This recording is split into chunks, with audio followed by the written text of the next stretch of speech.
Okay, so good morning, everybody. Thank you very much for being here. It's really a pleasure to be here with you today. And it's my pleasure to welcome you to the Brussels Institute for Advanced Studies for this public forum. Now, the Brussels Institute for Advanced Studies it's a joint initiative of ULB and VUB, and we are very lucky that today we have two of the vice rectors of the two universities here to give us a short welcome. So I am very pleased to introduce and invite to the podium Professor Mario Gilbert, who is the vice rector for research and valorization of the Université Libre de Bruxelles.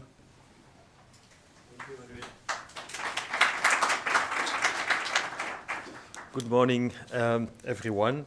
So, as Emmanuele briefly mentioned, this joint project between ULB and VUB aims to gather scientists from lots of different countries around a certain theme. And we have like this several sessions that last for several weeks or months, where scientists from different countries in the world come, stay here at the BrIAS and have this capacity to exchange ideas, interact, and organize a number of seminars such as this one. So I'm very pleased, and the themes that are being covered are very diverse. For example, you know the program of this one, and the next round will be about challenges in democracy, and we've had lots of past events on different themes. So the idea is always to bring together different disciplines together as well. And it's very nice today to have a theme here that address both engineering, peace, and the maintenance and peace, and the partners from the army, because we are seeing that the geopolitics is changing. There's going to be lots of different presentations about this today, and this is a new challenge that Europe is facing. So we have to think of that. We have to think about that across different disciplines, and BrIAS is really a perfect place for engaging in those kinds of conversations. So I'd like to really welcome warmly everyone on behalf of the rector, on my own behalf. I would like to thank the organizer, Emmanuele Garron and Anne for setting together this extremely nice program of today.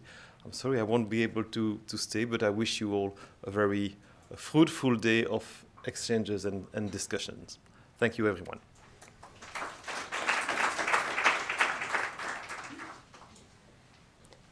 And now it's the turn of Professor Skelkens, who's Vice Rector for Innovation and Valorization of VUB. As you see here, we are two universities with two different names in two different languages, but we are very close to each other. Thank you, Emmanuel. But I guess today we'll stick with English as the lingua franca for this meeting. Welcome everyone. Also in name of the Vrije Universiteit Brussels, I would like to welcome you to this event on underwater infrastructures. I think this is a very timely topic. It's a critical infrastructure, and actually is also a backbone for our society. If you think about the transmission of and transport of electricity, data, and so forth, and other essential services, this is really an important topic, and I'm happy that BrIAS took the initiatives to organize an event on this in this matter.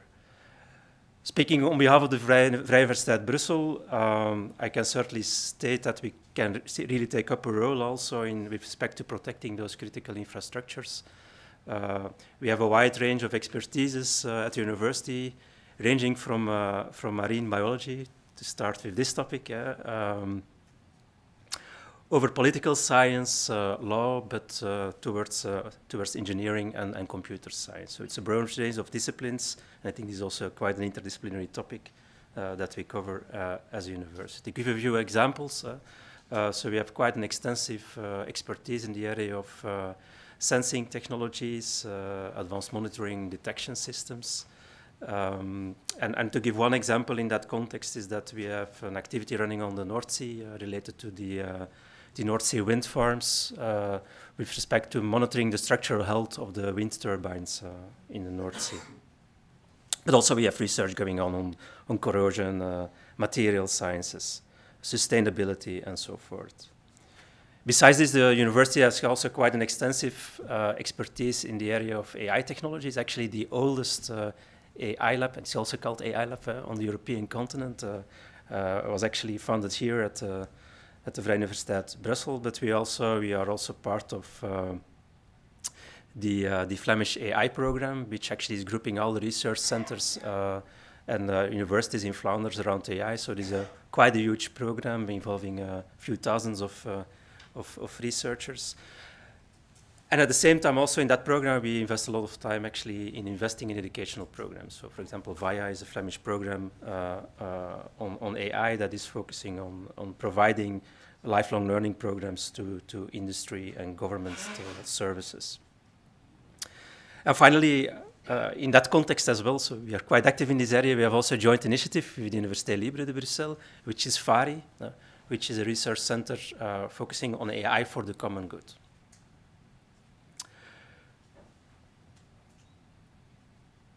And finally, we have also activities running in the area of cybersecurity. So also in Flanders, there is a program called the Flemish Cybersecurity Program, where there is a research component of it, grouping actually the core research teams in the different universities in Flanders that are focusing on cybersecurity, and also VUB is involved in this program.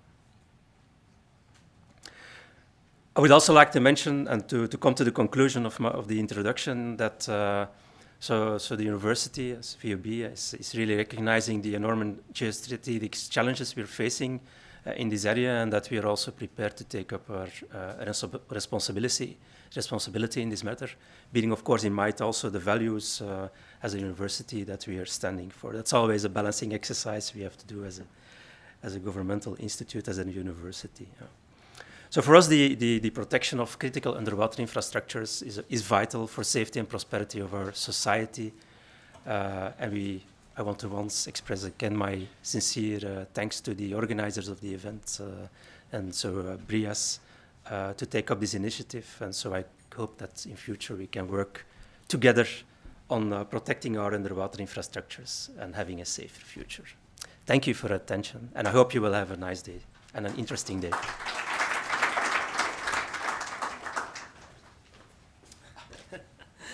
So again, thank you, Peter. Thank you, Marius, for the kind welcome. So they have already explained rapidly what is the Brussels Institute for Advanced Studies, which was coming out of an idea of two previous rectors of ULB, Yvonne Engler and the late Caroline Powells, to whom this room is dedicated, that had this idea of creating a center where we could have interdisciplinary talks between experts from all over the world, where we could invite experts to be fellows of the Institute, to stay here physically, to interact with the local community and with the local groups to create new ideas. So this is, what you see is just a part of the Institute. Actually, the Institute is composed of many apartments where our fellows are hosted. We also have a co-working space just above our head and the space where we'll be today. And we have teams that every 2 years more or less change, but that are always, we could say, characterized by a multidisciplinary approach. So the first 3 years was about sustainable food. So it was mostly about agriculture, food, history of agriculture and food, and so on. Then last year was about sustainable robotics, and it was led by me and by Professor van der Boer. And this year we decided to enlarge the scope and to speak about AI, robotics, and control. So in this season we had 17 fellows, many of which are in the room, which are professors from all over the world that have visited us and interacted with us. We have one resident artist because we like this multidisciplinary approach, and so we also have artists involved in this program. And we have 7 junior fellows that are local postdoc that have the task of interacting on a day-by-day basis with the senior fellows. So the program of this year was quite intense. It's toward the end. So we had 4 main teams. smart agriculture, smart energy, well-being in cities, and AI threats and security. Of course, this event is more on the fourth theme. For a total of more than 100 seminars over the season, 2 main scientific conferences, 5 public forums, and 2 art and music events. The goals are, as I said, to foster new ideas and possible crazy ideas and collaborations between researchers, and it's the reason why we invite fellows, why we have weekly seminars, to boost the career of the young researchers, and it's the reason why we have junior fellows, to become a meeting point for the scientific community. So we are trying to organize scientific conferences. We try to be a center for scientific conferences, and more relevant for today, to interact with the professional world, with institutions, and with the city. So I'll try to be brief, but let me just mention that we had 1 main scientific conference on market agriculture in February, and later on this week we will have another scientific conference on battery management systems with around 50-60 contributions from all over Europe. We had several forums, one of which is the one of today, and all of these are in the past, so let me also mention that we have still other 3 upcoming events, in particular 2 events on art and science, one next week and the other later on in June. And we will have the last forum, that it will be the first event of the new program on democratic governance on the 5th of June. So if you are curious and interested about our program, please follow us on BrIAS. And in case you missed something and you're really sorry because you missed that event, all our events are streamed on YouTube and are recorded, so you can find them. And by the way, I also take this occasion to say hi to the people that are following us online, since even in this moment we are streamed. Okay, this is a general overview for the Brussels Institute for Advanced Studies. Let's speak about today. So, we have decided to organize this forum on protection of critical underwater infrastructures coming from a series of discussions we had, I must say, a few months before this became a hot topic. So we were starting discussing this in the summer. And then over the course of a few months, this became more and more important. And let me start with some thanks to the people that really helped us in the organization. So first of all, my organization committee, first of all, my co-chair, Dr. Gerd Kuber from the Royal Military Academy. My restricted organizing committee, that was Admiral Marcello Grivelli from the Italian delegation at NATO and Dr. Andrea Riccio from the European Commission. A huge thank to the people of BrIAS, in particular Dr. Ania Garone, Pascal Latowers, Alejandro Goldar, Luca Rossini, and Andres Coturruelo, that did really a lot and supported me in all my crazy ideas. So it's thanks to them that I'm still alive, in the sense that they have not killed me yet, despite forcing them in various endeavors. And also let me thank a series of external consultants that have really helped me in understanding more about this field. People from the European Commission like Christos Theophilos and Barbara Gallo, people from the NATO Research Center in La Spezia like Gabriele Ferri, Christian Buger from the University of Copenhagen, and Nicolas van Dam from the Belgian Navy, who all helped me very much in understanding better this world. A last special thanks to the MCM Lab. So for who doesn't know it, the MCM Lab is an initiative of the Belgian Ministry of Defense that collects various universities, research institutes, and companies active in the research about mine countermeasures. And I am really proudly part of it. And every time that I come out with an idea that concerned the world of underwater, they always supported me. So they supported me last year in a first conference we had that was called War and Peace and Robotics. And they supported me also this year concerning this conference.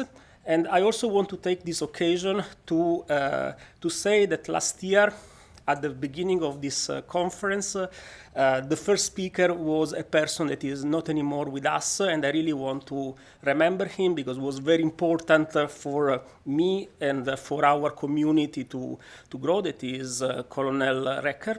So Colonel Recker was not only a person from the armed forces, but he was also a professor of ULB.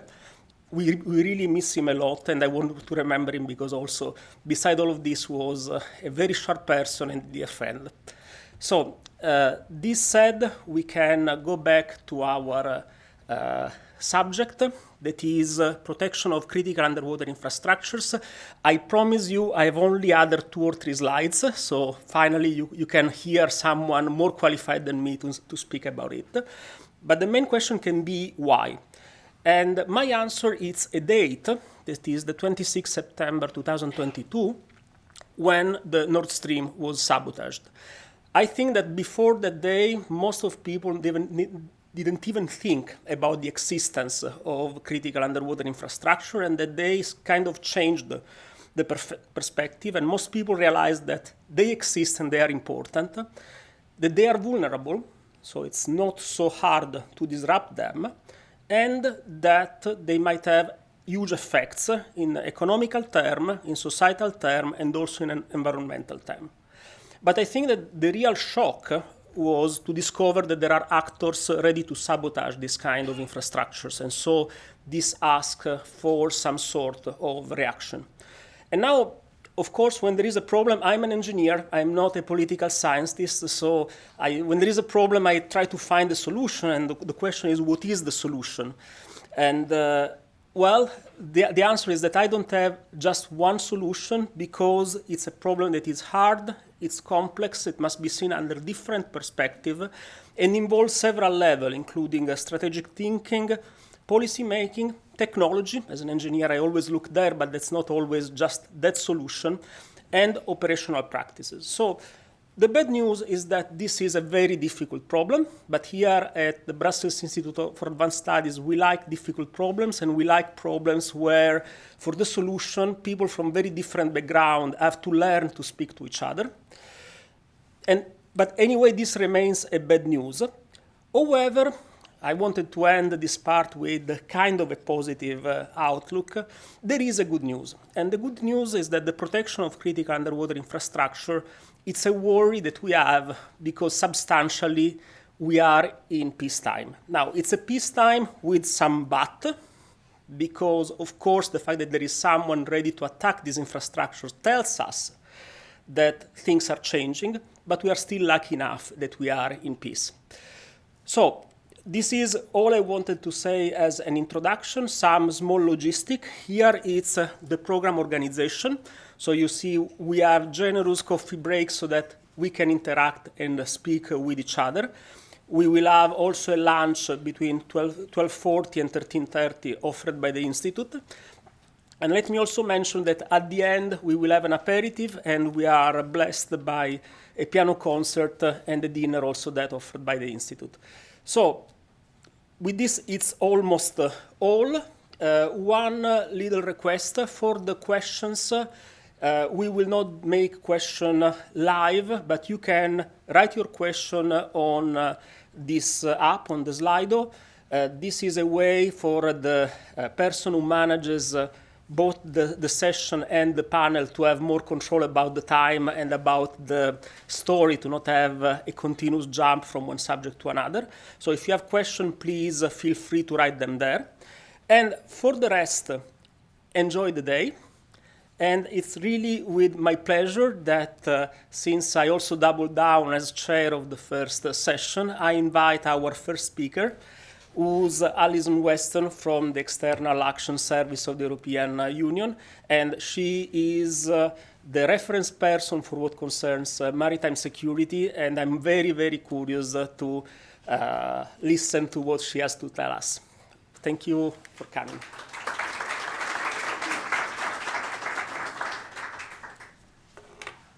Good morning, everybody, and also good morning to everybody who's joining us online. Unfortunately, due to some technical problems, I'm not an engineer on my side. I don't have any slides, so you will have to look at me for the whole time, and my apologies for that in advance. As you've heard, I'm the Senior Coordinator for Maritime Security in the European External Action Service. This is a relatively new function because we have, on the side of the European External Action Service, relatively recently set up a dedicated team within our structures to deal with maritime security. And I'm going to talk a little bit about the reflections or the observations or the experiences and the analyses that has been one of the reasons why we now have a very small but very dedicated team working inside the External Action Service on the issue of maritime security. And I'll start off by looking back to 2014, when the European Union adopted its first maritime security strategy. Well, since then, since 2014, the world has changed a great deal. I don't think I need to explain in a lot of detail to the people in this room, but we have seen an increasingly multipolar world, large-scale acts of aggression on our continent. We have seen much more geostrategic competition. The world has changed a great deal since 2014. We still have traditional threats such as piracy, kidnap for ransom, trafficking and smuggling of people, trafficking of weapons and illicit substances. These still remain very serious challenges. And international efforts such as the EU's own Operation Atalanta, naval operation off the Horn of Africa, have made a major impact in reducing piracy in that region. But we have also seen an emergence of piracy in other regions, for example, in the Gulf of Guinea, which has become a hotspot for criminal activity at sea and kidnap for ransom. And these kinds of activities threaten the European Union's interests, our trading interests, energy interests, and commercial shipping. These criminal activities at sea also undermine the ability of coastal states to assure the security of their populations and the sustainable development of the marine environment. In response to this, in the Gulf of Guinea, the European Union has established something called the Coordinated Maritime Presences, and this is a mechanism to facilitate a continuous EU naval presence in the region and to mobilise naval assets in support of the EU's integrated approach to supporting the regional maritime security infrastructure. We've also seen in recent years a substantial increase in the exploitation of the maritime environment, what you might call the increasing industrialisation of the oceans. This includes shipping, resource exploitation, energy production, fishing, underwater digital systems, and conservation efforts. This means that we are facing increased challenges and vulnerabilities because we are using the maritime space more and for more different things. And referring back to what Professor Garroni talked about, the pace of technological change is also bringing new challenges and vulnerabilities in the maritime space. We see acts of sabotage, we see the cyber attacks or the vulnerabilities of the cyberspace, the proliferation of weapon systems, including uncrewed systems and naval mines. All of these new technological developments also increase the complexity and increase the threats and challenges that we have to address. We've seen in the Red Sea, with the action by the Houthis against shipping, the potential impact of asymmetrical warfare. The use of drones and unmanned platforms, which are relatively cheap and easy to produce, against shipping, and they require expensive missile systems to knock them down. This is an asymmetric system that is very difficult to defend against. We have seen international efforts, including the EU's naval operation Seabed, attempting to mitigate the impact of what the Houthis have been doing, with some success, but nevertheless, the lesson remains, this is a contested space and our security is dependent on addressing these challenges. And while we look at these challenges, our dependence on the maritime routes for our security and prosperity has only increased. Shipping traffic has increased rapidly in the last decades. Today, about 80% of world trade is shipped by a fleet of over 100,000 large merchant vessels. Maritime transport is the backbone of global trade. It connects global value chains, it carries raw materials and semi-processed goods to production hubs, and delivers finished products to consumers. These flows are absolutely vital for the functioning of the global economy, for industrialization, economic growth, for the blue economy, and for jobs creation. And we have seen incidents in strategic maritime choke points such as the Suez Canal, the Straits of Malacca, and the Panama Canal, which just underline our dependence on these global trade flows. This was demonstrated by the Ever Given incident of March 2021. This ship was one of the largest container ships in the world. When it ran aground in the Suez Canal as a result of a sandstorm, the resulting interruption to traffic through the canal is estimated to have cost global trade up to $10 billion US. That was one ship blocking the Suez Canal, $10 billion. That's quite a lot of money by anybody's counting. What does all of this mean for the European Union? Well, the European Union is a major trading partner. It's heavily dependent on maritime trade. The EU accounts for 14% of global GDP, and around 3/4 of the international trade in and out of the European Union is carried by sea. We are the top trading partner for 80 countries in the world, and our prosperity and our security depends on the maintenance of these free, open, safe, global maritime trade routes. That's just the reality of which in which we live. We are also very affected by the consequences of poor or weak ocean governance when we look at the impact on the marine environment, of pollution, of unsustainable exploitation of maritime resources in European sea basins and globally. This is, again, a challenge that is extremely important for our security, for our prosperity, but also our partnerships around the world. So these are the challenges. This is the environment in which we have to operate. What has the European Union done about it? Well, the growing importance of the maritime domain is reflected in our key strategic documents that have been adopted at the European level. In 2022, the EU Strategic Compass for Security and Defence identified the maritime domain as a strategic priority, committed the European Union to becoming a more effective and more active global maritime actor, and underlined the importance of ensuring unfettered access to the high seas and sea lanes of communication, as well as upholding respect for the international law of the sea. And I want to underline this point. It's extremely important. The European Union is strongly committed, has an overriding strategic and political commitment to upholding the international legal framework when it comes to the maritime domain.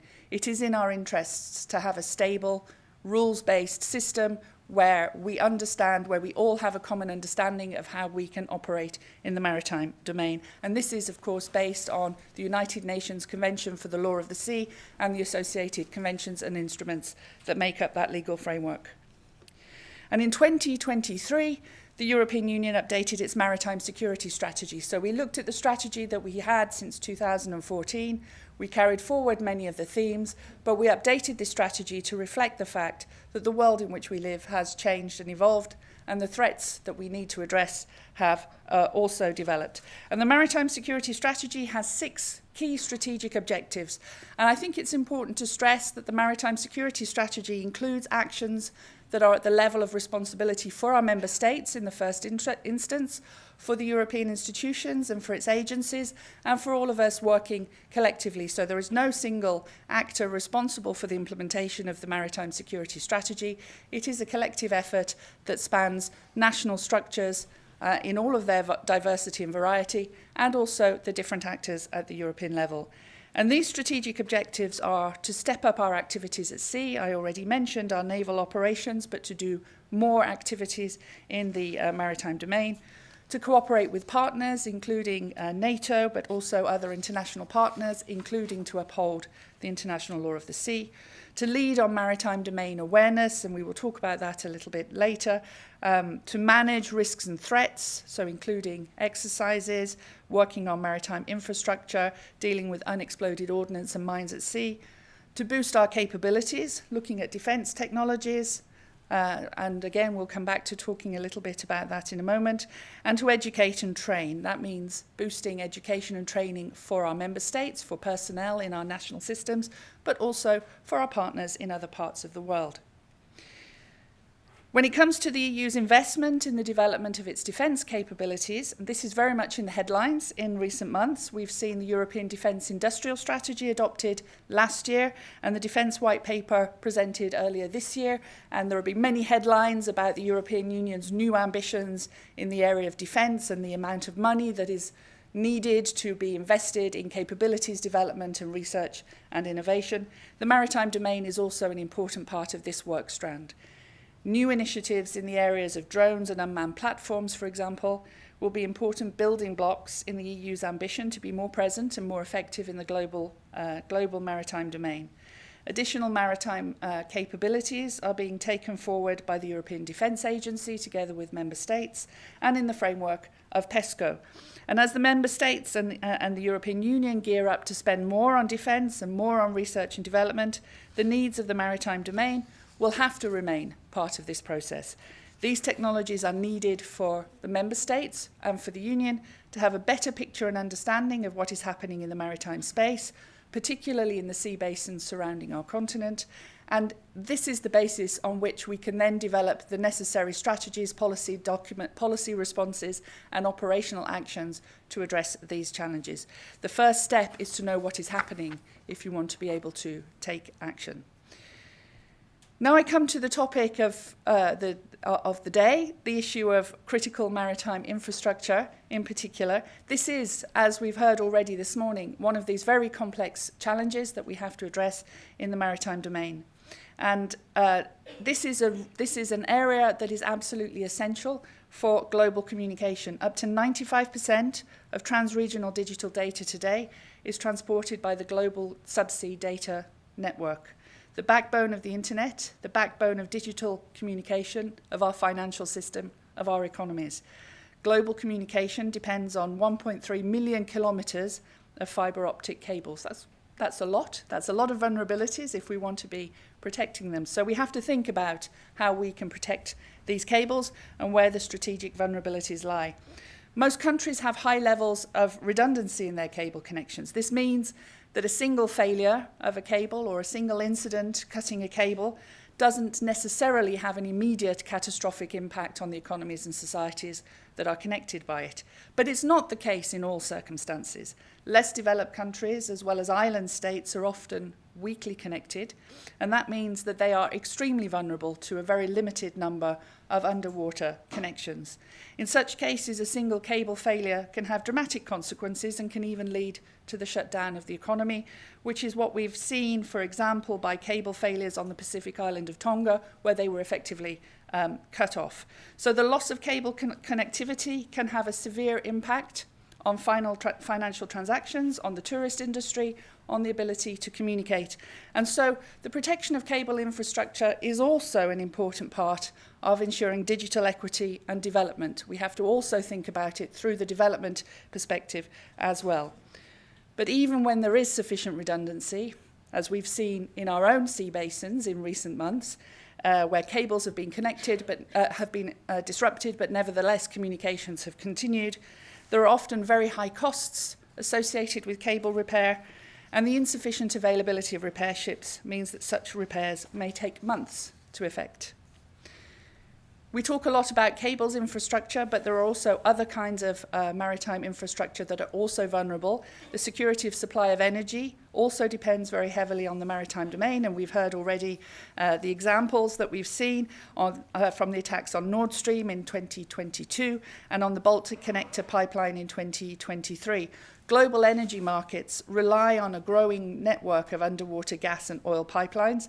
Energy pipelines are often more robust than data cables, but nevertheless, the damage to these pipelines carries additional risks, including to the environment, and can have a significant effect on the maritime space. And the green energy transition also depends on the expansion of offshore installations, and many of our member states are investing significantly in offshore wind farms, solar farms, and then, of course, the submarine network that connects these offshore installations to land. So these important infrastructures are vulnerable to accident and to natural disaster, and there are a number of measures that I think we will hear about more later this morning when my colleague from the European Commission will discuss some of these issues, but they can also be the target of deliberate sabotage. The more that we exploit the marine environment, the more infrastructure that we place in the marine environment, the more that these are potential targets for malicious acts. And the risks to our security and to our economy are potentially enormous. Just one example is the Ruby Mar incident of 2024. This was a ship that was damaged by Houthi forces in the Red Sea and was subsequently abandoned. While it was drifting, it cut 3 subsea data cables connecting Europe and Asia, with significant effects felt particularly in India. We also see, together with the increase in shipping traffic, the concerns of substandard shipping. These are ships that are perhaps should have been decommissioned some time ago, that are old, perhaps poorly maintained, perhaps underinsured or uninsured, many of them operated by the so-called shadow fleet, transporting Russian oil and other equipment. These also exacerbate the risks to the maritime infrastructure. And the very complexity of these challenges, we already heard this morning, and I think this is going to be very much the theme of the discussion today, the complexity of these challenges mean that they are ideal for hybrid type attacks because of the nature of these infrastructures, because of the different responsibilities between private industry and public services, between complicated interactions between navies, coast guards, law enforcement agencies, and so on.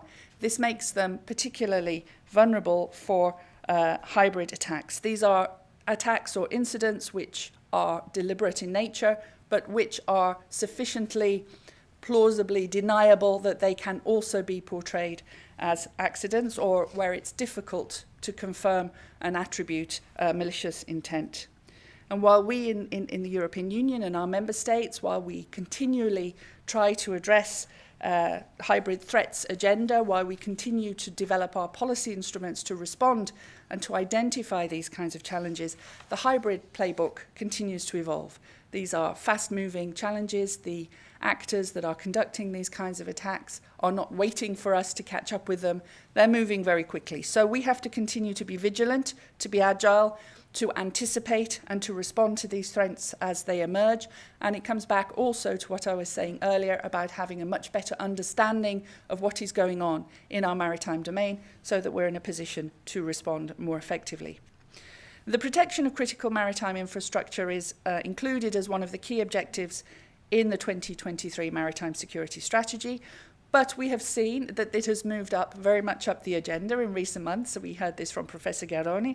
If you'd asked me 6 months ago how much of my time I spent on this, it would be quite a small proportion. If you ask me today, it's really quite a lot of the time that we spend on this. And this is because this is a topic that has moved very much up the political agenda, increasing recognition from our political leadership of the vulnerabilities and of the importance of taking action, but also of the importance of mobilizing our instruments and services in a new way to be able to address this. And we have seen a spate of suspicious incidents in the Baltic Sea, which has particularly provoked our political leadership to respond more effectively. And that's why on the 21st of February this year, the High Representative and the European Commission jointly presented an action plan for the protection of submarine cables. My colleague from the Commission will be here later this morning, and she will be able to speak to you in a lot more detail about that action plan. But I just want to mention very briefly the main areas of focus. So the idea of the action plan is to set out what we call a whole resilience cycle, looking at the whole cycle to prevent, to detect, to respond and repair, and to deter incidents against submarine cable infrastructure, with the idea of more effectively enhancing the EU's capacity to address hybrid threats in particular. The protection of critical infrastructure is primarily the responsibility of member states. And I think it's really important when we're in the European institutions, we're talking about what we can do and what we are doing, but we shouldn't forget that there are very important instruments and prerogatives and responsibilities that remain at the level of the member states. So it's extremely important that we in the European institutions work together with our member states, but the action plan, which is a joint endeavour between the European Commission and the European External Action Service, proposes measures to support the most effective member states and also to complement national measures. And I think I want to come back here to what Professor Schelken said about it being a multidisciplinary challenge. And I think you mentioned it very well, talking about the different academic disciplines that are relevant. We have similar reflections also when it comes to designing policy responses to meet this challenge. We have to mobilize services and instruments across the European institutions and also to support member states as they join up their national structures between navies and coast guards and other law enforcement agencies, regulatory bodies, intelligence services, but also the extremely important dynamic between private industry, who are the owners of these cables, and the member states that they connect. So this is an extremely complex environment, as we've heard already this morning, which poses a lot of challenges. It's been extremely interesting working on the action plan, the number of different European institution, services, agencies, DGs and actors that we've had to bring around the same table to prepare the action plan, but also now as we move forward with its implementation. And as I said in the panel discussion later this morning, there will be an opportunity to talk about that in a lot more detail. I talked about the possibility of these incidents being acts of deliberate sabotage, because accidents do happen. There are very dense patterns of shipping passing in the same areas of where cables are located.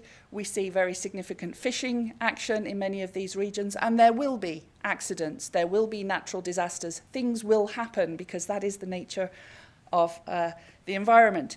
But there is also the suspicion, the strong suspicion, that some of these incidents are caused by deliberate action, and that means that we need to understand better when this is the case.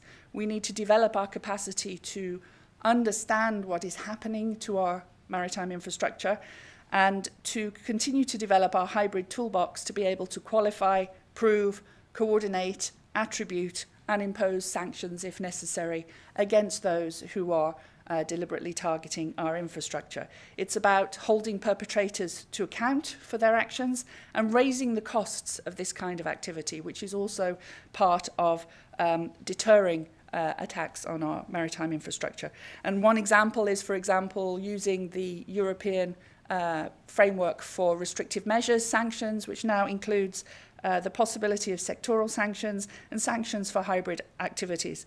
We also have a number of other instruments in what we call the hybrid toolbox that allows us to act at a diplomatic level against perpetrators and to support affected member states. But what is happening in the Baltic Sea is also happening in other parts of the world. We're an external action service, so we also look outwards, we also look to our partners, we also look to what is happening globally. And this is why the action plan also underlines the importance of engaging with our partners on cable security through our digital partnerships, through our security and defence partnerships, through our political dialogues with partners around the world, to exchange experiences and best practices, to work together on international standards, including in the framework of the International Maritime Organization, and to strengthen our capacity to hold malicious actors accountable. And the EU also invests significantly in capacity building initiatives with our partners to help them also develop their capabilities at maritime governance, at monitoring their own maritime space, and again exchanging on best practices and lessons on how we can address cable security challenges, maritime security challenges, also around the world. And we've also launched a reflection with our member states on how we can make the best use of the international law of the sea framework in full compliance with UNCLOS, and I'm very conscious of the naval officers in the room who are watching me very carefully when I talk about international law of the sea. As I said before, the Union is absolutely committed to the international rules-based order based on international law, and this will not change. This is absolutely at the core of the way that we approach our work. But we need to understand what we may do within that framework to better protect our security. As we see these incidences, as we see challenges to our maritime security increasing, we need to work together with international partners in the United Nations and in other regional formats to develop best practices, to develop new norms. For example, we need to work with international partners to establish more robustly the norm that the environment should not be weaponized in this way. For example, the damage to energy pipelines and so on has a huge risk to the environment, and this should be something that internationally is considered unacceptable. And this includes also supporting regional initiatives, so supporting regional maritime security architectures, but also regional platforms such as the ASEAN Regional Forum framework in Southeast Asia, where we've supported a workshop on international law, or in other events with partners, such as a recent such as a recent EU, Japan, Thailand seminar on the law of the sea, both in March this year. It's important that we build on this common understanding of how the international law of the sea framework applies, so that we are all working on the basis of a stable, predictable, rules-based order, but in a way that allows us to protect ourselves, our security and prosperity to the maximum level possible. All of this is quite a long way of saying that the protection of critical maritime infrastructure in the sea basins around our continent, but also globally, is essential for the European Union. It's essential for our stability, it's essential for our security, and it's essential for our prosperity. It is a very complex challenge, it is a global challenge, and it is a collective challenge. It is something no single state can do alone. It is something we, as Europeans, have to do together and in partnership with other actors around the world. And in line with our strategic frameworks, as member states have agreed, the EU is committed to step up its actions as a global maritime area, including in this area. And thank you very much for your attention.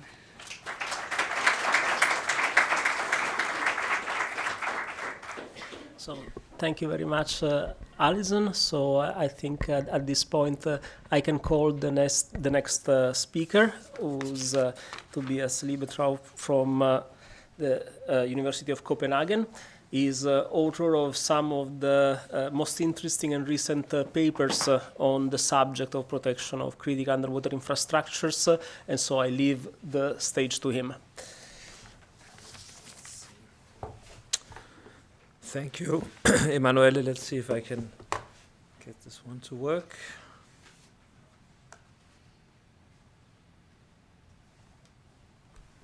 Seems like it. Well, thank you, and thank you for the introduction. As the title reveals, I'll be speaking to the subject of critical underwater infrastructure as a security problem, a topic that has received increasing attention politically in the academy and among the public, as has already been mentioned. But despite this increase in attention and the growing societal reliance on underwater infrastructure, to me at least, it remains somewhat surprising how little is known in the public or among policymakers about how these networked infrastructures operate, how they're regulated, who controls them, what the vulnerabilities and risks are, and how they are actually protected, even despite this increase in awareness also at the political level and in various departments across member states of the EU and NATO. That said, major international players such as the United States, China, and increasingly the EU, as we just heard, are paying increasing attention to the strategic importance of undersea infrastructure, and it plays a major part in the ongoing strategic competition that is also increasing among the major powers of the world. We see, as it has been mentioned, hybrid threats growing, but also big tech companies increasingly inserting themselves in especially the subsea data cable part of these networks, adding another layer or aspect to the strategic importance and the competition. So I'll be speaking a little bit to how we arrived at this point and what type of security problem, or perhaps rather security problems, critical underwater infrastructure represents, what the threats are, and how we're dealing with them in Europe. And most of what I say builds on some research that we have been conducting at the University of Copenhagen in the past 5-7 years. We started out looking mainly at subsea data cables, published a report in 2022 with the European Parliament on data cables, and then tried to move on to critical maritime infrastructure as such, and what we can do to protect these installations, both on the seabed and on the surface better. So that is sort of the starting point. And I'll start by, as I said, briefly sketching out some historical and current entanglements between critical underwater infrastructure and national security. Then I turn to some of the more current threats and incidents we have seen to seabed infrastructure. Then I'll briefly touch upon governance and countermeasures before concluding with some thoughts on how to deal with contemporary critical underwater infrastructure as security politics. So the sort of historical perspective. First, the laying of subsea telegraph cables in the 19th century increased the speed of oceanic communication dramatically and had a significant economic and political impact. It facilitated the coordination of global trade, allowing for more efficient management of international business and financial transaction. Shipping companies could now coordinate their vessels' movements more effectively, optimizing routes and schedules, and politically the telegraph network strengthened the control of colonial powers over their distant territories. Government could issue instructions and receive reports much more quickly, enabling more centralized administration of far-flung empires. Moreover, the submarine cable network raised issues of neutrality and control over information flows. So already there we see sort of the strategic component. Nations that controlled key landing points gained significant advantages in access and control over international communications, and a lot of that legacy is still represented in the subsea data cable network today. So the reliance on subsea data cables also created new risks and vulnerabilities. Cable cutting became a strategy in warfare, as demonstrated during World War I. At the beginning of the war, Britain cut 5 German subsea data cables, which passed from Emden in Germany through the English Channel to Vigo, Tenerife, the Azores, and the US. And this left Germany with access to only one sea data cable, and what the Brits then did was to survey this cable, gather intelligence, knowing what the Germans were then communicating, so not cutting all the cables, but leaving exactly one to be able to gather intelligence. Germany replied by trying to destroy British telegraph cables in the Pacific and the Indian Ocean, and cutting operations were also carried out during the Second World War. And in 1940, the British cable ship Kent was sunk by German dive bombers off Greece, and the British cable ship Retriever torpedoed and sunk by German submarine in 1945. So historically, state practice leave no doubt that submarine cables and also repair ships, also sort of connected infrastructures and sort of the broader maritime domain, have been important military targets, and thereby also objects of protection in warfare. So just to say that this is not completely new, even though September 22 brought this to new or increased attention. Another, at least to me, quite important historical moment when looking at critical underwater infrastructure is 2014 and the Snowden file revelation, because the rise of the internet in the late 20th century led to a resurgence in the importance of undersea cables. Modern fiber optic cables, first installed across the Atlantic in 1988, have largely replaced the older copper telegraph cables. So these new cables, as we have heard, transmit almost all of the internet data.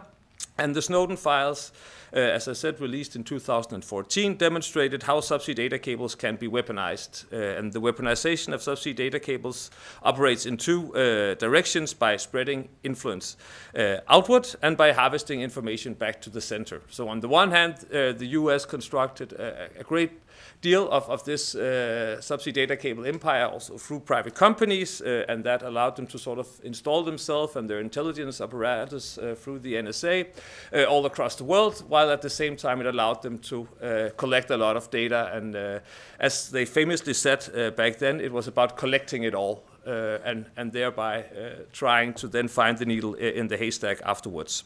So the revelation showed that the intelligence agencies, particularly the NSA, but also the UK's government communication headquarters, the GCHQ, were tapping into undersea fiber optic cables to intercept vast amounts of internet data. And following the Snowden revelations, the BRICS countries, so Brazil, Russia, India, China, and South Africa, declared that they would build an undersea BRICS cable, subsea data cable system in order to decrease the reliance on the US and decrease the risk of surveillance. The cable system was never completed, and sort of there no longer appears to be any active discussion about building an sort of alternative subsea data cable network. But still, we see countries either having built or planning to build subsea data cables to bypass what they still perceive of as some kind of US-dominated subsea data cable network. And we see also increasing discussions around landing points when subsea data cables are being built, trying to circumvent China, Hong Kong from the western side, but also cables being built by Chinese companies trying to avoid certain landing stations in the west. Then some of the more current aspects we see, as Alison said, global political transformations. and increasing great power rivalry and strategic competition, perhaps even increasing weaponization of these subsea data cables, now not only through intelligence agencies using them for surveillance, but as a broader part of a move in international politics from where dependence was seen as something that created security to a point now where it's seen as something that creates insecurity and vulnerability, so a complete shift that all of this infrastructure that sort of carried globalization and prosperity and growth and all of these buzzwords are now seen as something that is hampering us and creating insecurity and vulnerabilities and risks. And we talk about supply chain management, decoupling, de-risking, friendshoring, all of these concepts sort of speak to the same issue, and subsea infrastructure is a part of it, and of course also the Nord Stream attack, the Red Sea, especially the US and China also engaging in laying subsea data cables is part of these new scenarios. As I mentioned, we also see some of the big tech companies building more, or at least their own cables, so are funding parts of cables. And we have the Nord Stream sabotage, the cable cutting incidents in the Baltic Sea, all of this hybrid threat space as well. So a lot happening at the moment that also speaks to sort of the security part of the politics of subsea infrastructure and broader maritime infrastructures. Then I just inserted one slide, as Emanuele was speaking before, saying that we live in a time of peace. I think that is highly contested, at least at the moment, and that's why I inserted it, not to disagree with you, but just to say that at least some state leaders, leaders of international organizations in various languages, English, German, Danish, Swedish, say that we actually live in a time of unpeace, that we are not in a time of war, but we are also not in a time of peace. And I think that is an important aspect when we talk about the security politics of undersea infrastructure, because what is it that we are then protecting ourselves against? What is the main threat? What is it that we try to build resilience against? Is this war? Is it hybrid threats? Is it incidents that happened because of environmental change or whatever it might be, that there are differences in sort of the perceived scenarios, the different threat actors and the situations we find ourselves in. So one way to sort of summarize this is to say that large-scale destruction of subsea infrastructure could form part of the outbreak of war, quite obviously.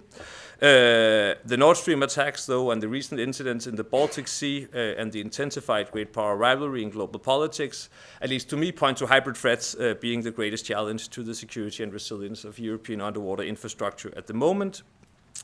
Hybrid threats and grey zone activity comprise coercive actions by states and their proxies that avoid the overt attributable use of military force that also fall below the threshold of war. And the aim is to achieve tactical and strategic gains while avoiding the costs and risks of military confrontation. And I think we increasingly see this, as it has been said, in the Baltic Sea. Grey zone activities are characterized by their ambiguity and plausible deniability, and it's often hard to establish whether a state authorized an action and how to link it to the organization or individual who carried it out. And I think we see that in sort of the prosecution happening in the Nordic countries now around these cable cuts in the Baltic Sea, that it's quite hard to establish a link to Russia, the Russian government, even to some of the companies owing these ships, because they are part of the Russian shadow fleet, which is perhaps also why we haven't actually heard much about these cuts since it happened, right? There's a, to me, surprisingly political silence around these issues. Everyone screams sabotage in Russia right after it happens, and then we basically hear nothing, a little bit like Nord Stream, that all of the investigations into the incident, they've been closed. So there is some discrepancy here in rhetorics and in how we talk about this in the public, and this is, or at least could be, part of this grey zone tactic, right, that it actually works, and perhaps also that we have an issue around attribution among the states in Europe, but we can talk about that perhaps later. Critical infrastructure on the seabed have emerged as a key potential target for grey zone operations. Of course, also because of their location, making this clandestine action easier, as it was said. It's not just because they're on the seabed and this is vast and hard to survey. It's also because we have some legal challenges when it comes to UNCLOS and yes, various you could say procedures have been established now of trying to agree across countries in the Baltic Sea, in the North Sea, at the European level, at a NATO level, on how to interpret UNCLOS. So hopefully we will see progress there, but we also see it happening in 4 or 5 different places at the same time, people doing the same thing. So there's also a risk of siloing and a risk of, you could say, perhaps doing the same thing in various institutions where we could do it perhaps only in one place, or at least we need to make sure that there is synergy across these different fora where interpretations are being made. So in conclusion, European subsea infrastructure continues to be vulnerable, and European countries, the EU, NATO, are faced with multiple threat scenarios. In the light of the tensions between Russia and the West, hybrid threats seem to be the biggest risk, but also terrorist activities, criminal organizations, and others might pose a risk to this infrastructure, though it has been a little bit outside of the view of terrorists. And again, that's perhaps also part, or could be explained partly by the fact that it's underwater, that it's unseen, that it's something that we regularly do not pay a lot of attention to, making it perhaps a less attractive target for terrorists. One way to try to then draw up this threat picture or threat landscape is this COP, and then adding some complexity to it, because as Alison also mentioned, we have a lot of actors now engaging in the protection of subsea infrastructure. And of course, this is a bit crude, but still, we have acts of war and military, thereby NATO, the European Union, closer to working with police forces, and we have the Coast Guard Forum. Then we have member states and industry perhaps working more on the long-term resilience, accidents, natural disasters. And this raises some governance challenges, how to draw lines of authority and responsibility across the EU, NATO, member states, the industry. How do we secure complementarity and interoperability across actors, avoiding fragmentation, duplication, negligence. Also, who is responsible for doing what, especially among perhaps member states and the industry, and how do we ensure collaboration across the industry, member states, the EU and NATO, public-private partnerships, and sort of inclusion of the industry is heard almost all the time at all of the speeches that have been given on this topic, but what does it actually look like in real life? How do we actually coordinate? How do we make sure that data is being shared? What type of data is being shared? Where is it being stored? Who owns this data? Who has access to it? All of these very practical questions are really, really hard to answer, despite everyone wanting to cooperate. So there's a eagerness to do it, and I think also a willingness also from the industry side, but still I think we need more answers and more debate about how this happens at a very practical level. Then moving to the countermeasures, as I have already alluded to, and the previous speakers also said, we actually have seen a lot happening in the past 2 or 3 years since Nord Stream. A critical undersea infrastructure coordination cell was quickly set up at the NATO headquarters, followed by a maritime center for security of critical undersea infrastructure at the Maritime Command, then Baltic Sentry, the operation in the Baltic Sea that was initiated in January this year following the most recent cable cuts, also involving various types of AI to try to establish more domain awareness and have a better sort of picture of what is happening in the North Sea. The European Union Maritime Security Strategy, as we heard about, the joint communication to strengthen security and resilience. We have some directives on network and information security, on the resilience of infrastructure. So a lot of things already happening, also by and unilateral actions. We have the North Seal initiated by Belgium in the North Sea, another fora that wants to create awareness and wants to share data and foster more intelligence. We also see the Nordic Warden. So there are a lot of initiatives out there, and a lot of them are doing something that's at least very similar, also at a bi and unilateral level.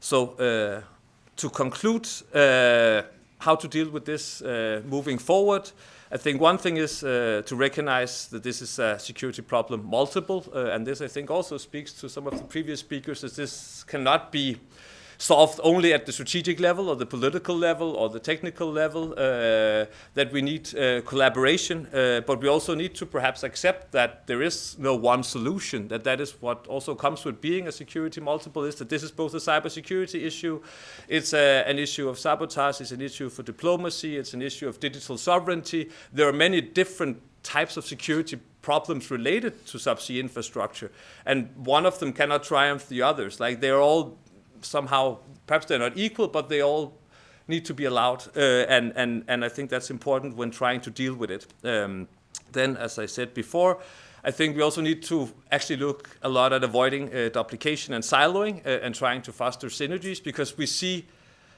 5-6 different initiatives wanting to increase data sharing between member states, between states and industry, and at least when you hear them speak and what you can find on their web pages, they are doing the same thing. It's all about collecting data, trying to establish some kind of domain awareness, which is fine, but do we need to do it in 5 or 6 different fora with more or less the same countries and the same private companies, or could we do it in just 1 or 2, or at least making sure that they then talk to each other? Then I think the next step would also be an increased focus on regional convergence and divergence across the EU, different oceans, that the Baltic Sea is not the Mediterranean. We do not necessarily face the same threats, the same challenges. We do not have the same amount of cables. The cables in the Baltic Sea are very old. They don't carry a lot of data. The cables in the North Atlantic carry a lot more data. So perhaps they are somehow much more precious to us. We need to protect them better. Some cables carry perhaps not a lot of data, but they're crucial to certain island member states, for instance. So we need to pay a little bit more awareness to the differences. Not all cables are the same, or not all critical subsea infrastructure are equally critical. Then I also think we can learn something from other areas of both maritime security and critical infrastructure protection, that in piracy, we have been talking about public-private collaboration for the past 20 years, the same in cybersecurity.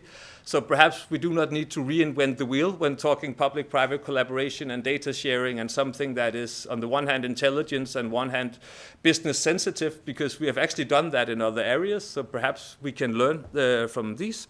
And then finally, if hybrid threats are sort of the main threat to critical underwater infrastructure, we also need to imagine some alternative form of hybrid threats. I guess that's what they thrive on. So right now it's about anchors and trawlers and how cables can be cut, but I think we also need to think beyond that, and think in alternatives, and also how underwater infrastructure relate to other maritime infrastructures and hybrid threats against those. And with that, I think I'll end, and I look forward to the panel later. Thank you. So, yeah. If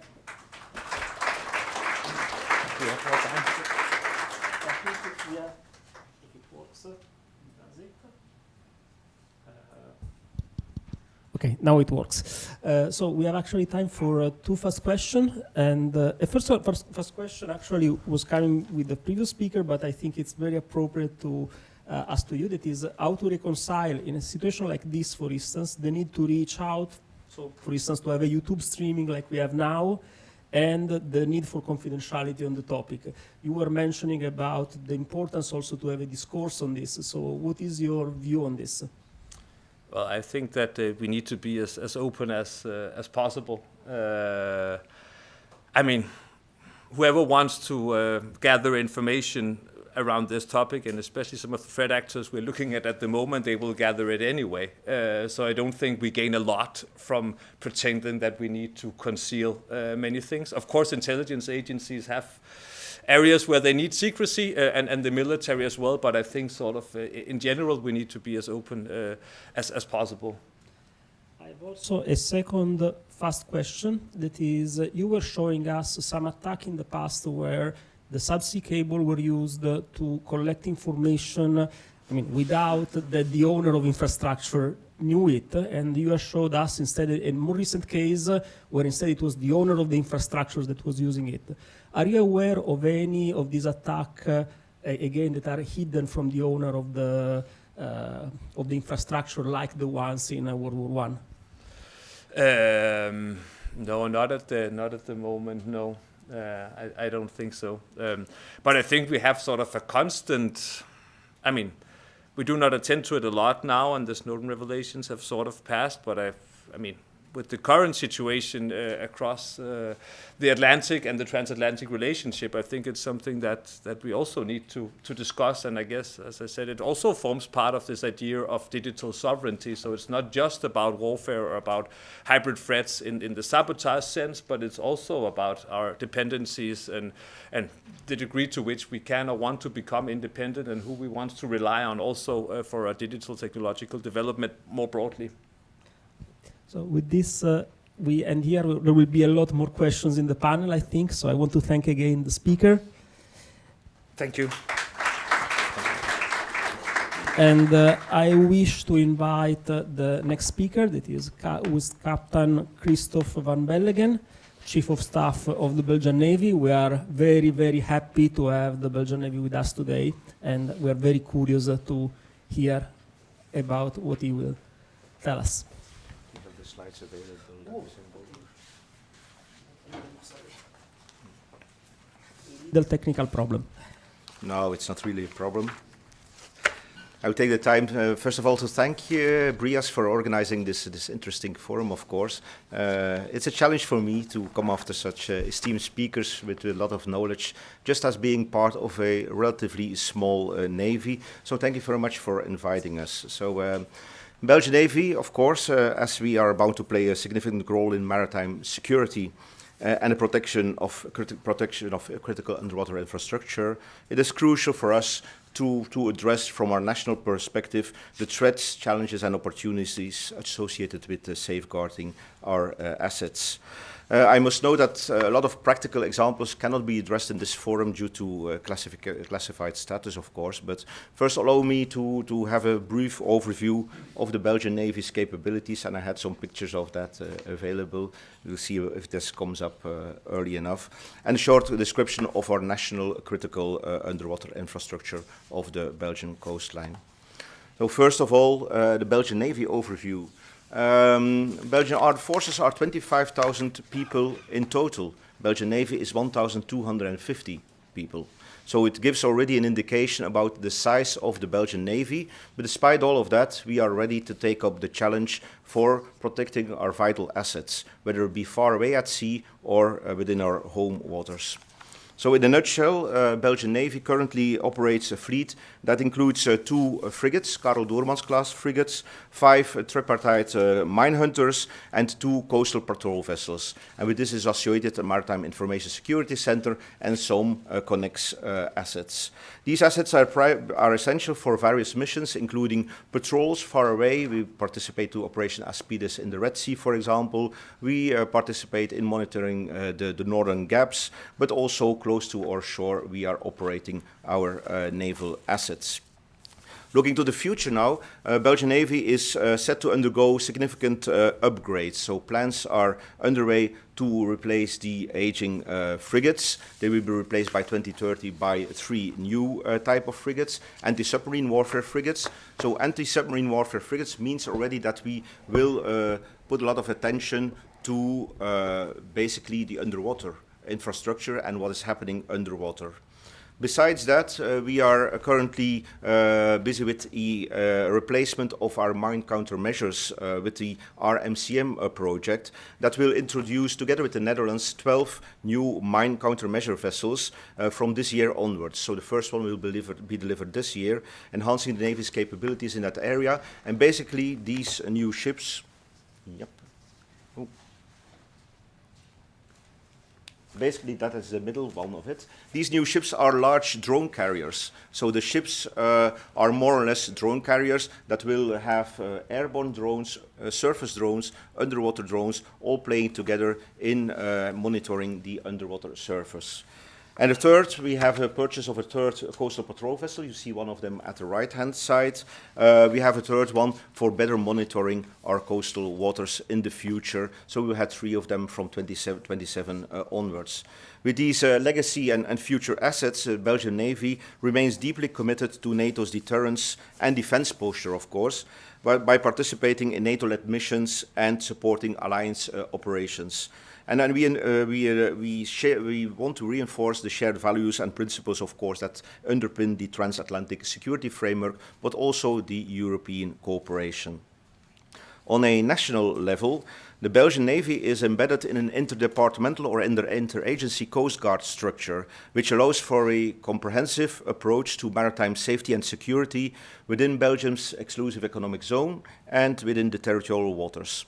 This structure facilitates cooperation between Navy, naval police, customs and shipping authorities, ensuring a coordinated response to maritime threats. The Belgian Navy plays a pivotal role in this interagency structure by hosting the Maritime Information Center, the MIC. And you see a picture of the entrance. We cannot take pictures at the inside, of course. But it is located in the naval base of Zeebrugge. And the Navy is a key stakeholder within this information center, responsible for monitoring and responding to potential threats in real time. Additionally, the Maritime Information Center can directly control our 2 and in the future 3 patrol vessels, which with at least one of them being at sea constantly or ready to be deployed. They are manned by the Navy, but can also host police or customs agents if the situation requires the involvement of their authority. Of course, you have also that clear distinction of authorities within the Belgian governmental structure. And for an example, I can share this here. We are very busy with escorting Russian assets, of course, passing in front of our coast. And very recently, we had again one of these interventions. Interagency cooperation is crucial for effective maritime security, as it enables the sharing of information, but also resources and expertise and authority available within the governmental maritime ecosystem. And more recently, we also enhanced the cooperation and exchange of information with private offshore operators, such as windmill farm operators and the bigger energy providers. Their real-time monitoring that is already ongoing of their assets is now contributing largely to our maritime domain awareness, and we are working together with that. As an example of the interagency cooperation, several joint exercises are being regularly organized together with the federal police and with the customs authorities under the name of OPERA. They are set up to test our ability to detect and intercept a wide variety of illicit activities, including, for example, narcotic smuggling, human trafficking, but also different type of interventions that might happen against our critical underwater infrastructure. These collaborative efforts ensure a unified and efficient approach to safeguarding Belgium's maritime interests. And more recently, specific and unannounced exercises are being organized by the Navy with supporting forces, being the special forces, to test the detection and response capabilities of our offshore infrastructure operators and governmental agencies. What is now the Belgian critical underwater infrastructure? The Belgian coast is home to a vast network of critical underwater infrastructure, including, of course, submarine power cables, but also gas and oil pipelines and telecommunication cables. These infrastructures are vital for Belgium's energy supply, digital connectivity, and economic stability. For instance, 2 major gas pipelines make landfall in Zeebrugge, serving as crucial conduits for energy distribution. For example, 15% of German gas is going through the Belgian territorial water and the Belgian gas pipelines. Additionally, thousands of kilometers of telecommunication cables ensure seamless internet and communication services. The presence of 399 wind turbines further underscores the importance of protecting the assets in front of our coast, as they contribute significantly to Belgium's renewable energy goals. Any disruption to this infrastructure could have severe consequences, affecting not only national security, but also international commerce and connectivity. These offshore wind turbine installations are connected to the shore through a modular offshore grid. It's like a kind of hub where all the energy comes together. And in the future, through an energy isle, and you can see the artist impression. It is being constructed right now in front of the Belgian coast. It is a Princess Elizabeth energy isle. And these energy nodes are essential to the energy supply to Belgium and our neighboring countries, as they represent in total the energy capacity of multiple nuclear plants. In total, 3.5 gigawatts of energy will be transported through these energy hubs just in front of our coast at a distance of between 30 and 40 kilometers of our coastline. What are now the threats to critical underwater infrastructure? A lot was already addressed, but you have a diverse array of threats. They can manifest in various ways, including cyber attacks, physical sabotage, and even environmental factors, and are often, of course, hybrid in nature. They can be threatened by natural disasters, but also by accidents, unforeseen incidents, limited non-kinetic, and cyber attacks, up to covert or overt kinetic attacks. So the whole scala. The primary difficulty in protecting CUI is the unpredictability of threat sources. This variety makes it hard to anticipate specific threats. You have also a large range of threat actors, from state-sponsored sabotage to non-state actors employing unconventional tactics, making such threats particularly challenging to anticipate and counter. If we refer back to the Belgian situation, the Belgian coast sees over 150,000 shipping passages per year in our territorial waters or exclusive economic zone. 150,000 ships per year. This highlights the potential for threats in front of our coastline. Additionally, there are more than 150 confirmed Russian passages annually. Confirmed Russian means bearing a Russian flag and being associated to the Russian state. So already 150 Russian ships are passing annually in front of our coastline on top of our critical infrastructure, which have raised concerns about potential espionage, of course, and sabotage activities. And the consequences, of course, can be severe, not only for national security, but also for international law. Disruptions to underwater infrastructure can have far-reaching impacts on global communications, energy supplies, and economic stability. And of course, you already heard some of the examples. It started with the Nord Stream 2 gas pipeline, but also more recently in 2023, 2024, you had 2 Chinese-flagged vessels that damaged vital submarine data cables and gas pipelines in the Baltic Sea. And additionally, in December 2024, an oil tanker from Russia's Shadow Fleet also damaged a crucial submarine power cable connecting Estonia to Finland, along with several data cables. These incidents highlight the vulnerability of our underwater infrastructure and underscore the need for robust strategies. What is now the military approach to all of this? Detection, attribution, and the timely and legally valid response capability can together be considered as the main challenges. So it needs to be detected, attributed, and we have to be able to act timely and legally acceptable. Underwater environments, of course, are difficult to monitor, and the stealthy nature of many threats means that they can go undetected until it is too late, basically. This difficulty in detection is exacerbated by the challenge of attribution, already addressed earlier. Identifying the nature of incidents related to CUI or the perpetrators behind incidents or attacks are often complex and time-consuming processes, further complicating our response efforts. And finally, also already addressed the legal framework, the international legal framework as provided by UNCLOS, which is mainly oriented towards freedom of navigation and the extensive authority of the flag state versus the limited authority of coastal states. In this treaty, they often hamper our response capabilities and timelines.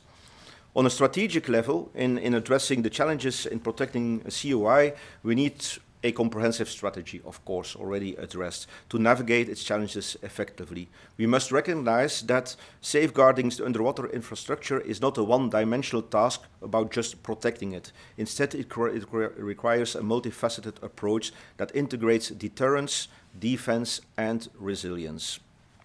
Deterrence involves creating a credible threat of retaliation to dissuade potential adversaries attempting to compromise CUI. This can be achieved through visible military security means, such as regular naval patrols, underwater surveillance systems, and exclusion zones around critical infrastructure. By demonstrating our capability and willingness to defend our underwater assets, we can discourage adversaries from initiating attacks. But actually, all instruments of power of a state needs to be used for this deterrence. And it was already addressed by the EU hybrid toolbox that is very important. So we need also to imply the diplomatic efforts, economical efforts, political efforts to add up to the military measures already taken. This is not something that can be addressed by the military alone. Secondly, the defense.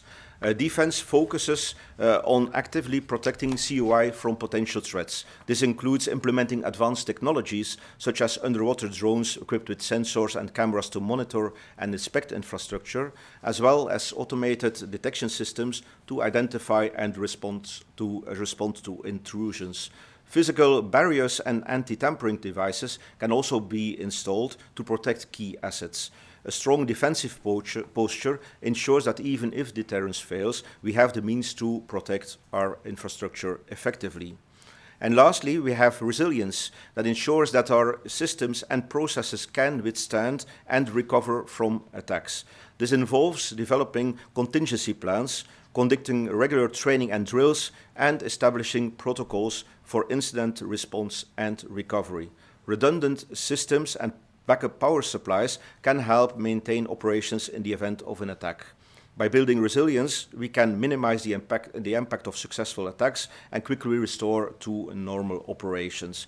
But this is mainly also a responsibility for the operators. The operators need to ensure in their business plans that sufficient resilience is already implemented. This cannot be done only afterwards. Already in the construction of critical infrastructure, this resilience mindset needs to be implemented very firmly. So in order to effectively implement the three-faceted strategy, deterrence, defense, and resilience, high-tech means are essential to support our decision-making processes. And for us as military, we refer to that as the OODA loop, the observe, orient, decide, and act. And this OODA loop needs to be very fast to be able to stay ahead of the threats and to stay ahead of the challenges. So advanced technologies such as underwater drones, AI-driven surveillance systems and data mining tools can significantly enhance our ability to detect and respond to threats in real time. Underwater drones, for instance, can be deployed to patrol and monitor vast areas of the ocean floor, providing live video feeds and sensor data. These drones can detect anomalies such as unauthorized vessels or mines very rapidly. But also AI-driven surveillance systems are important because they can collect all the data that is collected also already by the drones, by other sensors, and also by the operators. And all of this needs to be integrated, and we are working on this within the Belgian ecosystem right now, how to integrate all these data systems. Data mining tools are another add-on on that. They can sift through vast amounts of information from various sources, including even satellite imagery, sonar data, and intelligence report. And these tools can identify trends, correlations that might be not immediately apparent to human analysts. So together, these technologies enable us to maintain a high level of situational awareness, and I think this will be addressed in the afternoon sessions, all these technologies developments. But as a Belgian Navy, we are largely contributing to that as well. Now, up to the role of the European Union, of course, I don't want to add too much about what Dr. Weston already has addressed, but it is, of course, a very important role of the European Union. You have the critical maritime infrastructure policy, you have all these action plans that are ongoing. For a Navy, we are looking very closely at the developments at the European Defence Agency, of course. They have been instrumental in fostering collaboration among EU member states to protect maritime infrastructure, and additionally, the EU Permanent Structured Cooperation, or the PESCO projects, such as the MARSUR initiative, Maritime Surveillance, aim to enhance maritime situational awareness and security through information sharing. And for Belgium, we are currently leading a project, a PESCO project, which is the Maritime Autonomous Systems for Mine Countermeasures, or the MAS-MCM project, which aims to deliver a world-class mix of semi-autonomous or autonomous underwater surface and aerial technologies for sea mine countermeasures, which is basically bottom threats to whatever there is on the sea bottom, so they can be used in a vast variety of environments. This project is a testament to Belgium's commitment to enhancing maritime security and protecting critical infrastructure. Let's have a look now at the opportunities. So despite the challenges, and our main opportunity is of course the future mine hunting vessel or mine drone carrier that we will have. Despite the challenges, there are significant opportunities. So first of all, this ship with drones and with toolboxes that will be renewed at least every 10 years. This is why we are also leading the PESCO project. So these drones need to be up to level and need to be adapted continuously to keep up with technological evolutions. And we are now very much addressing this topic within the Belgian Navy. MCM Lab has been addressed. This is also a main part in this future development of our underwater detection and underwater surveillance capability. Also, interagency and civil military cooperation is another critical opportunity. So protecting CUI requires a coordinated effort across multiple actors, including government agencies, but also the private sector. And this is very important to us. Now, we have had a lot of discussions over the past months with our private operators in the North Sea in order to enhance our cooperation, share information, and have a better domain awareness, which is very crucial for having a robust posture. And technological evolution, this will be topic I think for the afternoon session, also presents numerous opportunities with the detection technologies that will continue to advance, such as sonar, underwater sensors, but also AI and data mining, which are very important for the future in order to have a better response available in protecting our critical underwater infrastructure. So in conclusion, the protection of critical underwater infrastructure is a complex and multifaceted challenge, as already mentioned in the introduction. And by understanding the diverse and hybrid nature of threats, addressing the difficulties in detection and attribution, and leveraging opportunities for technological innovation and cooperation, we can develop a robust and effective approach to safeguard our underwater assets. And the Navy, the Belgian Navy, is ready to play an important role in these developments by using these drones. And here you can see an artist's impression about what our drones, our first batch of toolbox will look like, and the second batch of toolbox will, of course, be a lot more advanced than this. Thank you very much for your attention. So, thank you very much for your intervention.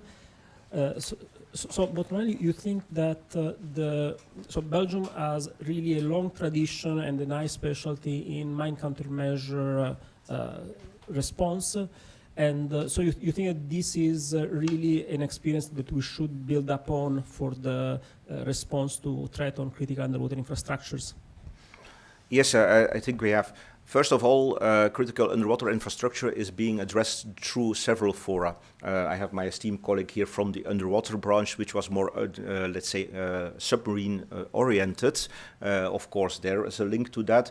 The coastal security with the data integration is also linked to that. But for us, for Belgium specifically, we have our mine countermeasures or mine hunting expertise, which is based in Ostend with the NATO Center of Excellence for mine countermeasures, but also through the PESCO projects within the European context. We are really ready as a Belgian Navy and as Belgium to use that expertise in the underwater bottom objects and what is happening over there and how you can detect, react, respond, protect them. We are ready to share that expertise within NATO, but also within the EU. NATO through the Center of Excellence, within the EU through the PESCO projects and the EDF projects that go under the PESCO projects. So there's a very high pace now of EDF projects also that are supporting the PESCO projects, and there's a lot of opportunities for the Navy, but also for Belgian industry. We have the expertise available for the Belgian industry, and it's very important to include all these actors as well, because it can have a large added value for our society, basically. Thank you very much for your answer. Thank you very much for your talk. And let's thank again the speaker. And with this, we approach the first coffee break of the day, which is meant as a moment to have a coffee, relax, and chat with each other. See you in half hour.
restart. I'll wait for YouTube to be on. It is on? Okay, so welcome back. For the people at home, I hope you had a coffee. For the people here, we had it for sure. So it is really my pleasure to introduce the next speaker. That is Captain Giuseppe Galeandro from the Italian Navy General Staff, and in particular from the Submarine and Underwater Dimension Department. So he's a person with a very large experience for what concerns the submarine world. To tell you the truth, yesterday I went on purpose to fetch him at the airport, and I spent long hours with him because I really wanted to listen, and he had a lot to say. So I will not spend more of his time just introducing him, but I will give him the podium, and I'll be very, very curious to see what he has to say to us. Thank you. Thank you. I'm lucky to be the first after the coffee break, of course. And I'm here on behalf of Admiral Milazzo, the captain of the Italian submarine fleet, who cannot be here today. I will focus on the name of my department, Submarine and Underwater Dimension Department, because we changed the name last year due to the great attention on the underwater side. So we created an Underwater Dimension Department in the General Staff. I'll go briefly on the first part because the previous speakers already made a good explained us all the problems, and of course it's a big problem, a complex problem that needs to be addressed from a multi-level approach. We live in a blue century. The definition of a blue century comes from the recognized centrality of the sea relevant to human civilization, and is an essential player in global commerce, ecosystem, health, and scientific research. Referring to the fact that 70% of the Earth is covered in water, we must also consider the extension of the third dimension represented by depths and seabed. While we have a good understanding of what exists in the outer space today, approximately 80% of the ocean seabed remain unexplored. The underwater environment contains minerals, food, and genetic resources, biodiversity, energy sources, invaluable cultural and archaeological heritage. There are also many opportunities in the huge volume of water under the surface of the sea, considering also the seabed with the potential to expand themselves over time. Energy sources also come in a large extent from the sea through shipping as well as pipelines. Regarding Italy, incoming energy sources flow into the national territory from an area that extends from the Gulf of Guinea, passing through the coast of North Africa to the Persian Gulf, and the waters of Mozambique. This area, conventionally part of the so-called wider Mediterranean region, is paramount for the Italian strategic interest. In terms of underwater gas pipelines, southern Italy is already a bridge to gas-producing countries through the trans-Mediterranean gas pipelines, link Algeria to Sicily, passing through Tunisia, the Green Stream gas pipeline linking Libya to Italy, and finally, the Trans-Adriatic gas pipeline, which links Albania to Puglia and the southern east coast of Italy, providing it with gas from Azerbaijan. In a way, given the importance that telecommunication and fossil fuels play in human development and the functioning and growth of the global economy, it can be said that underwater sea cables and pipelines are truly the world vascular system. That is to say that they are vital for our societies as the vascular system in the human body. Advancement in the field of maritime technologies have contributed to making the underwater dimension more and more accessible, and so shaping it as the new theater of international competition. Moreover, critical infrastructure such as telecommunication, cables, and oil and gas pipelines, once considered protected by hundreds, if not thousands of meters of overlying water, today are more vulnerable to disruption and sabotage. Protecting these networks, connections, communication lines, pipelines is obviously essential in our interconnected world. But from who or what we have to protect our underwater critical infrastructure? There are two primary kind of threats on undersea infrastructure, both resulting in significant damages to modern countries. The first is a traditional physical damage that can be unintentionally caused by commercial activities such as shipping and fishing, or by extreme weather or earthquakes. But our main concern is that they can also be intentional, carried out by a state or a non-state actor. In case of a malicious attack, an adversary may use surface vessels and/or submarines to deploy manned or unmanned equipment capable of disrupting undersea cables or pipelines. There are about 150 to 200 accidental unintentional subsea cables faults every year. Dr. Weston mentioned the case of the Pacific island of Tonga, but there is also a very other example closer to us in the Pelagia Islands near Sicily. In June 2003, the cable was severed by a fishing boat, resulting in the shutdown of a network system. As a result, bank branches could not operate, and the population experienced significant inconveniences due to the lack of land telephone line or internet connection on the island. It is clear that this modern age subsea cable systems are vulnerable to criminals who could effectively shut down large portions of data traffic in multiple states. In these slides, some case studies are shown, like the Norwegian network of underwater cables located in the strategic area between Norway and Russia, and also the case of the Nord Stream and the Shetland Islands undersea cable linking Faroe Island to main Scotland that has been damaged in two separate incidents, leaving much of the islands without internet connections. I will go now on the focus of my presentation, so the Italian approach to underwater critical infrastructure and security.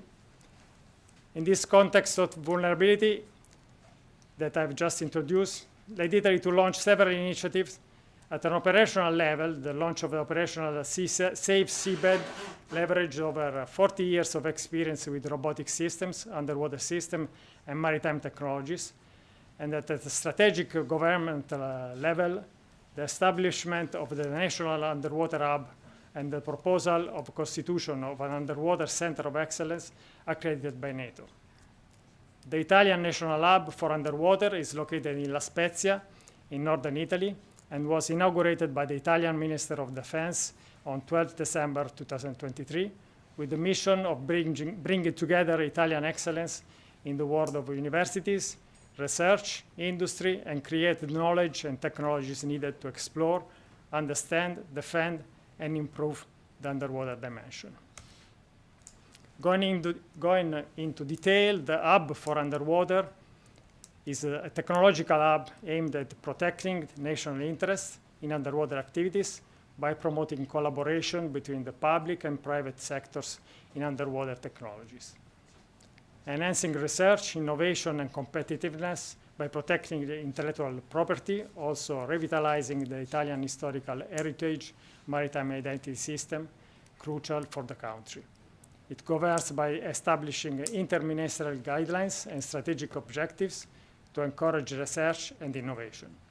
It can therefore certainly be considered an unprecedented model on partnership between institutions and businesses entities, between the military world and the civil world, to accelerate the development of military and civil technology in an almost unknown and inaccessible environment. The PNS, which is the name of the acronym for the Underwater Hub, is governed by a multi-level governance composed of representatives of the participating ministries, the Defense General Staff, the Navy, and private companies and the union of private companies in Italy. And also, of course, the university and research world. This governance is structured to define interministerial guidelines, strategic objectives of scientific, technological, and operational development, and technological trajectories, as well as to provide technical and scientific support to research and innovation activities carried out in the structures and services of the PNS.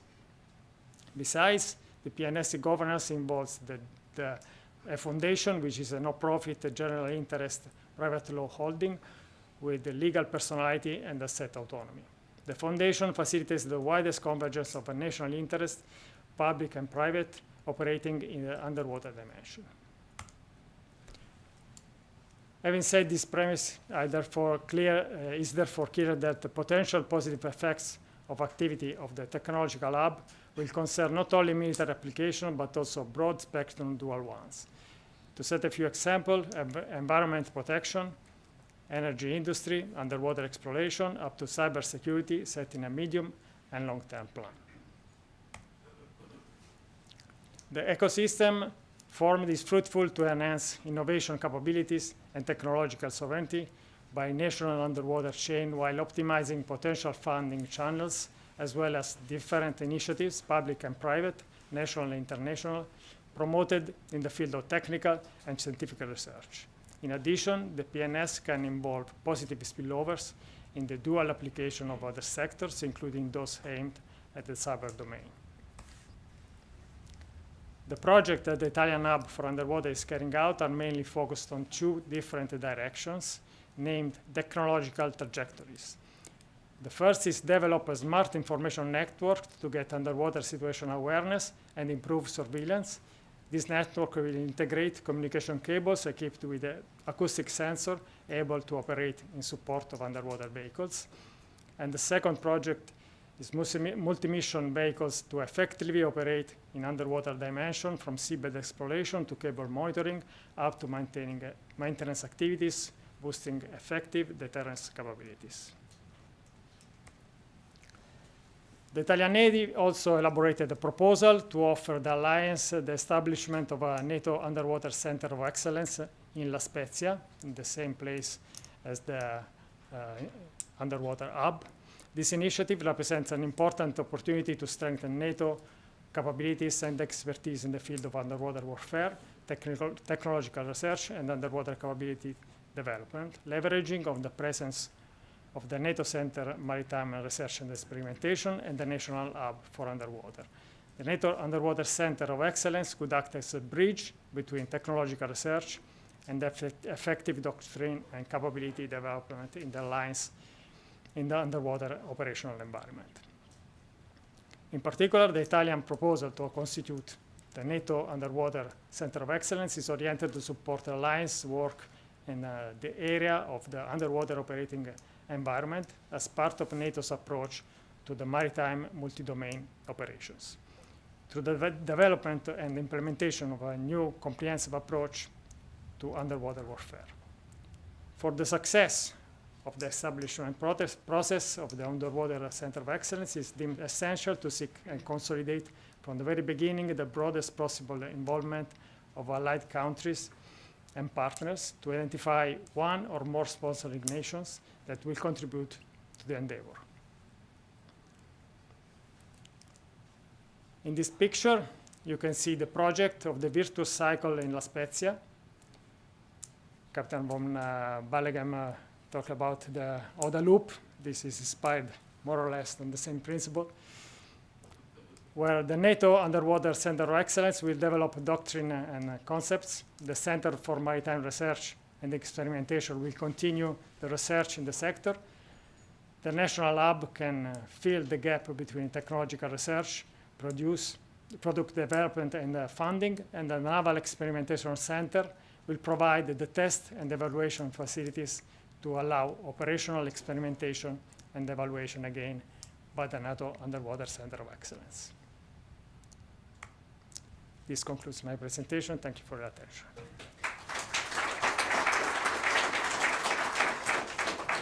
So, thank you very much. We have one fast question from the public, that is, can you make an example of what is new in the Italian approach of the PNS?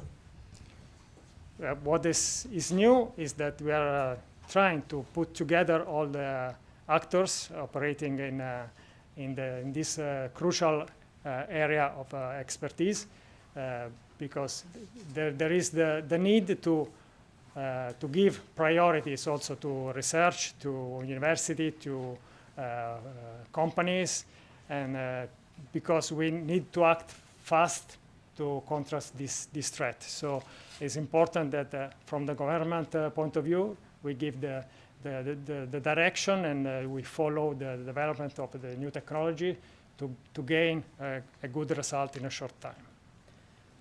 And then I have another question that is clearly stemming from my role as a researcher. It's do you think we should work even more closely in terms of academia, industry, and you guys that use these things for real, for progressing in these things? Of course, the answer is yes. Is in your question, the answer. So we have to act together because, as I already said, we need to reach good results in a short time, and we cannot waste time and resources. We have to have good priorities and follow strictly the plan. Okay, so I wish to thank once more the speaker.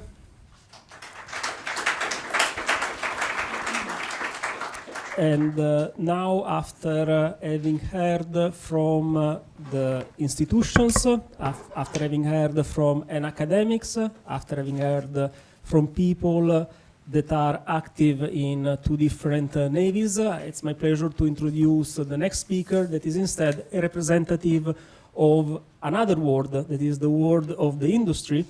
And of course, when we speak of critical underwater infrastructure, it is also fundamental that the owners and the people that place these cables play a role. Sometimes we look at them not necessarily in as the problem that might solve the problem, but actually as the people that created the problem. And it can be, I'm very happy that John was able to come to show the viewpoint on the protection of critical underwater infrastructure from the industry. So thank you for coming, and I'm very curious to hear what you have to say. Thank you. Thank you. I'll just get my slides up.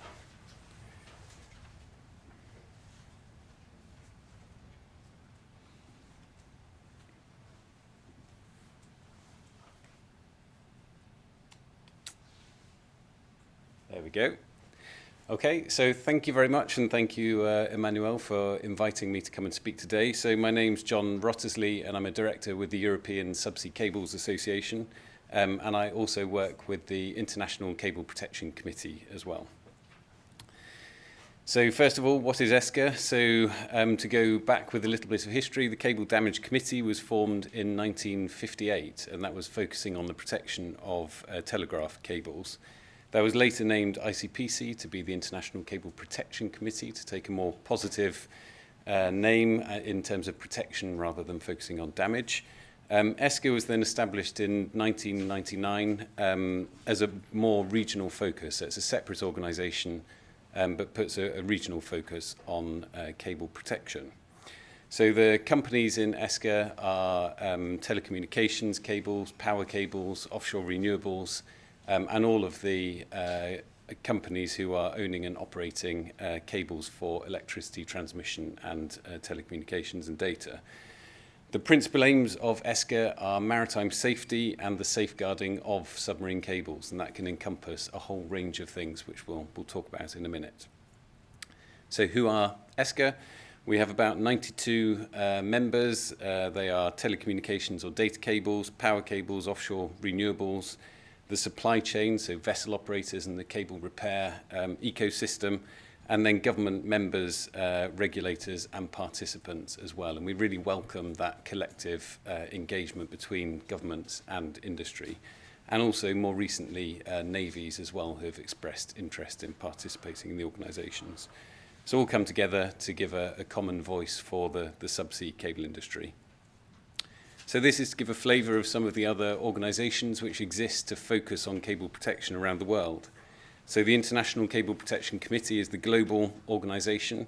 There's also the North American Submarine Cable Association, the DKCPC representing cable owners in the Baltic, and they also include pipelines as well. That's the Danish Cable Protection Committee.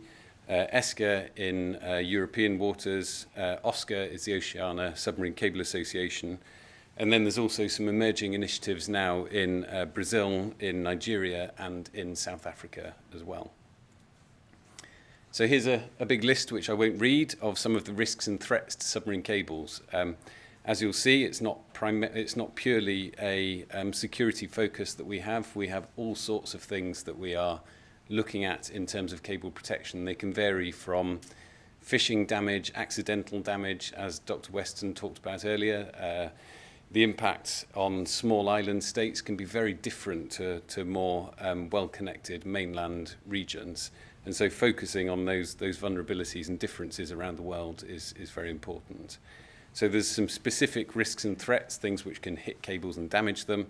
And then there's some other types of risk and threat which can be produced by maybe the wrong sort of regulation or other types of impeded access to repair or deployment of submarine cables.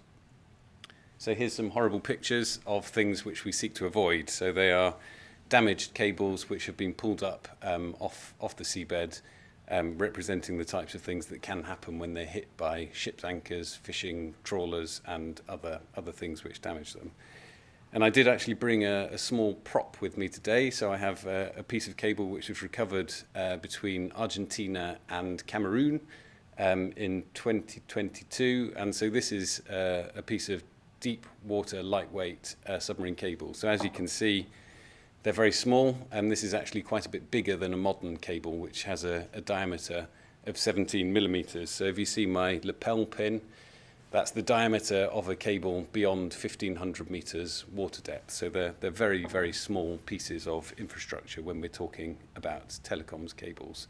Of course, power cables are much bigger, and I'll get onto that in a minute.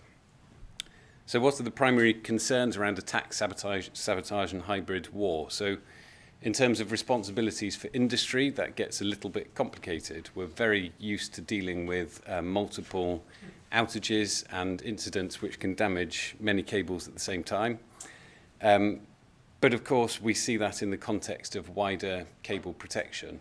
When it comes to actual overt state sabotage or hybrid events, it becomes a little bit more complicated. So in understanding responsibilities, I think that's where the engagement between industry and governments becomes ever more critical. And knowledge, resilience and preparedness are key to being able to deal with these things. So outside of verified sabotage, which hasn't taken place for a very long time, in the grey zone, any cable damage is the same for industry as ordinary damage. If a cable is broken by a fishing trawler which is driven by a fisherman, or a fishing trawler which is driven by a fisherman who has been paid by somebody else, the impact is the same, that the cable is damaged and we have to go and fix it. So we focus on cable repair, the cable repair ecosystem, and making sure that vessels can very quickly respond to these incidents. Some of the commentary from media and other uninformed sources. As we said, not too many people were thinking about submarine cables before the 26th of September 2022, as Tobias pointed out. We certainly were. But of course, there are now lots of experts who are putting forward lots of different views. And I think that if we're talking about a hybrid incident, if the purpose is to sow confusion, misinformation, create an uncertain atmosphere, that can happen without anybody damaging a cable. And so we have to be very careful that there's some balanced, fact-based commentary available on these topics. And there's a lot more that can be done to prevent cable damage. That can be through regulation, through policy, through good understanding and good practice.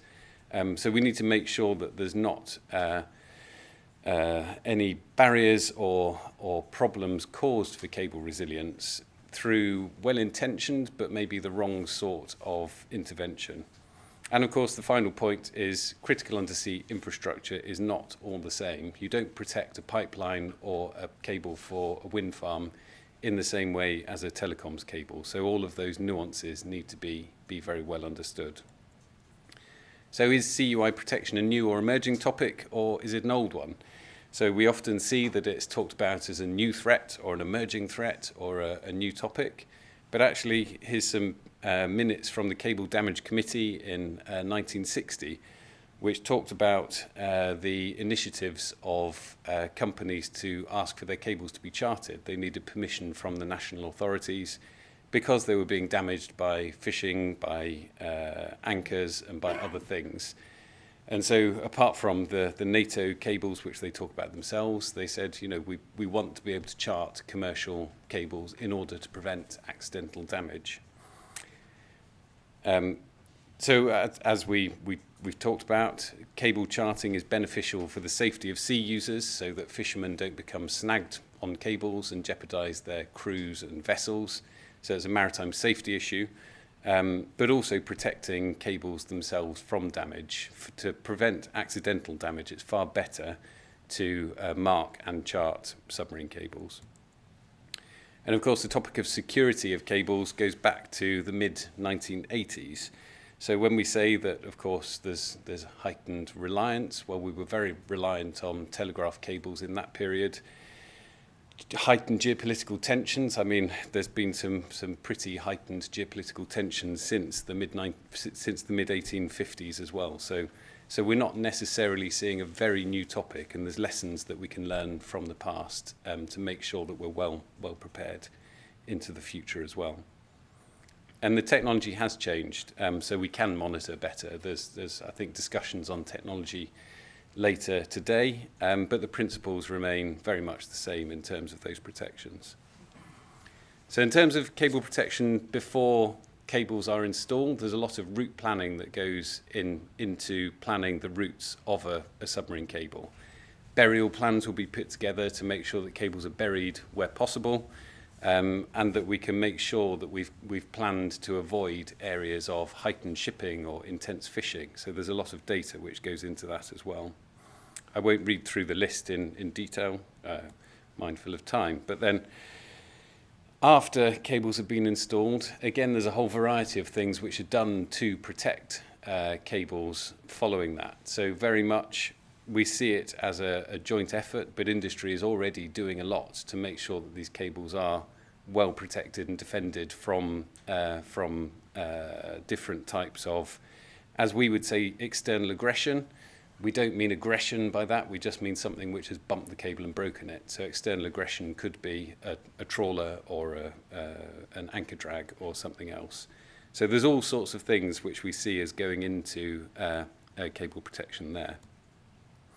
So I've got some numbers around cable repairs. We talk about accidental damage and natural events and sabotage, and what proportion of those are caused by different types of activity. So as we can see here, there's around about 75% of cable faults are caused by fishing or ship's anchors, about 14% from geological events, so that could be turbidity currents or underwater landslides. That can have a significant effect, as Dr. Weston talked about, the underwater volcano in Tonga cut off a whole nation for a period of weeks at a time when they needed to coordinate a disaster response relief. And they weren't able to communicate with the outside world. But the same type of event can happen in other regions and not cause as much of an impact. So the number of repairs each year remains quite static. They're between 150 and 200 cable faults. That's a global statistic. And of course, this is only for telecommunications cables. The same data doesn't exist yet for power cables. But unfortunately, the delay to repairs continues to increase. And we'll talk about that for a reason in a minute. That's not the same for every country. So some countries have a very high fault rate, but actually have a very fast response time. And that's a very good news story. But some countries do have regulatory processes in place that can be a barrier, or maybe it can be down to availability of repair ships, which can be a challenge as well. So if we look at the number of cable kilometres in around 2013, it was about 1 million kilometres of cables worldwide, telecommunications cables. Today, that's increased to about 1.78 million kilometres of cables around the world. But actually, the fault rate, the number of cable repairs has remained flat. And that's a good news story. That means that the fault rate is actually reducing. So if we're talking about an increasing threat and a heightened risk and an increasing number of damaged cables, cable damage is not uncommon. It's quite typical and it happens all the time. What we do about that is the important part.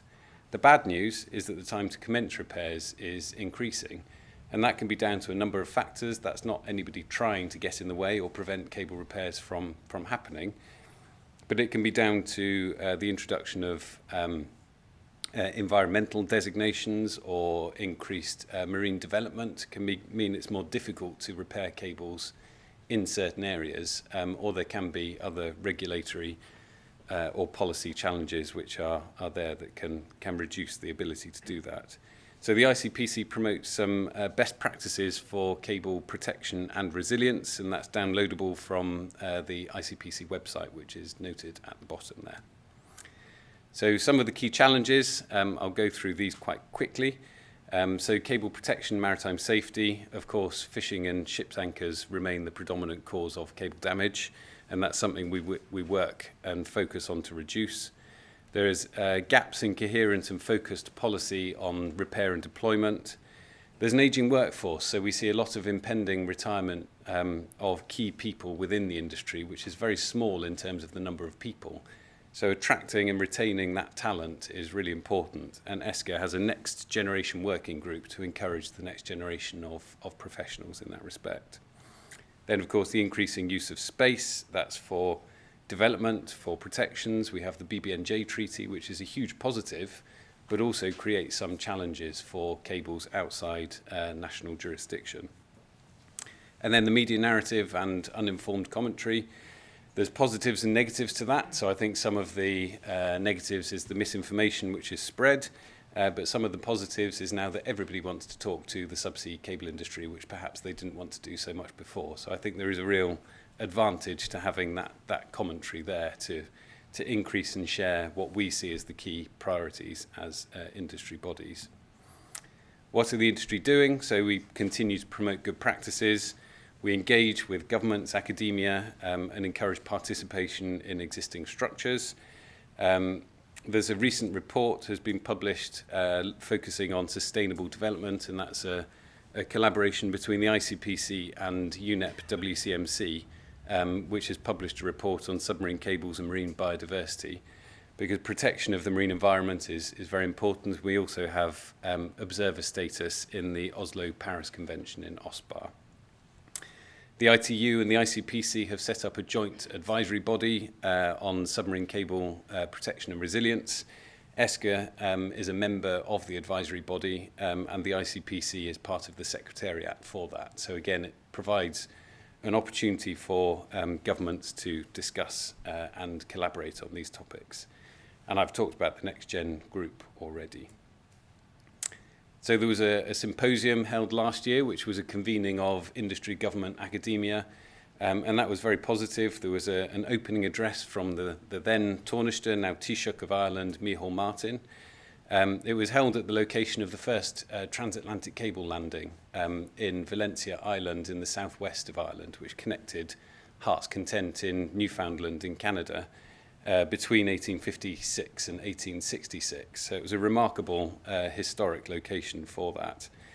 And there have been other workshops which have taken place to continue that dialogue, with the next symposium in Valencia to be being planned for April 2026. The point of that is my news flash that there's 2 reports which are due for publication, and these are really good examples of joint working between industry, academia, governments to come up with some good principles and looking at where these responsibilities lie. So what is missing? I'm realizing my time is missing, so Emmanuel, please tell me if I start to overrun too much. I've got 2 minutes to get through quite a few points that I wanted to make. So supporting a more harmonised approach to subsea cable policy at a national level is really important, as well as between member states and internationally.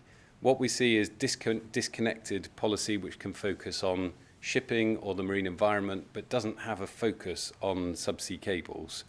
And I'll skip to my fourth point there to say that in some countries they've designated a national policy lead within the country, which has created a champion within those national governments, so a more trusted partner who can engage with industry and lead policy on different areas. So it's not just about licensing and regulation, it's about making sure that that policy makes sense across subsea cables.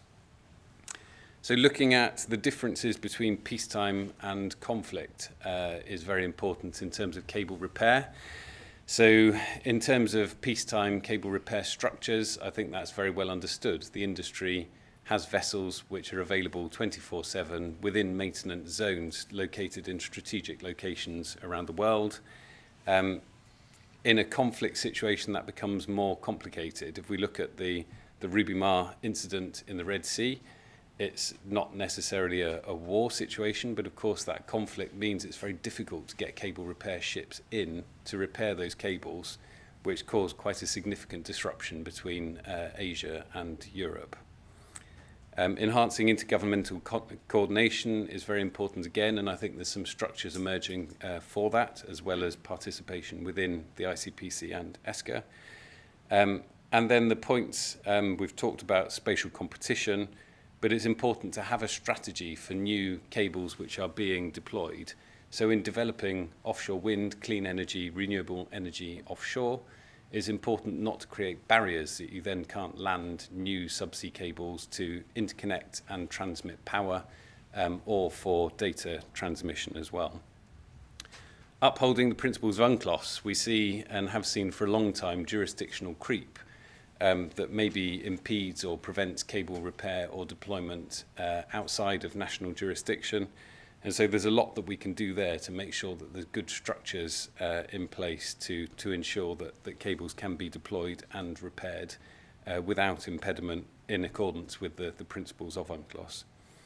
And then stress testing and emergency planning. We've seen a lot of governments have focused on emergency planning scenarios, and I think this is very important to understand where those vulnerabilities might lie. So it exposes the gaps in understanding, or where the understanding is strong, to make sure that there's good collaboration there between industry and governments with a good practical solution. Mitigating measures, and I think I only have 2 more slides, so I will go quickly, Emmanuel, but do flag me if I need to stop. Education and awareness, so it's important in policy making that governments, other stakeholders and everybody involved in this ecosystem understands firstly what the challenge is, and then understands how we can work together to solve some of those. Training for merchant marine operators. We've recently issued a call to action to the IMO to talk about good seamanship and stowage of anchors to make sure that they're not dragged. And this comes into reducing hybrid incidents. If you can reduce the noise, if you can reduce the number of faults which are accidental, much more scrutiny can be put on those faults which do occur. And so reducing the overall number of faults is a very important principle there. There's a lot of things which already exist in terms of AIS tracking and monitoring of cables to make sure that you understand what's going on around the cable. There's new technologies coming through as well in terms of fiber sensing, state of polarization, DAS, and so on, which can help to support that as well. And then collective industry engagement. As Tobias mentioned, we talk about industry government cooperation all the time, but how does that happen in practice, and why do we keep saying that it should happen? But those structures do already exist, so it's important for governments to come and join either as observers or members, or participate in those forums to explain what their concerns and priorities are. Cable deployment and cable repair, making sure that cables can be deployed and repaired is self-evidently important. We talk about preventing damage, we talk about reducing cuts, But if those cuts exist and you can't repair them, then the effect is very much the same. So making sure that we understand those strategic repair scenarios and what might happen in the event that civilian vessels won't go to sea, then we need to work together to come up with some solutions there. So to summarize, I think I've talked about these probably all already in quite a lot of detail. So looking at capabilities beyond business as usual, I think the industry has shown that to respond to multiple incidents, it's quite well equipped, particularly in terms of telecoms, reducing disruption and so on. So we've seen a variety of examples when multiple cables have been hit at the same time and nobody's suffered any disruption. There's barely been a passing mention in the media, and it's all been very, very capably dealt with, and that's 200 or 150 to 200 cable faults every year. Those which do get a lot of attention can create some additional complications, and that's why there needs to be harmonisation, coordination and engagement between industry, member states of the EU and international partners as well. Over-securitization could create unintended consequences as well. If we focus solely on security, there are things which could then damage overall resilience of cables more widely. I've already done several sales pitches to say that everybody should come and join our industry organisations. They're open for governments and regulators and other stakeholders. And then the importance of attracting new talent and new entrants to the industry is a key priority there as well. So as a final point, subsea cables are a mature industry. Telecoms cables have been around since the mid-1800s, so a lot of this isn't a new topic. But the focus and reliance is a key time to share some of these messages and work together to create a better, more resilient structure. Thank you very much.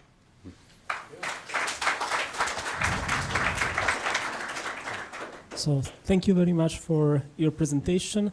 Since I have received several very interesting questions, but I will refer them to the panel session because we are a few minutes late. And Sorry. No, don't be. I didn't interrupt you because it was interesting. So, okay, that's a good memento of what we are talking about. And with this, it's my pleasure to invite our next speaker. So there was a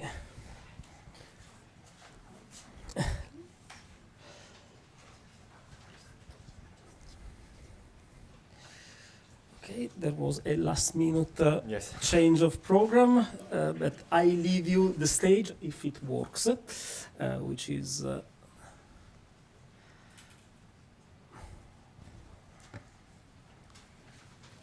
Let's see.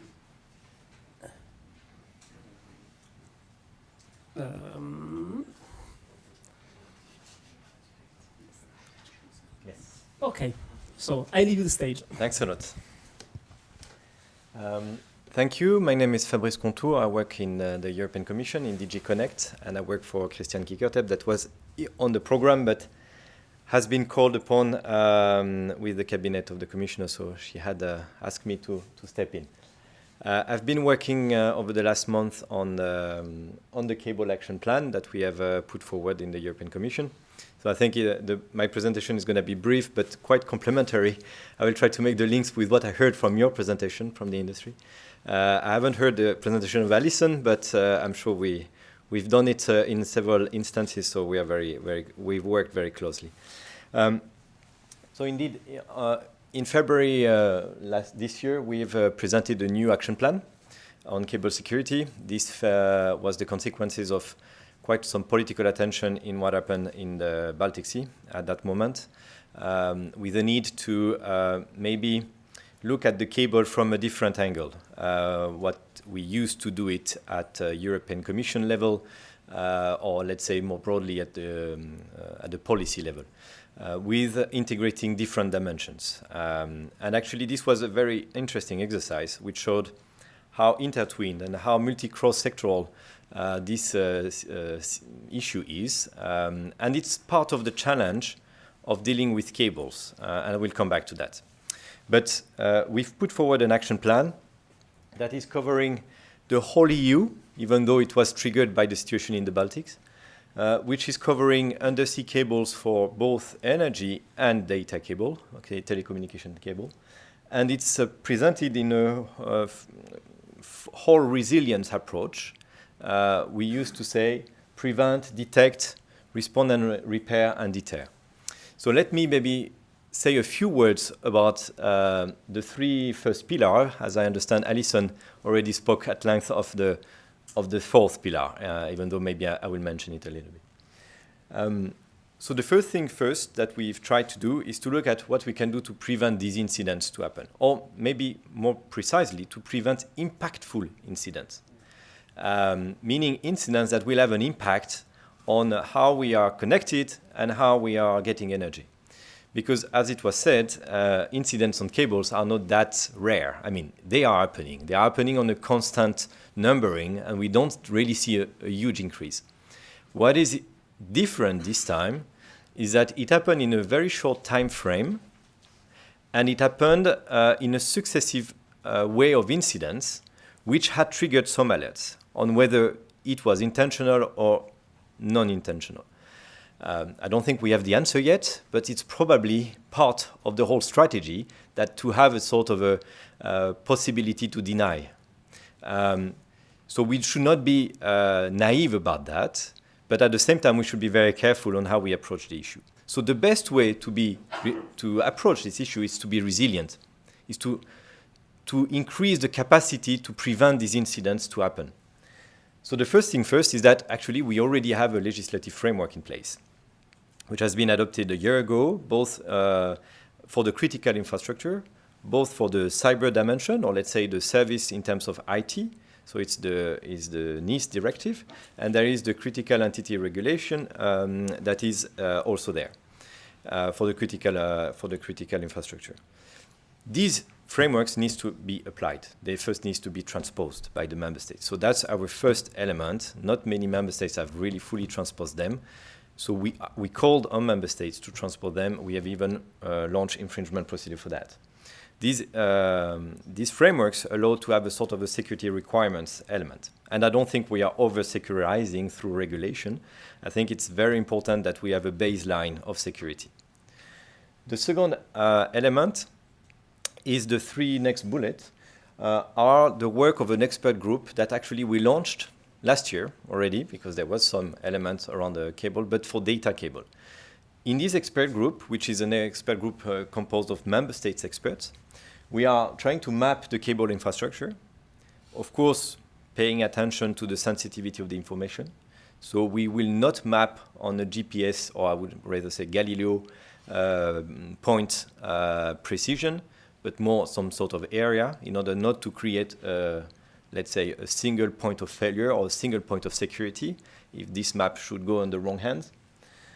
We are looking at coordinating risk assessment. So which are the risks that are actually specific to the cables that we all agree about, whether they are physical, intrusion, virtual, that are the different risks that we are mapping. And then the mitigation measures, meaning what are the measures that member states should take forward in order to mitigate them through a cable security toolbox. For those that are a bit familiar with our way of working on these issues, we have exactly the same approach. We had exactly the same approach with the 5G, with the 5G security toolbox, which is voluntary. We'll see later on whether it remains voluntary, but so far it's voluntary. And the idea here is really to put forward some security measures that member states need to take forward together as Europe. The fourth element is that we need to be better prepared. And for that, we need to stress test our resilience towards this infrastructure. For that, we are using a new element we have had since last year after the Cyber Solidarity Act, which allows to dedicate some money to stress testing the security and the resilience of critical infrastructure. So we will launch a call in a couple of weeks with the call towards member states to actually protect and stress test the cable infrastructure.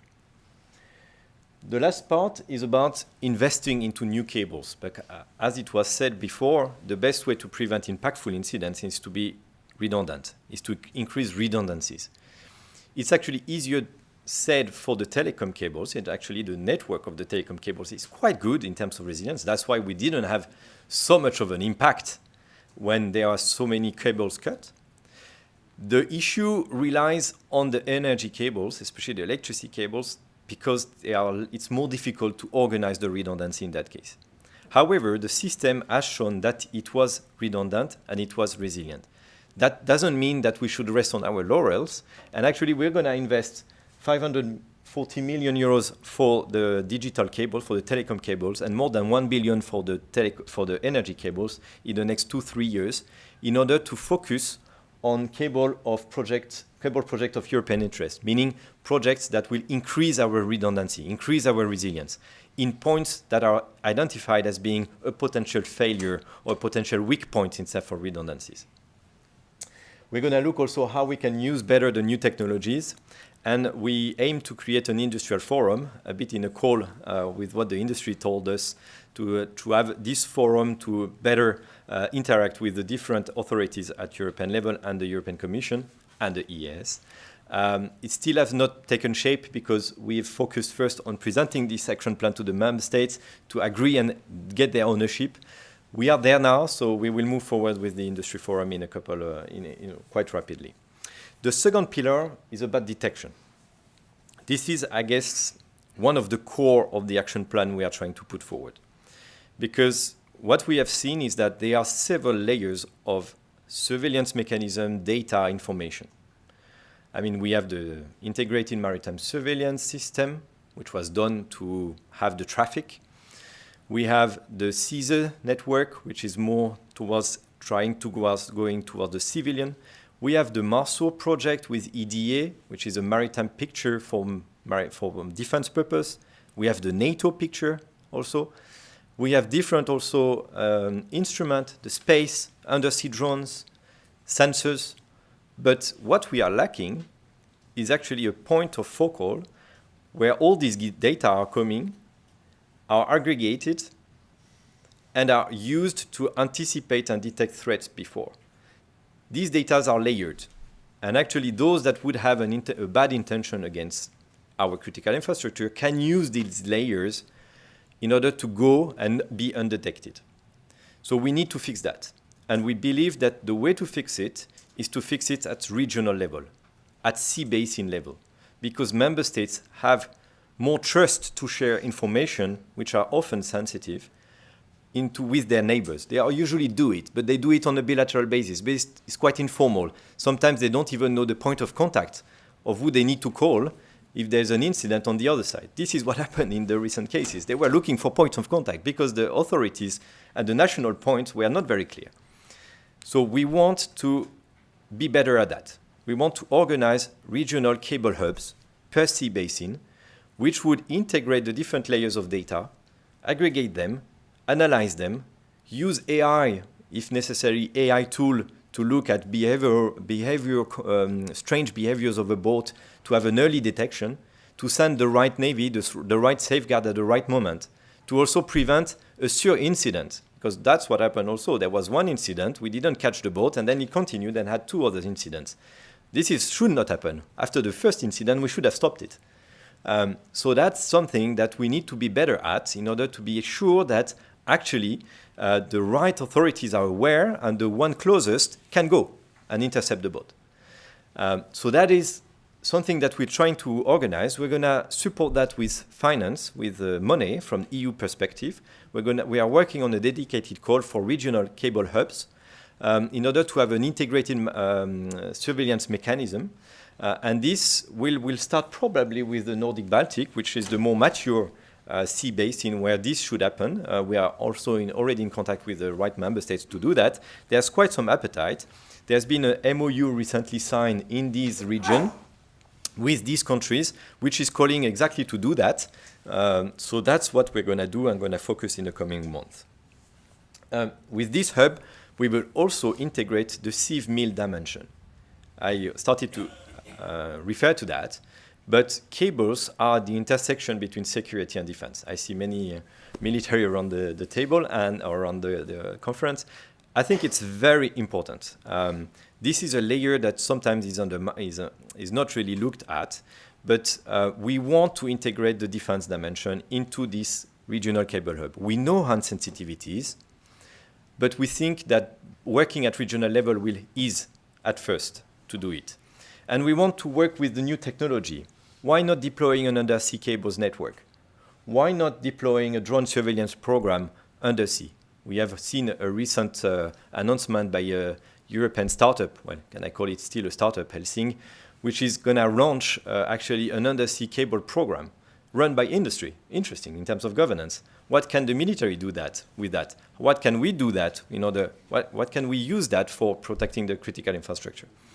And actually, ultimately, these cable hubs would be able to jointly procure some services like this. But of course, we need to integrate the defense dimension. This is extremely sensitive. When you go undersea, you see many things that should not be seen by everybody. So we are aware of that. This is why also it's part of the white paper on defense that we have put forward in order to integrate really the defense community into this conversation.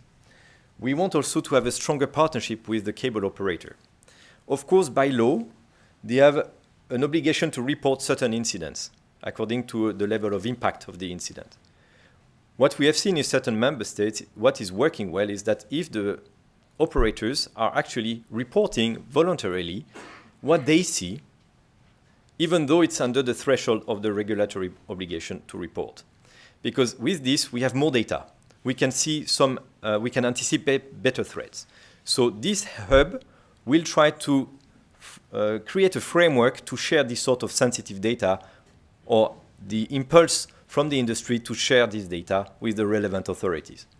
For this, you need to put a real framework in place. You need to know with who you share. You need to put some rules, so standard protocols, so the data is protected.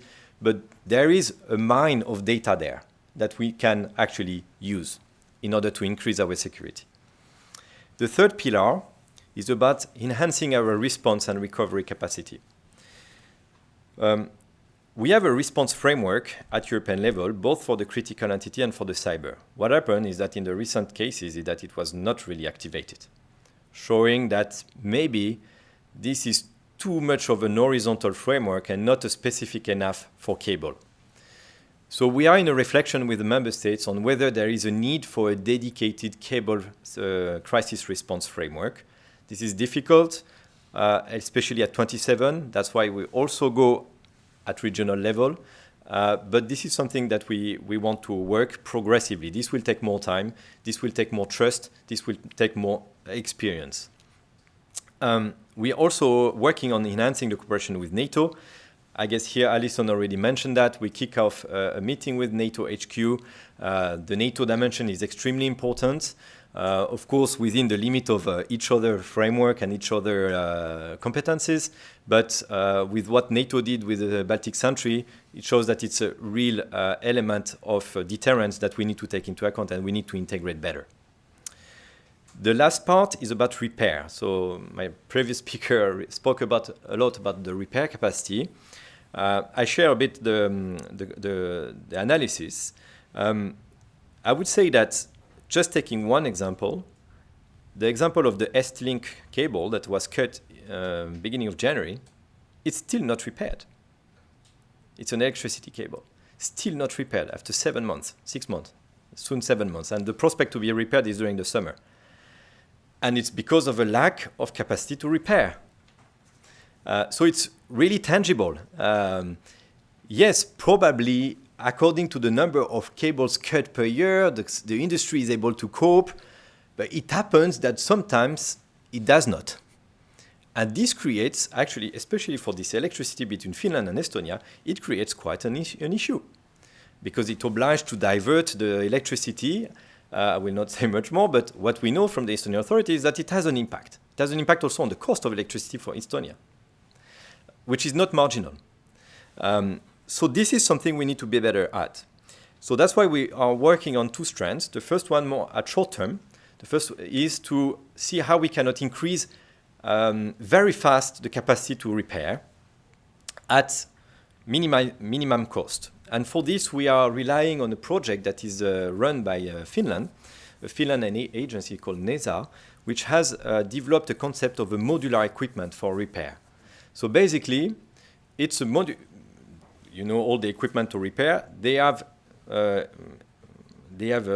spread it out and made modular equipment that can be stored in a port and be installed on any ships, whether it is an icebreaker, a Coast Guard coast, a bark, which would be the closest one. And this is less than 10 million to develop, to procure, to buy, compared to between 80 to 200 million to have a repair ship. So this is super cost effective. We are looking into it, how we can actually help support that, also through the cable hub, by the way. Of course, we need to be careful because we should not disrupt the market. And there is a market which is fragile. And we need to maintain these market capacities because we cannot, as public authority, take over. So we need to look at the governance. Maybe this cable modular equipment can be triggered only when we see there is a market gap or when the market is not able to actually respond to the need.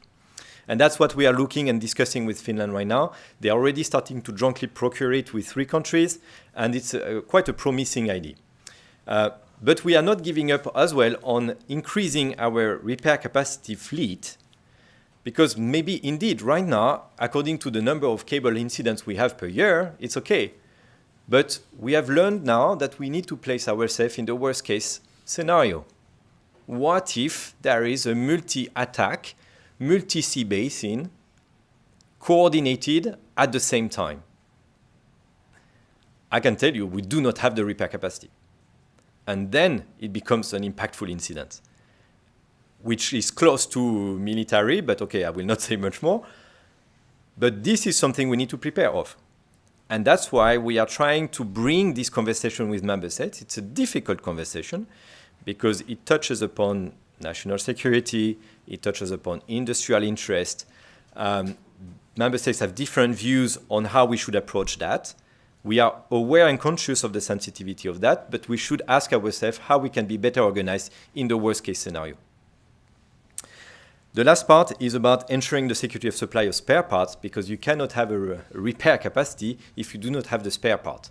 And actually, we would like to organize stockpiling placed at strategic places in sea basins to be sure that we have always the spare part needed in order to repair the cable. Sometimes, by the way, these spare parts are not coming from the EU. So we are subject also to dependencies here. We need to be careful and be prepared. So this is the work that we are working on right now. Of course, there is the pillar, which is the deter. The 3 pillars that I've presented, they should be done regardless on whether these incidents are intentional or unintentional. We need to do that. The 4th pillar is, of course, focused on, is there a malign action behind? And in that case, of course, we want to deploy a proactive cable diplomacy, act against the shadow fleets, but this we can have a discussion during the panel, hold the malicious actors accountable, and of course making full use of the international law of the sea, which is a very difficult and delicate point of balance that we need to find. So I will stop here. I will be happy to respond to any question you may have. You see that we are determined. This is a new field for the EU Commission, for the EU policy. It touches many authorities. I think in one member state we had 17 authorities around the table, 17 authorities and agencies. Imagine you put that at European level. It's a lot of person and a lot of authorities to coordinate, but that's the challenge with the cable. That's what we need to overcome with some good governance and good, let's say, projection of the capacity to respond to the risks. Well, thank you. Thank you very much. So, in the while, I ask the crew to put in order for the next phase, that is our panel discussion. So I will invite our chair for the panel discussion, that is Ivan de Mesmaker, who has a very, very, very long list of titles. So you will forgive me if I don't go for all of them. Maybe he will for us, and that will lead this panel session. Yes, thank you very much, Emmanuel, for that. Can I ask all the panel, which means all our speakers, to come in the front? First of all, thank you for sticking to the time, and don't worry, the sandwiches are not there yet, so we still have some time. So you asked me to introduce myself. Indeed, my name is Ivan de Mesmaker. I'm here in my capacity of Secretary General of the European Corporate Security Association, bringing together the heads of security of major corporations, but also from the public sector, the Bureau de Sécurité, which are known to our European institutions, and others. But I'm also a former student of the VUB. I graduated in '86, and I must say that at that time defense was a bad word. You would never have seen uniforms on the campus, and it would have been a struggle. And you still feel it a little bit today already. It's always better. But we put together ethics committees, and ethics committees, you know, that's when you do not know exactly what you have to do, so you put an ethics committee. But I would like to say that every person who thinks in a sound way wants to avoid war. So that is valuable for everybody. The thing where it may be a little bit different is how do we do it? How do we avoid war? There are people who think that with disarming, with not being in a position to respond would be the best strategy. Personally, and I think that every sound person also understands that avoiding war is a combination of a lot of things, but it's also one of the elements, not the element, but one of the elements is a credible defense. Now, if you want to have a credible defense, you need military, of course, but you also need a defense industry. And I think that the most important thing is the mindset of the population, which we sometimes forget. So these three aspects are really very important. And it's interesting because Professor Garon said it at the beginning when we saw the attack on the pipelines on the Nord Stream. The real shock, and I quote you, the real shock were people shocked that people were ready to do that sabotage. Was the real shock. Well, I invite you to read, it's a book that was published a few years ago by two Chinese colonels, and in French it is La guerre hors limite. You can also read it in Chinese if you want, but it's more complicated. But basically it defines what is hybrid warfare, and hybrid warfare is very simple. It is use everything you have and use that in the conflict. Now, based on that, and we already had the question, of course, these are sensitive topics. And I was a bit astonished also that it is an open conference, that it is streamed. And if we stream it, I would like to say hello to the people from China, from Russia, from Iran, and maybe we'll also have some colleagues from North Korea following this presentation. So thank you for being with us, despite the time difference. But indeed, I think confidentiality, and it's always a very difficult exercise that we have to do there. So maybe I would start that as a first question. How do you manage for each of you because I said the mindset of the population is very important, so we need to communicate, but on the other hand, it's a sensitive topic. So who would like to pick that up? It's so confidential that nobody wants to pick it up, you see. It's Perhaps as a military, I want to address that. There's always two aspects to that. First of all, you have your security, your classification status of actions that you undertake.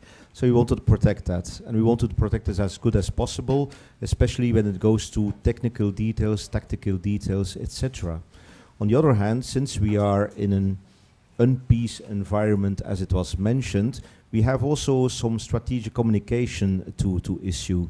So we have to discuss our readiness to protect our equipment. We have to discuss about how firm we are to be willing to protect, to defend, to develop mechanisms to invest money into that whole protection. That is an important message as well, that already goes a little bit to the deterrence part, but the strategic communication that Europe is willing and European nations are willing to defend what is valuable to us is also important. So that means that you cannot be too closed about everything you say on this topic. You have to promulgate your intentions to protect, to be ready to defend as well. So it's always two-faceted. It's on one hand not disclosing the operational technical details, but on the other hand having the clear messaging as well. So I think that balance is very important. Okay, thank you, Christophe. Any other thoughts about that? Okay, thank you. Yes. Well, as I said previously, I think we need to be as open as possible.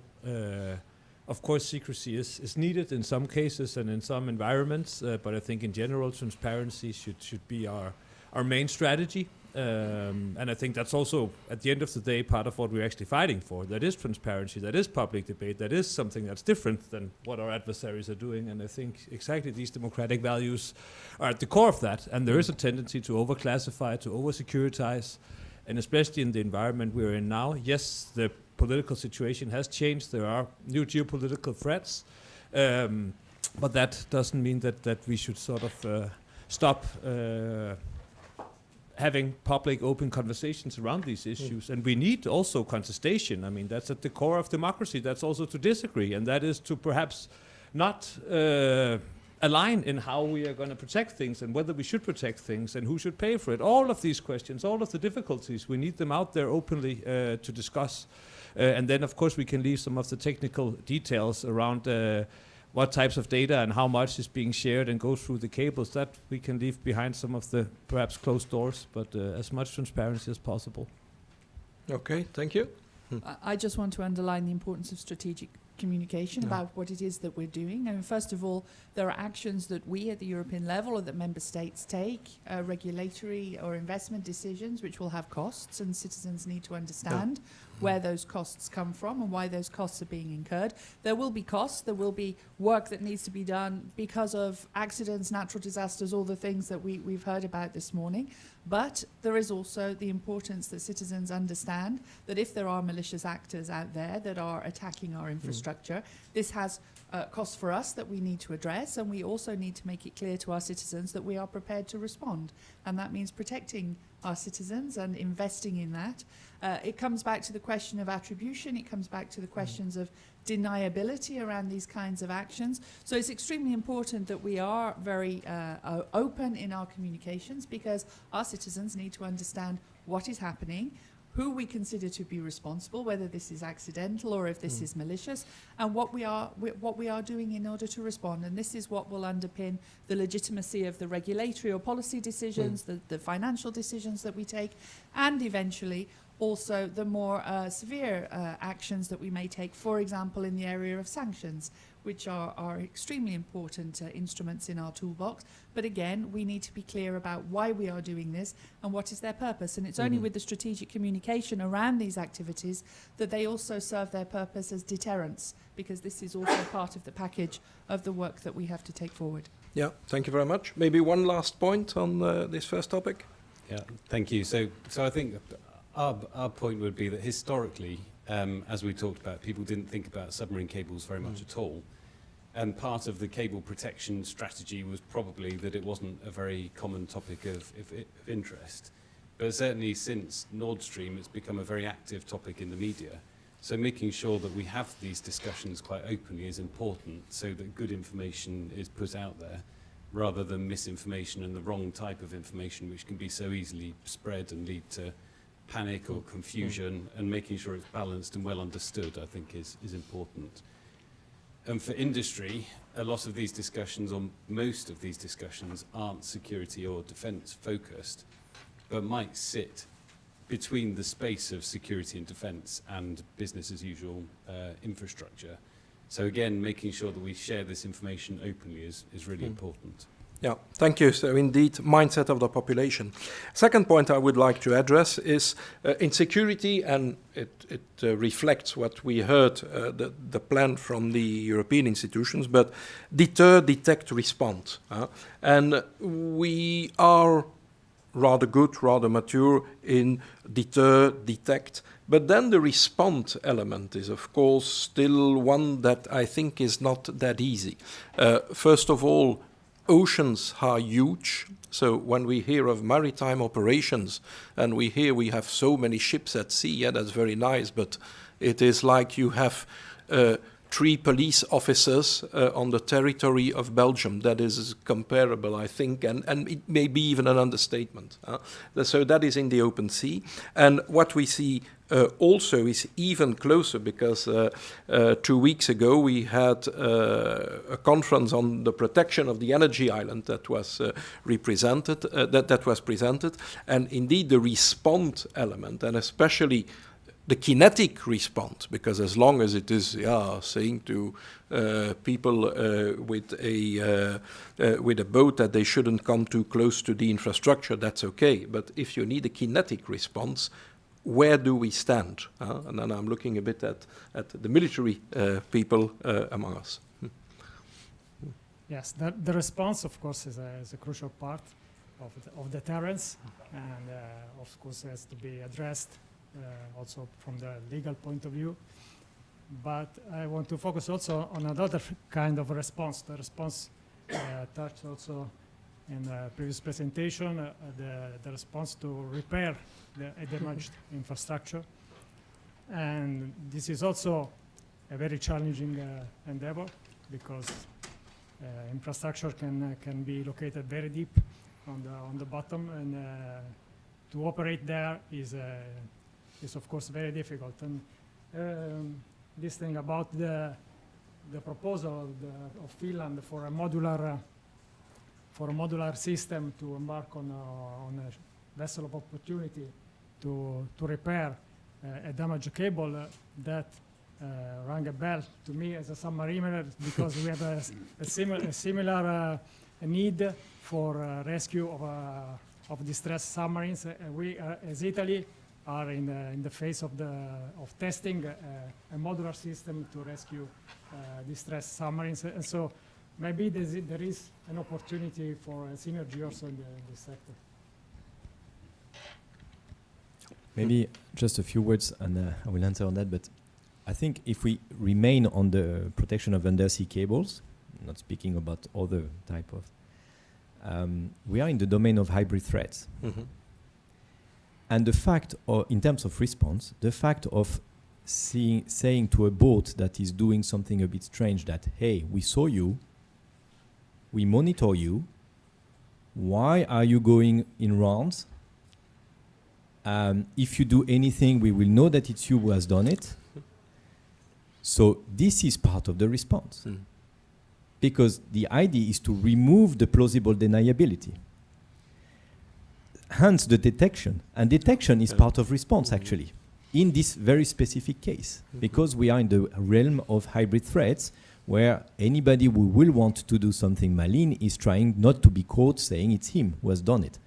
So that's why we are focusing on the different pillar, and the response in terms of detection and able to be to attribute is very important. In terms of response, in that case also there is what the innovation can do in terms of industry. We have some industry, for instance, who is looking into AI undersea drones who can be trained according to the acoustic signal of a vessel, which is unique. So if you're able to track this acoustic signal, you have better chance to be able to attribute. And we should say to our opponents, we have this sort of capacity. Don't even try. So that's the sort of strategic communication that we ought to have. And the last part is, of course, repair. I've said it. I mean, we need to reduce the time to repair as a tool of deterrence. Because if you know that the impact will be limited, you will not take the risk. Because always in this case of hybrid threats is a trade-off between Do I take the risk to do something bad? Or is it worth the case? Is it worth it? If you reduce the case of its worth, there will be less of these attempts. So always again, saying that we will increase our repair capacity, being able to be super modular, being able to be super reactive will be a way of respond and actually prevent these incidents to happen if they are malign actors willing to do that. Okay, thank you.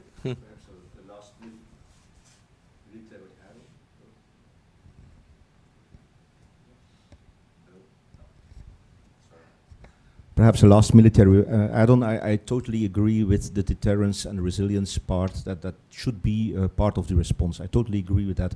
If you go back to the basics of the military has the basic function that is to protect our society and its vital interests against, let's say, a foreign or an external actor. That is the basic, let's say, dogma of the military. Vital interests, we have to investigate whether what of the critical underwater infrastructure, it's called critical, what is vital infrastructure? Then it goes back to resilience, to the backup systems, to the repair capacity. We should intervene as a military upon vital interests of our country. We do have our military equipment available, but in a peacetime environment, okay, you can make it available. An unpeace environment, it makes it already a lot more difficult. And if we go further up to the escalation mode, then the military means might not be totally available for critical underwater infrastructure, etc. So we need to have this clear division of roles. Of course, the military and the navies will play their role, but there's much more to that, and you need to consider what is vital and how do we protect it, how to prevent some things to become vital, as the gentleman already addressed as well. Okay. I just wanted to add a little bit to Fabrice's point about deterrence, and this comes back to raising the cost, the issue of raising the costs of perpetrators. So first of all, removing or reducing the deniability, reducing the noise, the accidental incidents, the things that are preventable or can be prevented. But it's also about raising the costs if we see that there has been a perpetrator. And of course, there are potentially huge financial costs to the ship's masters, to the insurers, to the owners of these kinds of incidents. And that means these people and these actors need to be held accountable to the maximum amount. We have also the sanctions regime, which is being broadened, and I expect tomorrow at the Foreign Affairs Council we will see an increased number of ships being targeted. And I think there's also a lot of work, a lot more work that we can do bilaterally and through the International Maritime Organization with flag states. Because we heard earlier on today that the international law of the sea gives a lot of responsibility to flag states. And so again, working with the flag states so that we're more able to act against those ships that are damaging our infrastructure and acting in a way that is counter to our security. I think there's a lot that we can also do there. Okay, thank you very much. We talked a lot about repair. We see that repair is a very important thing. And I understood, but maybe I'm wrong, but that you have different companies, different ships at sea, and that there's a kind of an agreement that the one that is the closest to the issue would repair. And then I have a question, of course, regarding what is the trustworthiness of these different companies who repair, because they really are at the heart of what they're doing. So how do we know, and it's very friendly, but that they do not make free of charge backups of everything that is going through the communication line, for example? Well, so in terms of the structures of maintenance, it's quite right to say, I don't know, is this on? It is on. For telecommunications maintenance, and I think this is a really important area to draw the distinction between power and telecommunications. So power has a different set of challenges, and the S-Link example that you mentioned, it might be offline for 7, 8, 9 months. Wouldn't be uncommon. That would be quite relatively typical for a power cable. For telecoms, they have maintenance zone agreements around the world and private maintenance agreements. So there's areas of the sea which have strategic vessels located on 24-hour standby, 365 days a year. So it's almost an ambulatory service that they can be called out to repair a cable. That means if a telecoms cable is damaged, it can be repaired within a matter of days or weeks. rather than months or longer, as we've talked about. In terms of data security, that's probably a bit beyond my expertise, but in terms of the practicalities, I think the model of maintenance, which is largely self-insurance, is one of the successes of telecoms resilience, which doesn't exist for power cables, which are much more driven by an insurance-based model. Because I have a little bit of a sick mind, that is why they ask me to talk about these subjects. But I see a very easy attack scenario with a ship, with the anchor. You get a cable, and there is, let's say, a friendly repair company that is, by coincidence, very close. So it's very clear what could happen there. So my question is, those repair companies, do they have a kind of vetting? Who are they? What is the trustworthiness of these? I mean, in terms of the companies themselves, it's a very small industry, and there's a very limited number of ships which are available to undertake. Can I say? repairs. There are 3 companies for telecom cables. 2 of them are French. And there are 3 for power cables. In total, I think we have 8 boats. And the non-French, who I don't remember right now. Yeah. But that's UK. Yeah, I think it's UK. But that's the case. So they are very well vetted by who needs to vet them. I can say the crew are vetted. This is not a normal business. That's why we say it's voila. It's done with the security level that it requires. And not everybody can come and repair a cable. There's not, you don't establish yourself as a company of repair cable and you say I can service. Yeah. So you need certain authorizations. Okay, that's reassuring. So the backups are in Paris and London. Okay, thank you for that. Somebody else wants to add something on this point? No? We were talking about the threat from state actors, but we also see an increased, and we said it, we are discovering the seabed, everything that is in there, also the resources of the oceans. And that means that if we look at that, we also have environmental action groups looking at what can be done. So I heard, and there was a colleague here talking about possibility of having radiological devices to power. We also talk about SMRs, small nuclear reactors that would be put instead of bringing the energy from shore to there to have a local production. So how do you see the potential involvement of and again, environmental action is completely legal, but if you start to do kinetic interferences, that changes. So how do you see the threat from that angle?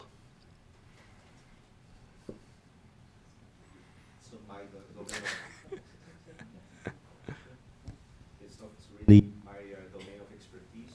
I don't know. For the actors, if you're in a hybrid scenario, everybody can be an actor, so or everybody can be manipulated to become an actor.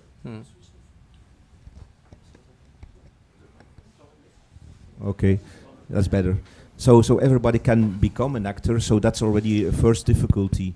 We have to be very careful of not overshooting. Okay, we know you have some actors that have perfectly legal actions. That is okay. You have some actors that are manipulated, as you have it during election time, as you have it in political parties, etc. So I think it's something we have to live with. We have to be very well aware of what is behind some of the actors. It does make any difference at the end if the actions are malign or are causing real damage. The end state then is the same. For us, as a military, of course, again, we're looking basically at foreign actors, external threats. Otherwise, you have some other services within the state that are responsible for that. But we work together with that. For the Belgian situation, you have a National Authority Maritime Security, for example, which regroups all the intelligence services and made the most important let's say security actors in the Belgian landscape being able to have some actions at sea. So the National Authority of Maritime Security can regroup that, and from there on you should have a good analysis on what the actor is exactly, what are the intentions and what is behind it as a basic answer. maybe I will comment with my, does this work? As we swap microphones, with my external policy hat on, so speaking for the External Action Service, a lot of what we're talking about here is protecting the European continent and the European sea basins, but also looking globally, and I think I tried to highlight this at the beginning of the morning. Partners around the world, coastal states around the world, very often lack the capabilities to monitor and to manage their own territorial waters and their own exclusive economic zones, and that is a problem for piracy, it's a problem for oil bunkering or trafficking, it's a problem for cables and underwater infrastructure, and it's also a problem when it comes to exploitation of the maritime environment, protection of the maritime environment, and the blue economy. So a big part of what the EU is doing is also trying to work with coastal states globally and regional structures globally, so that these states have the capacity to manage their own waters and that they understand what is happening in their own waters. And this will contribute, first of all, to the sustainable development of the marine environment, which is in everybody's interests, but it also contributes towards addressing these kinds of security threats that we're talking about this morning. Because we know that we live in a global world, we know that we live in a global economy, and if cables are being damaged and cut in the Indian Ocean, in the South China Sea, in other parts of the world, this will have an effect on what happens in our own environment. So we have to think about how we engage with our partners, and this is quite an important work strand. I also want to just briefly flag, with the caveat that I'm not a legal expert myself, but I am assured by those who are, that within the framework of UNCLOS there is a little bit more scope for coastal states to act where there are risks to the environment, and that's quite an important area that I think we also have to explore, and this is particularly relevant when it comes to the protection of energy pipelines in particular. Okay. Perhaps one add-on on the external reach out. That's why for the Belgian Navy, for example, we are at a yearly basis investing in the maritime security centers of the Gulf of Guinea. Yeah. We have a lot of countries where we're trying to instruct them or help them to build their maritime security centers to have their maritime situational awareness as well, which of course is a little bit encompassed in the coordinated maritime presences initiative from the European Union. Yeah, thank you. Yeah, then and it is a key point for the industry. I think that there's increasing uses of the oceans and increasing human uses of the oceans is changing over time. So we've seen the development of offshore renewables, but moving into deeper water, we're seeing deep sea mining, deeper sea fishing.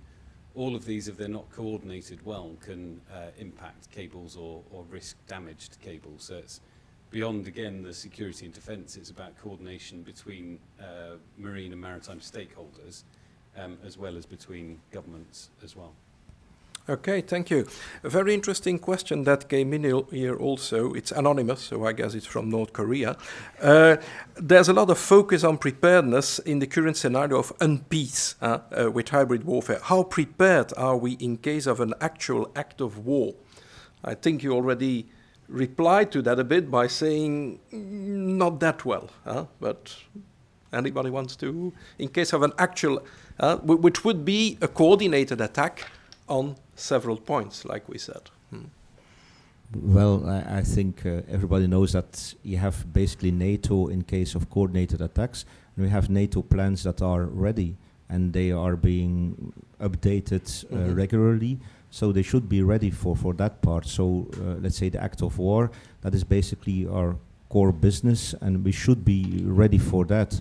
Whether we have at all times sufficient means and whether it can be augmented, of course, we have to adapt. There are lessons learned from Ukraine, for example, right now. We have to implement that lessons learned as quickly as possible into our military. But that's our basic task, to be prepared. And it's our basic task for the government to make sure that we have the means to be prepared. So that will be the most simple answer to that. I like the difference, Christophe, between should be and are. I think it's also a matter of sort of how you frame the question. Can we prevent it? Right? Can we avoid this to happen, to avoid a war? And I think that everything we see at the moment points to the fact that we cannot. Because exactly nothing has happened since Nord Stream, right, in terms of at least publicly attributing it. The same with all of the cable cuts in the Baltic Sea. Yet, this might change, but we have seen no public attribution, we have seen no prosecution, we have seen no actual punishment. which points to the fact that we do not know who are behind and that we cannot prevent this. I mean, and if we can, why aren't we doing it at least? I mean, perhaps in the future we'll be able to with all of the nice things we are now doing, but currently I don't think we can prevent it. And I mean, that is a challenge, because then the next question becomes, what happens if a lot of these cables are then cut at the same time, or blown into pieces, or whatever? I mean, there could be installed explosives close to a lot of these cables already, right? And how do we then react? And hopefully we are ready then, and hopefully NATO have all of these plans. I'm sure they do have. But again, I think there's a difference between preventing and, if it happens, how do we react then? I would caution on the assumption that we definitely know that a given incident has been a deliberate attack or not. And I think this is one of the challenges. We may have our suspicions. We may find a certain pattern of incidents or a frequency of incidents during a certain time and place to be suspicious. But it's very easy for the media or for us to point fingers and say, yes, that is definitely a deliberate attack. But the nature of these kinds of incidents is that it's very difficult to be absolutely sure. And in a large number of cases, this is for law enforcement to determine. And law enforcement investigations tend not to take place in the public eye. They tend to take place behind closed doors for very good reasons. They tend to take some time. And then the decision on public attribution, of course, is always a political one. And it is a political choice in the end whether our governments decide to make these kinds of attributions. But there are, of course, financial consequences to ships masters, to insurance companies, to owners and so on for these kinds of incidents. So I don't think it's completely true to say absolutely no action is taken. And I think we have to be careful about not assuming that all incidents are automatically deliberate events. But they may be, and we need to be prepared to respond. We need to be prepared to deter. And there are a lot of work strands that we can do to minimize the number of cases that could be attributed to deliberate action. And that means, as we've heard before, stripping out the noise. If we start talking about coordinated, deliberate attacks that go above the level of hybrid attacks, then we're in a whole different conversation. And then why would we stop at talking about maritime infrastructure? Then we're going to be talking about all of our infrastructure that is potentially vulnerable. Correct. And this becomes a whole different conversation that perhaps goes beyond the bounds of what we can realistically tackle today. But I think we do need to think more about what we can do to strip away the plausible deniability. That's absolutely critical, so that we can isolate, or we can pinpoint in all of this noise, where are the incidents that are deliberate, that are being taken forward by malicious actors that are deliberately targeting us. And that, I think, is a really important objective to have. I agree with much, but not all. I mean, I know that you are not speaking on behalf of the member states on the political level, but I actually think that it's the politicians who have been the ones attributing this. After every instance, we have a high-ranking politician coming out pointing to Russia, screaming sabotage, and then we hear nothing for months. And no attribution is done publicly, even though they have already done it, but without any evidence and without any form of reaction, right? I mean, thinking back to Nord Stream, I remember the Danish Prime Minister saying this was the biggest attack since the Second World War. But what has happened? Nothing. I mean, that is sowing insecurity and uncertainty in your population, and that is exactly what the Russians want. I mean, not being more public about how you're reacting, what kind of evidence you have, what you're doing, even if you're police or military, I think is really doing yourself a disadvantage in the situation we find ourselves in relation to disinformation, in relation to what Russia is trying to achieve. And again, I think Nord Stream is such a good example that we still discuss, or at least some discuss, whether this was Norwegian and the US, or whether it was Ukraine or Russia. That, I mean, we allow for all of this speculation, which again, I think feed into increased, or at least less trust in government, in society. So I think a lot more could be done, and I'm perhaps a little bit less positive in that sense, and more skeptical about how much we have actually done, and if we cannot do more, I must say. I think you are right, but like you said, the attribution is a political decision, and let's not forget that if you attribute, what is the next step? Because if you attribute very clearly and then do nothing, that is a real challenge. So it can be... I disagree with you. Political attribution is one form of attribution. You also have legal attribution. You have technical attribution. I mean, we live in a democratic society. If this is taken to court, you would have an attribution. It's just done not through the politicians, but through the court case. I mean, there are different forms of attribution. I'm very happy that we disagree, because that's what a university is done for. If we all agree, then we can move. So one last remark, because I'm looking and now I think the sandwiches are ready. So one last point. Yeah, okay, perhaps for attribution, I can only state that 3-4 years ago in Belgium we had a large cyber attack, and it was attributed. We made a formal attribution to China at a certain point. So we have done this. So it's indeed unfortunate to see sometimes that it's not completely done, but you need to be very sure about it as well before you attribute. But it has been done before by member states. And if you go to military responses, I would like to add 2 items. First of all, we're thinking a lot about Article 5, so the full-scale war. We have also NATO Treaty Article 3. That means that every nation has to be responsible for its own protection. So NATO is very much insisting now on every nation to develop its own defense plans, resilience plans, etc. Which is Article 3. Which is Article 3. So this is ongoing. And for those who say, who cares about NATO because US is playing a little bit difficult, I would say you have also the EU Article, what is it, 42.7 of the Lisbon Treaty. So it's a little bit hidden. It's 42.7. It's not like one of the main articles, but it's a very important one. It is even further going than the Article 5 of NATO. So we should be ready. Okay, well, thank you very much. I had an interesting follow-up question that says, are militaries and industry coordinated? We will not go into that, but I think that the fact that we are here all together and discussing that is already a very good step in the right direction. So thanks to all of you for this very interesting presentations and debate. And after the intellectual food, I think we can go to the physical food. Thank you.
I hate you had a good Italian lunch, everybody. So we can thank Emanuele for that. So this morning we had a look at what are the issues at stake here for critical underwater infrastructure protection. Looking at the problem, what are the requirements we have. What are we going to do this afternoon in this first session is look at how research can provide solutions for that towards these problems we have identified this morning.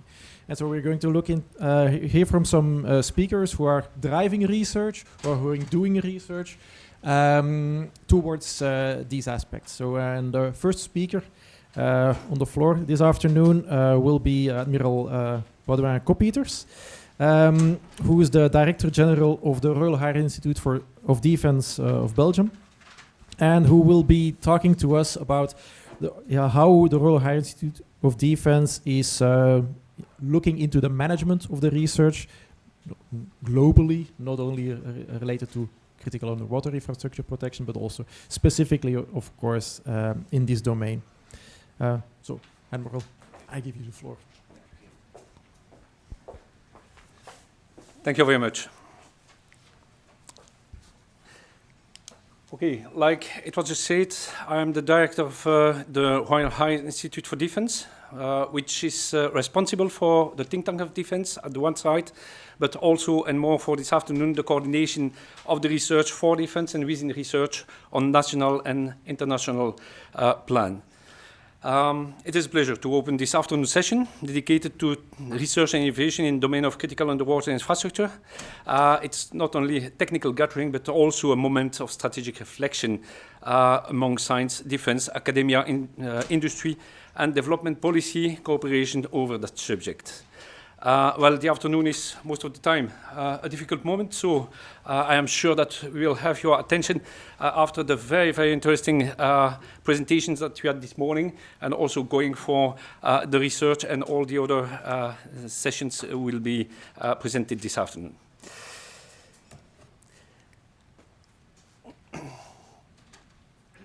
Underwater infrastructure are no longer peripheral. They are now central to national and European security. Subsea communication cables, energy pipelines, maritime sensor arrays, and power distribution links. These critical assets run across our seabeds, often out of sight, but they serve as the connective tissue of the digital and energy-dependent world we live in. And yet, they are increasingly vulnerable. The past years have illustrated this stark reality. Whether by deliberate sabotage, natural disaster, cyber-physical interference, or state-sponsored hybrid action, critical underwater infrastructure are emerging as one of the most attractive targets for adversaries wishing to destabilize democratic nations without triggering open conflict. Today, securing our critical underwater infrastructure is no longer simply a matter of maritime engineering or naval logistics. It has become a question of strategic autonomy. In a geopolitical environment where great power competition is returning to the global stage, the sea floor is no longer neutral. It is contested, surveilled, and exploited, often beyond the visibility of traditional intelligence tools. Faced with these realities, we must acknowledge one thing clearly. The protection of critical underwater infrastructure is not a luxury. It is a necessity, a strategic imperative, and it must be addressed through forward-looking, missions-oriented research and innovation. At the Royal Higher Institute for Defense, we are committed to support the research in that domain. We have taken a leading role in redefining the contours of Belgian defense research through a framework we call the Defense Industrial Research Strategy, or the DIRS. The DIRS is more than a roadmap. It is an architecture of transformation. It is built upon different interrelated pillars. One of them is the support of operational defense capability by enabling technological solutions tailored to military needs in critical domains such as autonomous systems, multi-domain sensing, or underwater surveillance. Another one, the support of the defense technological and industrial base, or DTIB, by fostering military and dual-use innovation that leverages civil-military synergies. Another one, also the anticipation and the adaptation of emerging and hybrid threats by maintaining deep awareness of technological evolutions and geopolitical shifts, be they from adversarial states, non-state actors, or natural disruptions. At the heart of that strategy lies a powerful concept, and that concept is the creation of mission-driven innovation ecosystems. These ecosystems are the operational translation of our research, development, and innovation strategy. They bring together diverse stakeholders, industrial partners, academic, researcher, think tanks, military units, and public agencies around common research or areas in linked missions. One such mission is the protection of critical underwater infrastructure. You will hear more about what we are thinking about it later in this afternoon. The research and the ecosystem we are aiming around critical underwater infrastructure protection will combine expertise from across disciplines like engineering over next generation underwater drones and inspection robots, for example, distributed acoustic sensing and advanced sonar signal interpretation. Also research labs and university modeling maritime threat detection using artificial intelligence and big data. And also military users defining scenarios, validating technologies, and ensuring interoperability with command structure, so that the link between the military and the industry or the research is done and is present. We do not build this ecosystem in isolation. Rather, we see them as integrated elements of a broader national European and transatlantic strategy. Their success depends on collaboration, on co-development, and on cross-sector engagement. Belgium is uniquely positioned in this domain with a strategic location and a highly capable technological and industrial base. We are natural contributors to Europe's and transatlantic collective security on and under the sea. And our ambition does not stop at national level. These ecosystems are part of a broader effort to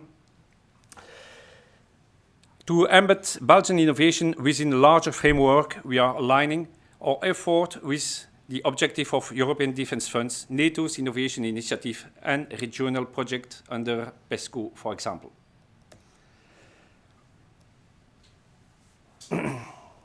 However, innovation is only meaningful. It is grounded in operational reality.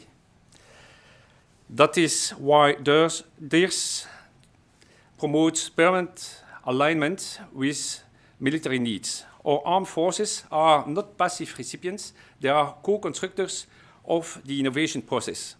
They shape requirements, test prototypes, and define success. Likewise, our support to the DTIB is not symbolic, it is structural. We believe in a defense industry that is open, agile, competitive, and capable of scaling innovations from the lab to the field, and from national use to European export. To achieve this, we encourage collaboration between traditional defense primes and emerging actors. We support startups, universities, spin-offs, and SMEs that can inject agility and creativity into complex supply chain. And we foster ethical, responsible, and sustainable innovation aligned with the values that guide both the Belgian defense and the European Union.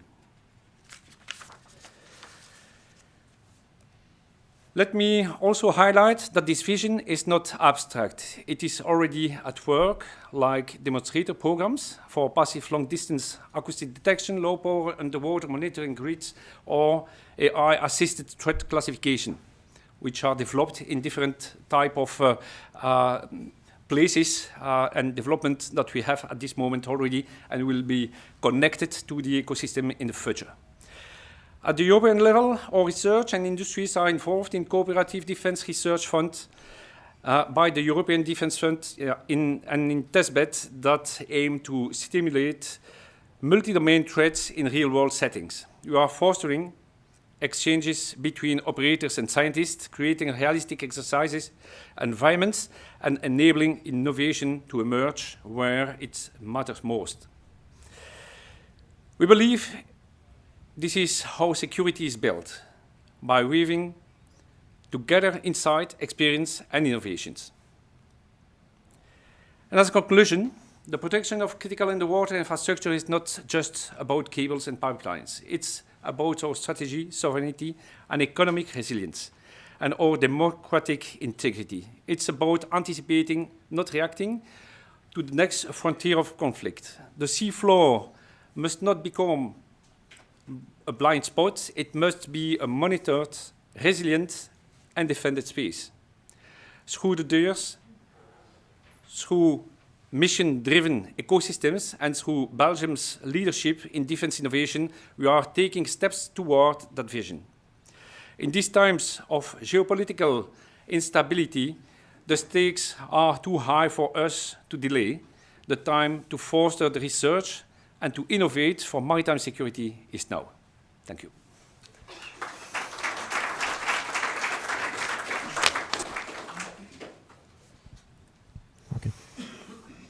I see no questions on the Slido yet. You know that you still have the opportunity to do so, but we do have some. We do have some time, so I can ask you a question. You talked a lot about indeed how this fits in the policy of Royal High Institute for Defence. Can you be a bit more specific on, let's say, maybe the European programs where you have alluded to? Absolutely. So the Royal High Institute of Defence is not only aiming to ecosystem, but is aiming to ecosystems which will give the opportunity to collect and to have different type of researchers, also developers, coming together from the industry, from the academic world, and from different parts. But we are also today already busy within the Belgian organizations and the Belgian industry and research institutions, but also at international level. We have the coordination, and we take the coordination of the different programs put for defense within the European Defense Fund, for example. We have also some programs where we have connection and coordination within the NATO, also within the EDA, the European Defence Agency. And all those programs are looking to a future and aiming to give the opportunity to come together with different European countries or transatlantic coordination with NATO's partners. Those programs are focused in different ways, and there will be more information also in this afternoon about the research in Europe, but aiming to foster perhaps the European industry, but also to coordinate and to use the research that we can do in the different countries and to use it at the same level of development. Yeah.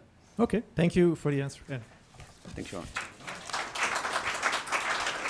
Okay, then it's time to call the second speaker to the stage. This will be Professor Martin Landrø from the Norwegian University of Science and Technology, who will be telling us more about how distributed fiber optic acoustic sensing can help for the protection of critical underwater infrastructure. Please, Professor, the floor is yours. Thank you.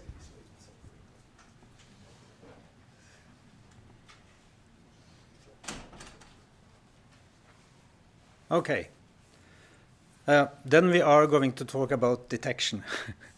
And the detection I will talk about is the use of the fiber optic cable itself. That's a long, long array that we are using.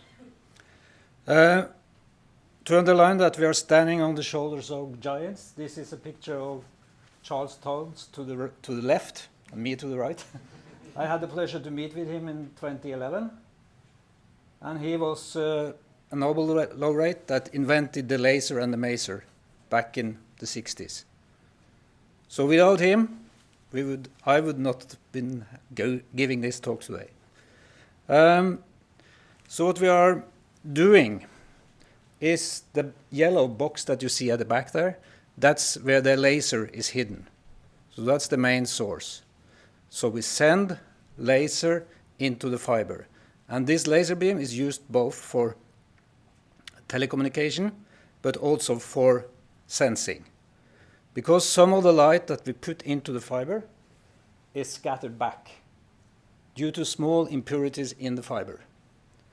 And because of this backscattering, we are able to measure the strain in the fiber. The strain can be nanometers, very short, but it's very precise, so we are able to measure that strain change, and we can convert that into an acoustic signal. So in this way, we can listen to whales, and you will see examples of that, using light, using these telecommunication fibers. Some comments. In seismic, we are used to P waves, that is longitudinal waves. When I talk to you, the particles are moving like this. If we are in a solid material, like this, you also create shear waves, which are where the particle motion is perpendicular to the propagation. It's like when you are at the soccer stadium, the Mexican wave, that's a shear wave. Huh? So it's important that we have a kind of insight into this. Because when, for instance, a whale or a ship is talking to us, we are at the left side. We are recording the P wave. That's a symmetrical signal measured on the fiber. So we measure ships, whales, explosives in water will look like that, symmetrical. If we have a shear wave, something that is touching the sea bottom, we get the opposite. And you see it's very easy to detect the difference between these two. So if you have a ship that makes propeller noise and the ship is dragging an anchor, the signal from the propeller and from the anchor will be very different. So that's what you see to the left and the right there. To the right, you see measured signals from a shear wave at the seabed. To the left, you see an acoustic wave traveling through water only. So this we exploit. Okay, let's have a look at the typical signal from a ship. This is measured in Norway. So it's the coastal steamer, Hurtigruten. The water depth here is 500 meters. And you see a cartoon to the left showing the signal from the ship. And you see this ship is kind of making different sounds from the propeller that varies. And someone this morning talked about the signature of the ship. This is the signature of this ship. And to the right, I have made, just to prove that I'm a professor, a back of the envelope kind of calculation, because the move out of this hyperbola that you see can be used to estimate the crossline distance. How far is the ship from the fiber in the crossline distance? And in this case, the estimate is 438 meters. So this, of course, can be put into a computer, and you can track the ship in this way. We have used, in the center I'm leading, we have used these two fibers that were deployed by the Norwegian government in 2015, 10 years ago, for the purpose of communication between Ny-Ålesund, which is the small city up north there, to Longyearbyen, which is the capital of Svalbard, 2,000 inhabitants. It's a huge city. And the length of these fibers are 256 kilometers. So this has been our laboratory for 3-4 years now, and we have 1.5 petabyte, 1,500 terabytes of data. So that's a lot for a university to keep track of. What do we see from this data?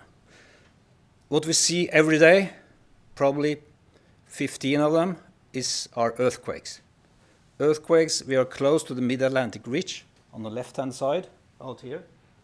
We have the Mid-Atlantic Ridge, and we measure typically 15 to 20 earthquakes every day. So there's a lot of minor earthquakes, but also bigger earthquakes. So what we see here is the distance 256 kilometers. And you see first this P wave that I was talking about. That's the first arrival that you see here.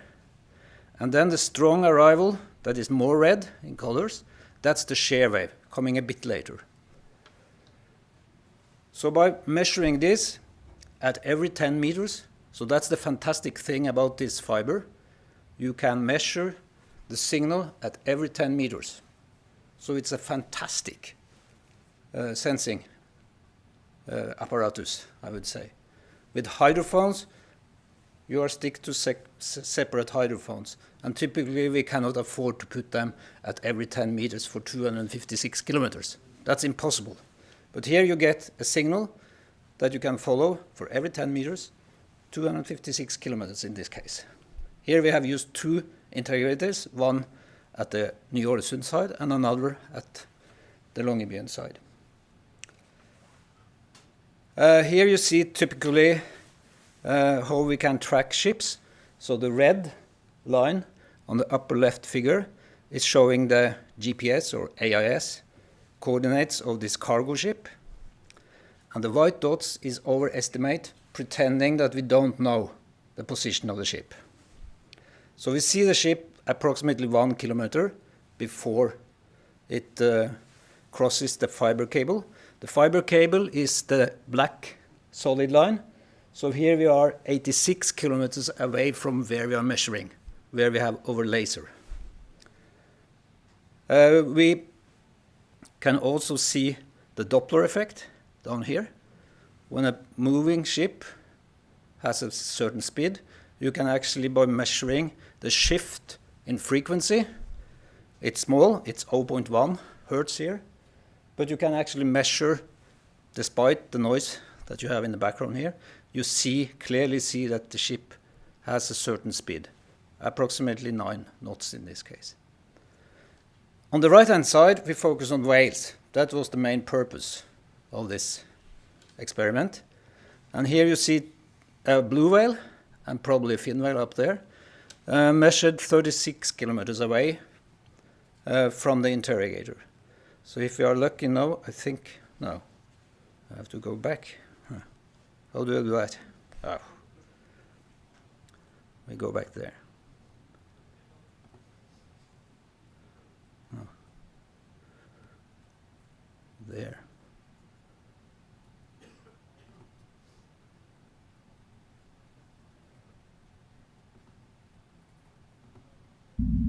There we are. That's a blue whale, vocalizing.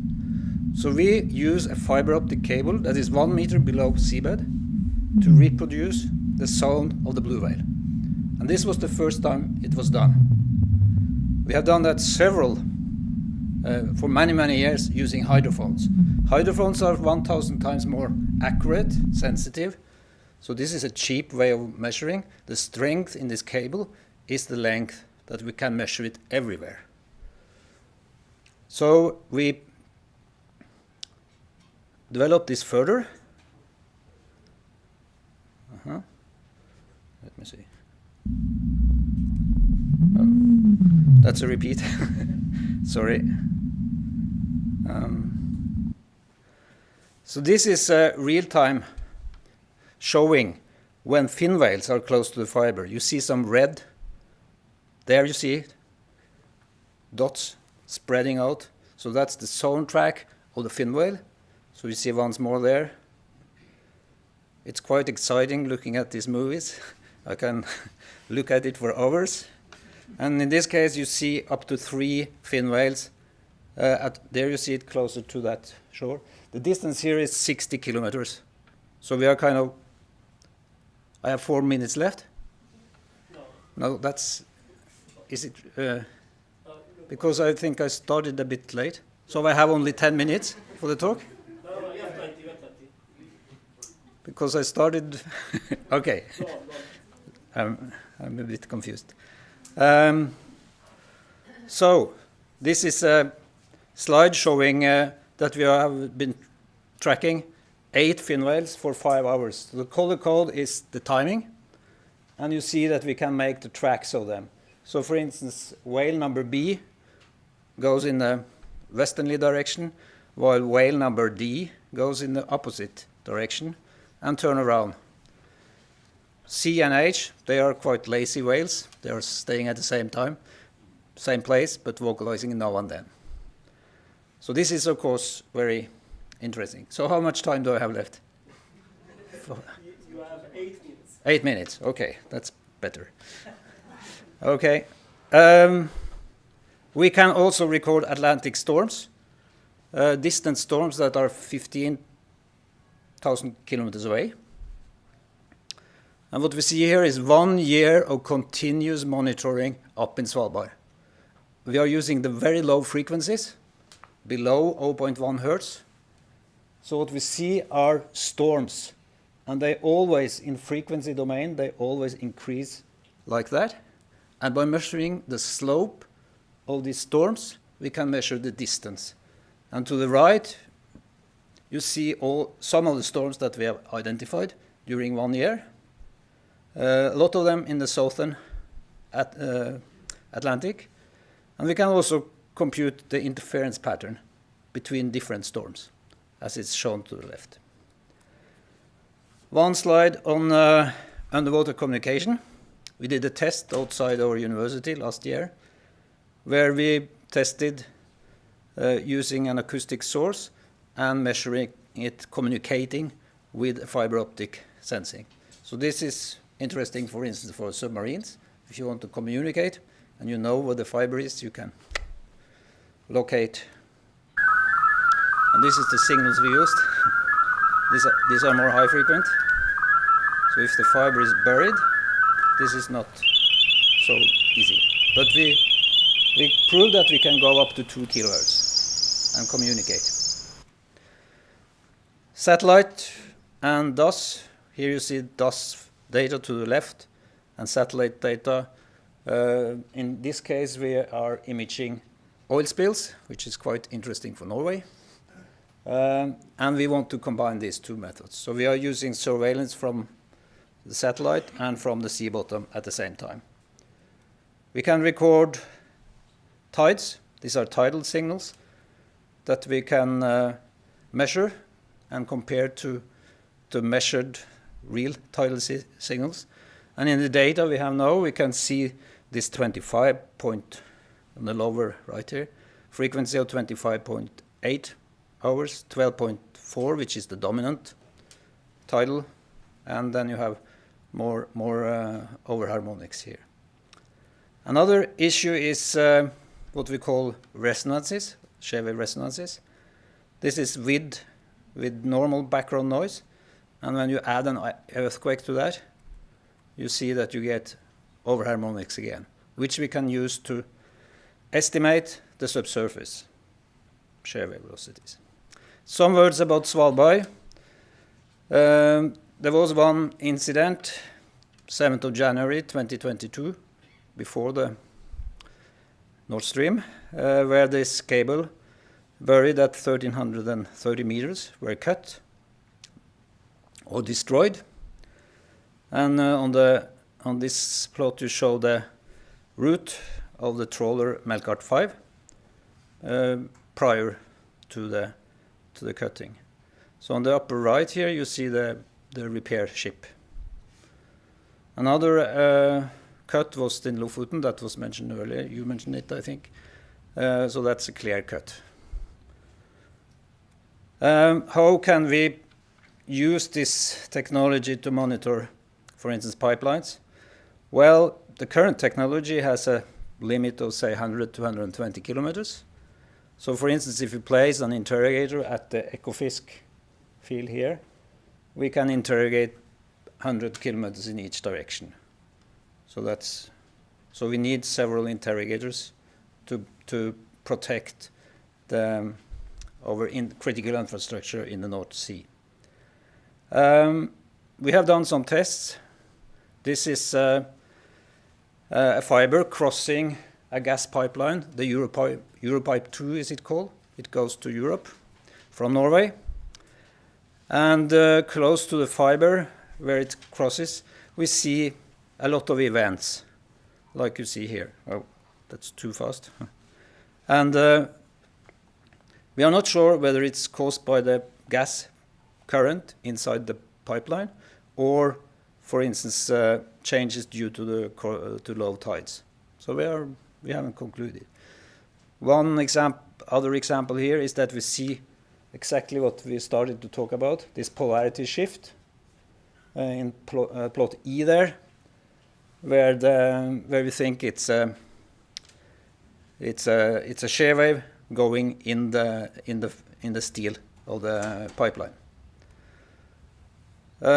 We have also done some sensitivity tests. To the upper left here, we see a person walking, and by measuring the slope of that walk, we can determine the speed of that people or that person. In the middle, we see one jumping 10 meters away and 20 meters away from the railway fiber. And to the right, you see a test where we have dropped a weight in the water close to a sea bottom fiber. So these types of sensitivity tests is very useful, and we often do that. Tap test. So then I think I will conclude here. So the DAS fiber optic sensing ranges 100 kilometers. It has a potential for 1,000 if you use repeaters. So that's interesting to know. It's very sensitive, I think, and it has a high resolution from 1 to 10 meters. It offers continuous real-time monitoring. You can discriminate, hopefully, between ship, anchor, trawling, explosions, etc. And of course, if you have the luxury of designing, in this presentation I have shown existing fibers. We are using fibers that are already there.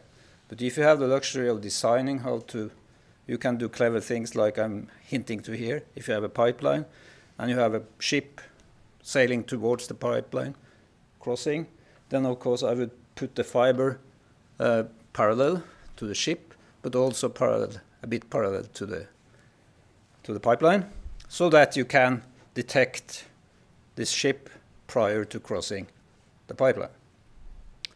So by such a layout you can mirror it on the other side, etc. If you know that ships go in certain passages, you can exploit that. Okay, that's all. Thank you.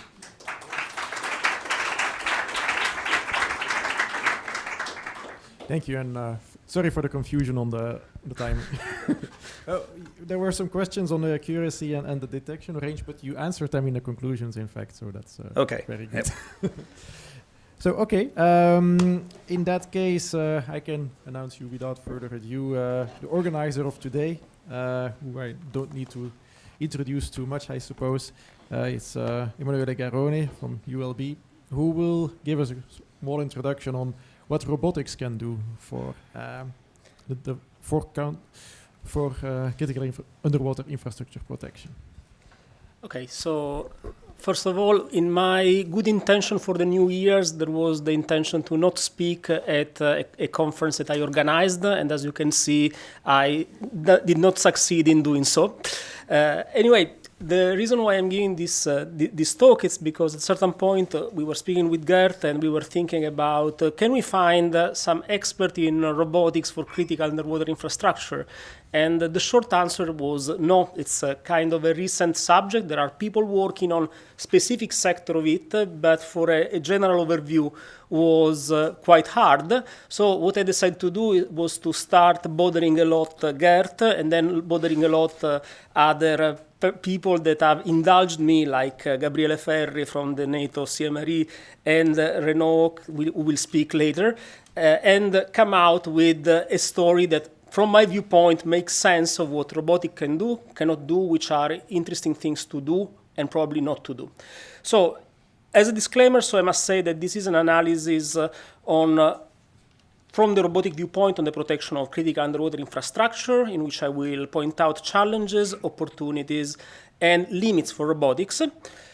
All of these represent personal views, so it's based on the literature, on my experience, or my sensitivity, and of course it's based only also on my limited imagination, so maybe you can imagine something more than that.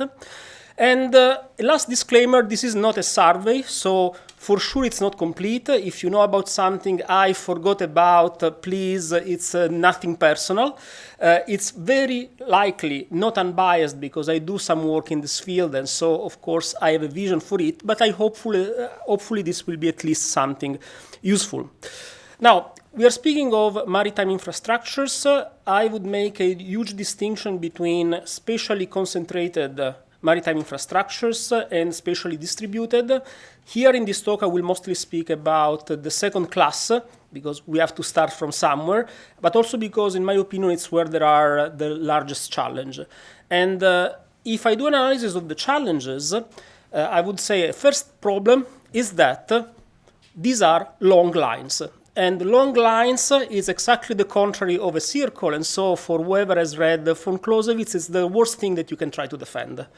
So it's really something that has so many points of attack that you cannot defend everything at the same time. Second problem, well, they are isolated.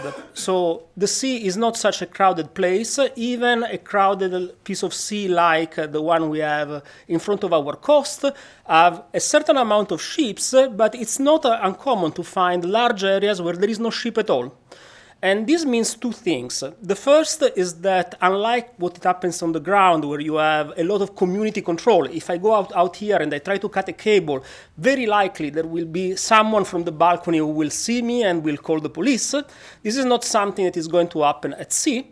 And second thing, help is far away. So usually the first person equipped, the first unit equipped with something to intervene, it's very far away and it takes time to arrive. Now, these are two challenges. There are other challenges linked to the undersea environment. And so the first challenge is that physically electromagnetic waves don't go through. And so it means that under the water, well, basically you are hidden. So you can do bad things and nobody on the surface or above the surface can see you. And for the very same reason, and this complicates the robotic task, you don't have communication. And finally, last but not least, the sea is an harsh environment, and so if we think about robotics, if we think about drones, we discover that underwater drones, unlike their counterpart on ground or in the air, are quite expensive. Now, they are not as expensive as a ship, of course, it's nothing comparable, or as a submarine, but if we compare them to aerial drones, we are speaking of 1 or 2 orders of magnitude more. So this is something to keep in mind because this also limits the possibility to deploy large amount of underwater vehicles. Now, with all this in mind, if one has to draw a conclusion, the conclusion is that critical underwater infrastructure are an easy target. So it is easy to attack them. We have seen it is as easy as dragging an anchor, and this is really a very crude attack. And it's an attack that at the end of the day, it's even possible to detect relatively easy with a lot of inverted commas. But we have to think also that there is research to do things from underwater. Now, I don't want to give bad ideas, so I will not speak too much about it. But what is sure is that there are actors, there are research groups, there are various places where people study how to attack critical underwater infrastructure while remaining undetected. So this was something that made all newspapers a few months ago about this Chinese group that developed this robotic arm able to cut underwater cables. So there are people working on that, and we must keep it in mind. But we don't want to speak about it. We don't want to give any bad idea to our North Korean friends listening. So let's speak more about how and what robotics can do to defend critical underwater infrastructures. Now, my idea was to speak about which are the main operations that make sense. The first operation is what I would call a standard operation of inspection and maintenance. The second is about threat detection. And then we have response, so threat investigation and possible response. And finally, the aftermath that we have seen also this morning. So I will approach one by one at the cost of being a little bit pedantic. And I will start with standard operations. that are inspection and maintenance, that are operations where the goal is to check the status of the critical underwater infrastructure, to detect anomalies. Very important to detect objects that should not be there, that might be there for someone that put them there, or might be, for instance, unexploded ordinances that are moved because the sea is not a static place and the seabed is not a static place. And also to check other parameters, like, for instance, the depth of burial, because very often the cable can change depth of burial because there might be more or less sediments that go on it. Now, to do so, we use, with robotic means, we can use several kind of tools that can be surface vessels, underwater autonomous vehicles, ROVs, or even bottom crawlers, and this depends on what we want to check. And typically what we get are either sonar images of this type. So for instance, this is the sonar image of a pipeline, or visual images, and I put the visual images also to show how complicated is the task and how bad are the images underwater. And if you think this is bad, this is worse, and I've seen much, much worse around. And once you do all of this, this is typically something carried out by specialized industries. What they do is they create some survey report. It can be something like this, where, for instance, an object is detected that shouldn't be there, or, for instance, surveys on the depth of burial, like this. And all of this, it's needed to understand what is the status of the infrastructure and possibly to plan various sort of maintenance. Now, this is the first action. This is very industry-led as an activity, but still there are several research directions that, in my opinion, are quite interesting. One, but this is common to all underwater robotics, we need to work more and more and more to have better sensing, so to fuse different sensors better, to have better sensors, to have more resolutions, and so on. Now, another thing that is quite interesting is that almost all this analysis is usually done a posteriori. There is very little of real-time data analysis. So very often time passes between the time in which you take a measurement and the time you get some information about it. Another thing that might help this specific industry is report automation. I just heard a few days ago that there is some advancement in this sense, but until very recently, most of the work of reporting was done mostly manually. And in general, trying to find ways to reduce costs, because if we reduce costs, we increase numbers. If we reduce costs, we can simply do more inspection. Now, this is the first operation and the first research direction. We can then move to the second, that is about detecting potential threats, and detecting potential threats before an accident happens. Now, on this, at the cost of being a little bit polemic, I must say that very often on a newspaper, especially non-specialized one, I've read things like, we could use underwater vehicles to do patrolling. And this really does not convince me, because the typical speed of one of these stuff is between 6 and 10 kilometers per hour. To make a comparison, it's like having a policeman on a bicycle that has to patrol an highway. It's really not something that makes much sense. If to that we also add the fact that the autonomy is quite limited, really does not make much sense as a solution to the problem. So I think that robotics is not the solution for this specific problem, but it can be just a part of a larger solution that, in my opinion, should be a maritime integrated surveillance system, where we have all the data available above the water, complemented by possibly data available from underwater, and specifically when we speak about critical underwater infrastructure, I really believe in what we have just seen in the previous talk, so in the fact that we must have some sensors that are co-located in some way with the infrastructure. Fantastic if the infrastructure itself is able to sense something. And all this data should be collected and elaborated to understand which are potential threats. In all of this, robotics can have a sense, because robotics can provide mobile sensors that can give focus on certain areas. but they are not the ultimate solution. So in this sense, I think that the research direction that I see are not much in robotics, but much more in AI, much more in computer science, and very often just in infrastructure to be able to collect all this data and use it. Of course, improved sensing, it's absolutely one of the things that when it's underwater, it's always what we have to do. We have just seen an entire very interesting talk about some very exciting and very, very nice possibilities and solutions. For what concerns robotics, what is, I think, interesting, it's to try to think on how to do a smart management of the unmanned assets, so to decide where they are, what they should measure, how they should be moved when there is some suspicion. And another thing that was mentioned before, it's that another research direction is subsea communication, and I really believe that the fact that the critical infrastructure is there and could be used to increase the bandwidth of communication that we have at sea is really a huge possible asset.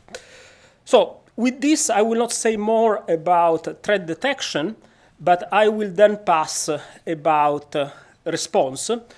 And when we speak about response, the goals are multiple. We want to be on place as soon as possible to investigate what's going on, to document what is going on, and possibly to act. Now, on the to act, I must say I have a lot of doubt that it's possible to do something in most of the cases.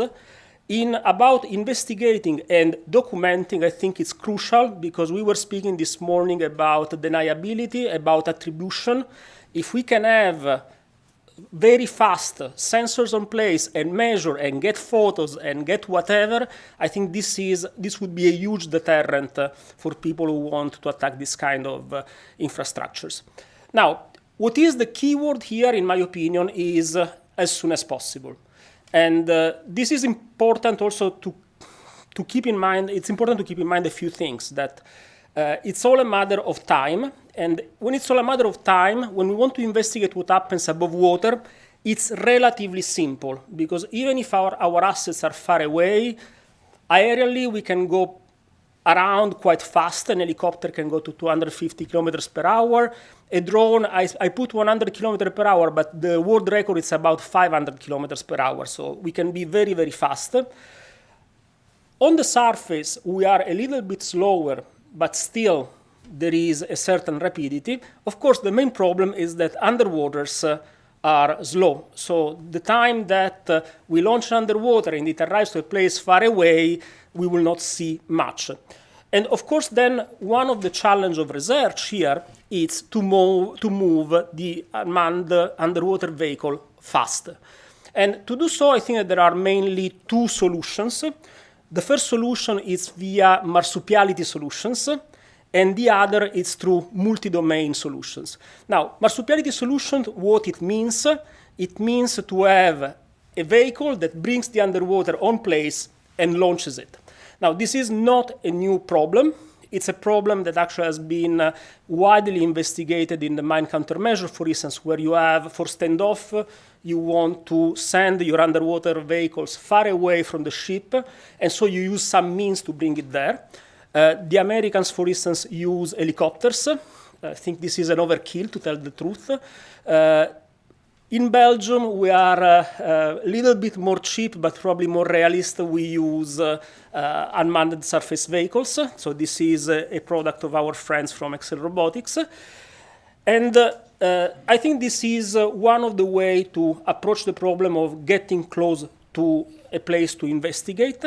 Still, when we speak about critical underwater infrastructure possible threat, the question is, isn't it also this an overkill? In the sense, isn't it this too resource intensive for monitoring a possibly false alarm? Because, of course, here you have an autonomous vessel that is deployed by another ship. It's not, all of this is not cheap.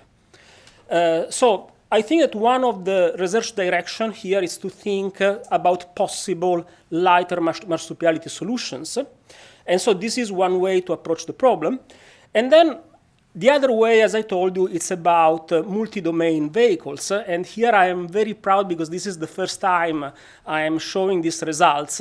This is something we have worked on at ULB. And the idea is to have drones that are able to take off from the deck of whatever ship, that can go on place, and then are able to sink in the water, go down, take the information that they must, and when they have finished, after the time they need, go back home. So this is a concept we are developing, and we think it's a nice idea to try to arrive to a place in a fast way, to investigate, to go back, and doing this from generic ships with relatively little costs. So this actually, it's a video from 2 years ago. We have developed this thing even more. And if you are curious, I invite you to join us at REPMUS exercise 2025, where we will show the next version of this object. With this, I conclude the part on response. And let me say just some word about repairing. Now, as we have heard this morning, the industry of repairing is a quite well-established one, and they have been using remotely operated vehicles since decades. So these vehicles usually go down, they dig to find the cable, they cut clean, they take the cable up through a line, then the cable is repaired, you send it down, and they bury it back. I must say that on the literature, I've not found too much information about them because I think this is a research that is mostly industry-driven. But at the very same time, I think I started thinking on what research can do also for that. And of course, the classical thing is let's make them more complicated. It's what we researchers do to increase capabilities. But the other thing that I was thinking about, it's about increasing number, and I was very happy that this morning this was one of the things that came back. And the third thing, and absolutely in a manner that was completely independent of what was said this morning, I arrived as a conclusion, it's also that it would be nice to have objects that are independent from dedicated ships, so that they can be put on a generic ship to repair cables without the need of creating an explicit, so without the need of having a ship dedicated to care repairing. So again, this is a line of research in which I think it's mostly industry-driven, and I've seen very little in, let's say, in the open. But I think that there is also then a potential for even more collaboration with academia. With this, I went through the four schemes, the four possible operations that I identified. To draw some conclusion, I've given an overview on robotics operation for critical underwater protection. There are a lot of difficulties and challenges, but I also think a lot of interesting research direction. And if I must say which are the research priority, at least in my opinion, the going for an integrated maritime surveillance system is definitely a priority, and it's something that is partially research, partially infrastructures, partially policy. And the other one on which, of course, it's an important priority for me because I work on it, it's a fast response platform. And I think it's important also to have this idea of having a good balance between high technology and low technology, because this kind of surveillance requires low cost, because it's not something on which we want to spend enormous amount of resources that might be useful for something else. So with this, I conclude here my presentation. Thank you for your attention. Thank you, Emanuele. In the interest of time, I'm going to continue a bit because we're running a bit behind schedule. And yeah, as Emanuele presented, let's say, the academic point of view, the research point of view, now we're going to listen to the industrial point of view, brought to us by Tanguy Durand from Naval Group. Tanguy.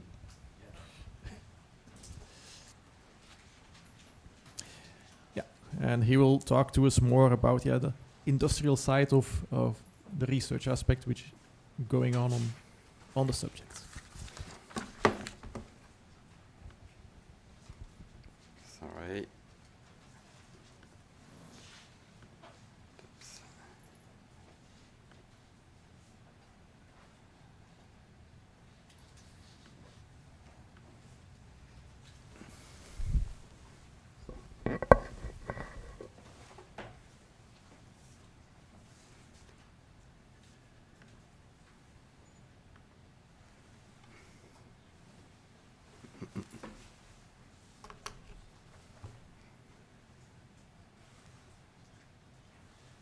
Okay. So thank you for your invitation, and thank you to give me the opportunity to present you the research and development seabed warfare vision from Naval Group France. So, Admiral, Madame Sir, I am Tanguy Durand. I'm naval architect in Naval Group. I am a former French Navy mine clearance diver and mine warfare officer. And so today, I'm very honored to present you the research and development Naval Group Seabed Warfare Strategic Insight. As it was said this morning, Naval Group France is building the new Belgium and Netherlands MCM vessel, and Naval Group Belgium, which is the center of excellence regarding the mine warfare for Naval Group, and with the MCM lab, is working on high technology MCM solution to sustain the new MCM operational challenges.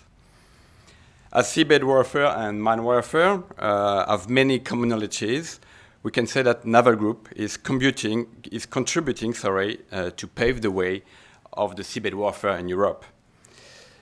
So, for this purpose, the purpose of my presentation, I will use a movie. This movie has been specially designed for Euronaval 24 exhibition last November in Paris. And this movie will illustrate my talkings.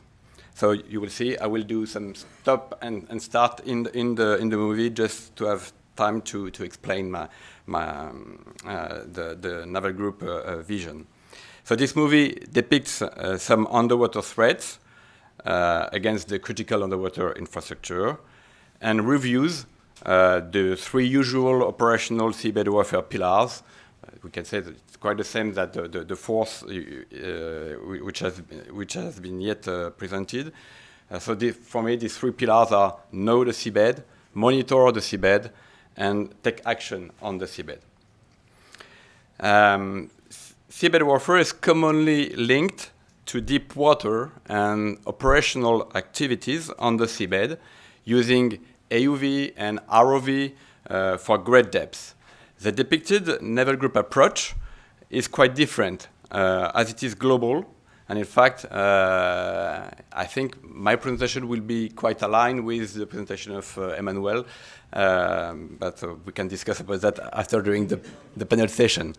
So this global approach is from the surface to the seabed and addresses the full water column.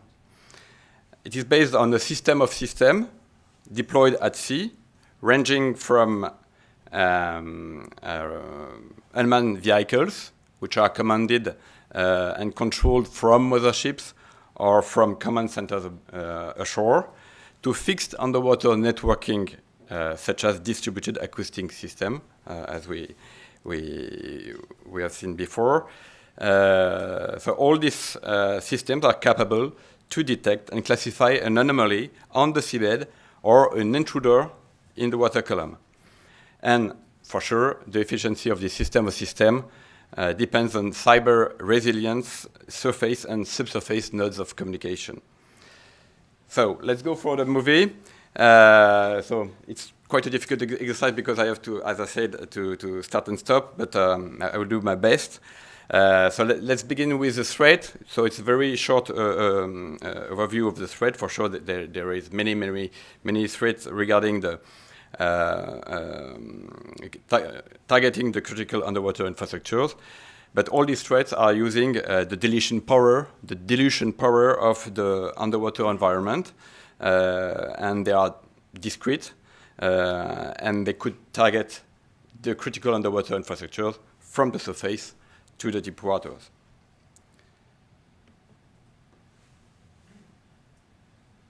Okay. So, in very shallow waters and in harbors, intruders detection underwater system could be sabotaged by combat divers. Deeper, 2 mobile mines launched by a submarine damage a pipeline and a submarine wind farm cable. The pre-planed explosion has a deep impact on the electrical and gas national furniture. Eventually, on the 6,000-meter depth seabed, an adversary XL UUV fitted with a remote-operated vehicle recovers a piece of interest coming from a strategic ammunition lost on the seabed. So that is just a first overview regarding the threats. Just to introduce after that the 3 pillars. So as I said, the first pillar is to know the seabed, and for that, to counter these threats, the first step is to know the seabed as precise as possible, mapping these huge and demanding underwater spaces needs a surface and subsurface collaborative work based on military and civilian cooperation. Thanks to high-rate underwater and surface communication, the seabed data collected by the UUV are transmitted in real time to the mothership data hub through a gateway buoy or, for example, the extended relay of a UAV for a first data analysis on board. Computed with hydrographical data, the consolidated data are sent to an onshore seabed command center where they are integrated in a seabed database of reference. So the collaboration between data hubs offshore and onshore ensures a data analysis of high quality. Thanks to the man-machine teaming tools embedded in the mission management system, new missions are planned, always validated by the battle watch officer in the loop, and for Naval Group that's very, very important to keep the man in the loop regarding all this autonomous system.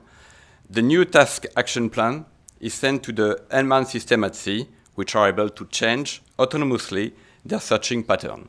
So again, it's a research and development vision based on many technological bricks yet developed, but after that, for sure, we have to keep on generating this capacity.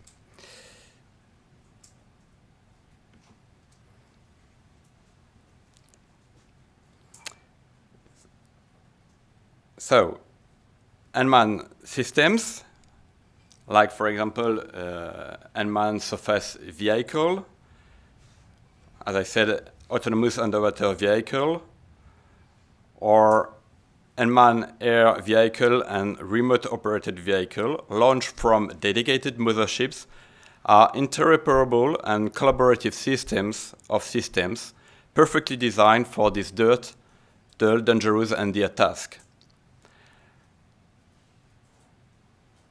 So that's an overview of the different unmanned system. This one, underwater, towed array and SATSCAT sonar, operated by unmanned systems, are used to map the seabed and the water column.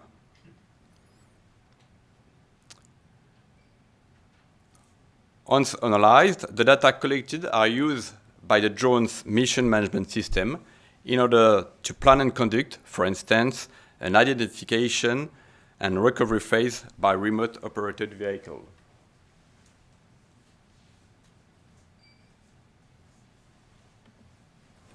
So that is for the first pillar, know the seabed.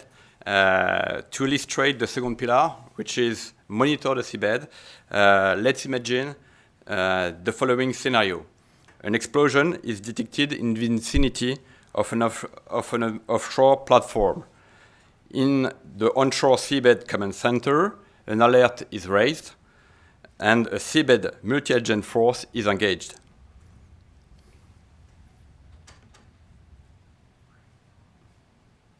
A USV is launched from a drone carrier for patrolling the threat area, while an XL UUV comes up to the periscope depth and is ordered to change its mission to monitor the critical underwater infrastructures.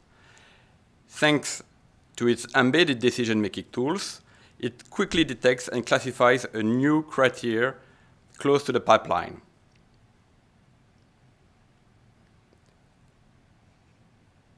After a short real-time data analysis on board the drone carrier, ROV is tasked to identify and recover pieces of interest, which confirms the use of naval mobile mines to destroy the pipeline. Immediately, a mine threat area is promulgated on the area of operation, and a large USV, in collaboration with the XL UUV and the UAV, is tasked to track and detect the enemy submarine assumed to have laid the mines.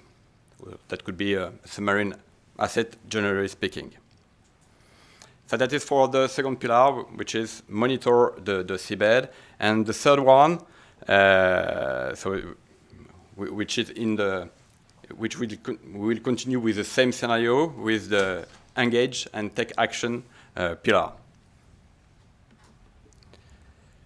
So after mobile mines are detected, countermeasures are ordered to the Seabed multi-agent force in order to prevent the critical underwater infrastructure from this attack. Once the task action plan optimized by the mission management system is validated by the battleboat officer, drone carriers deploy USV fitted with light torpedoes, the two mobile mines targeting the critical underwater infrastructure are destroyed. Meanwhile, a large USV detects and tracks an adversary XL UUV with a towed over a sonar. After a quick mission analysis on board the drone carrier, the large USV is tasked to neutralize the adversary with its ASW grenades.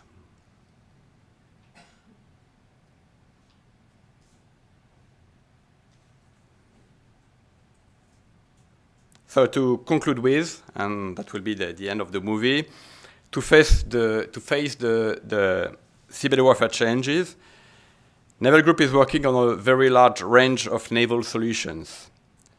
First, surface and submarine warships carrying seabed warfare sensors and effectors, underwater systems of systems based on acoustic and non-acoustic sensors and in position in the water column or on the seabed, drones and their decision-making autonomy, and Naval Group is also able to integrate on board its ships drones provided by other suppliers, mission management systems to plan, supervise, and evaluate the seabed warfare multi-agent task, embedding man-machine teaming tools to keep the man in the loop. This mission management system is connected to a data hub on board and ashore. And eventually, underwater weapons adapted to the drone's payload capacity and target in terms of quantity, size, and cost. So thanks to these different technological breaks and sea-proven solutions, and thanks to this, finally, it's a technological incremental approach. Naval Group is working hard to provide to its customer the informational and action superiority on the seabed. So that's conclude my brief. Please, if you have any question, do not hesitate.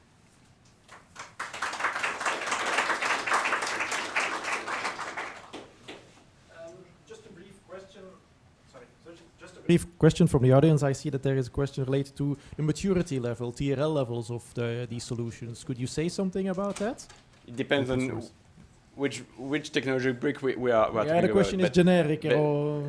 For example, as you know, so just now we are building the drone carrier for Belgium and Netherlands navies. So it's very mature, and yes, we will be able to provide this capacity in this year. So regarding the capacity to deploy drones at sea, USV and AUV, just now it's okay. For sure, regarding the last images of light effectors, very light torpedoes or ASW grenades deployed by a new USV, we still have some work to perform because again, one of the challenges is to keep the man in the loop. So when you use weapons, you have to keep the control of them. So we know that we have the technology, we are able to do that, but at this step, we are at the developing step. It's not already a product in Naval Group, but that will be in the next years. Okay, very well understood. It's not only a technical question, of course, as well. So thank you for that. Yeah. Okay, so now we heard from academia, from industry. Now let's hear it from the European Commission on how they see the future going forward with research related to R&D in general, related to critical underwater infrastructure protection. Because of course, the European Commission is not only setting out the policies for that, but also funding a great deal of research in this direction. So I'm certain that we will be hearing quite some interesting work on this subject. And this will be brought to us by Renaud Hock, who is at the European Commission, I suppose DG Def is then, for the European Defence Funds. So, thank you, Professor, for inviting me. So, a year ago, I was still within the Belgian Navy with some colleague here, working for Admiral Copeters. But since last year, I'm working for the Commission and more precisely for DG Défi. So, what we do is supporting defense industry. So basically what we saw from Naval Group, we are trying to support, if it's a good idea, to support those developing solutions. What I will do is trying to show you some of the program we are developing to support this industry and to support the solution for the navies and for other actors. And then to focus on the European Defence Fund, which are the biggest program, and with some of the project we have dedicated specifically to the area of critical underwater infrastructure. So where we came from since 2015, we have developed a number of initiatives. First, with two precursor programs to the EDF, PIDR and DIDP. A number of other important defense initiatives, like PESCO, that we mentioned today as well, have been taken. And that leads us to 2021, to the introduction of the EDF within this current multi-annual framework, financial framework of the European Union, 21-27. So after 27, that will be a new multi-annual financial framework, so a new program more most likely. But we are focusing to the program today, so the EDF 21-27 with 8 billion euro dedicated to development, research and development action on defense. Various defense domain, I will present it later. Of course, before going to the next slide, with the recent event, numbers of new initiatives have been taken. That was mentioned this morning as well. The white paper for defense, which is part of Readiness 2030, but also the Versailles Declaration and defense package, a lot of initiative. So let me first review quickly with you the recent one, and then going to the EDF. So the most recent is the Readiness 2030, which is a document that has been published a month ago. With the first part is the white paper for defense. The white paper for defense is the strategic vision of the European Commission, supporting the member states to have a better defense system and to support the strategic autonomy of Europe. And then you have the Rearm Europe plan with multiple instruments, but namely the most well-known that should be approved in the coming weeks is the SAFE instrument. So I will just take a few examples of the important points that are outlined in the white paper for defense. Two key aspects, the key axis for defense readiness and 7 critical capability areas have been identified in that white paper. So you have 5 key axes with closing capability gaps, and one of those gaps are those capacity underwater, strengthening the European defense and technology industrial base, EU DTIB. Also, of course, the support to Ukraine, but an international partnership with NATO, but also with other key partners like the UK, for example. And then 7 specific critical capabilities area, and if we are speaking about critical underwater infrastructure, 2 are certainly relevant, drones and counter-drones, and of course strategic enablers, namely also critical infrastructure protection, not only underwater, but most generally all infrastructure that are key to our strategic autonomy. Then the white paper also support the new initiative, like I mentioned, SAFE, but also EDIP, which is a new program that should be adopted in the coming week as well, and to strengthen strategic partnership across the world. So as mentioned, NATO, but also Norway, the UK, and Canada. For that, the European Commission is currently negotiating those aspects with those partners. Then rearm specifically. So rearm has 5, but in fact we can explain more classically into 4 pillars. The first one is the activation of the national escape clause. So the member states will be able to take more debt above the Stability and Growth Pact for those matters of defense. Then the SAFE instrument. The SAFE instrument is an instrument where the Commission is giving loaning money to member states, also for those most needed capability in defense.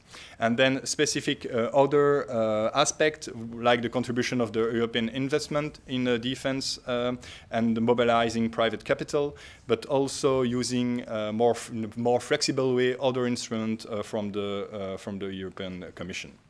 This new framework, the REARM one, will support member states to rearm themselves and be prepared against cyber threats like the one facing by the critical infrastructure. Now, those are the most recent, but as mentioned, the European Defence Fund are there since 2021 and have been developed to support defense industry. What's the idea of the EDF? It's a research and development program in the field of defense. 1/3 of the budget is dedicated to research, 2/3 to development.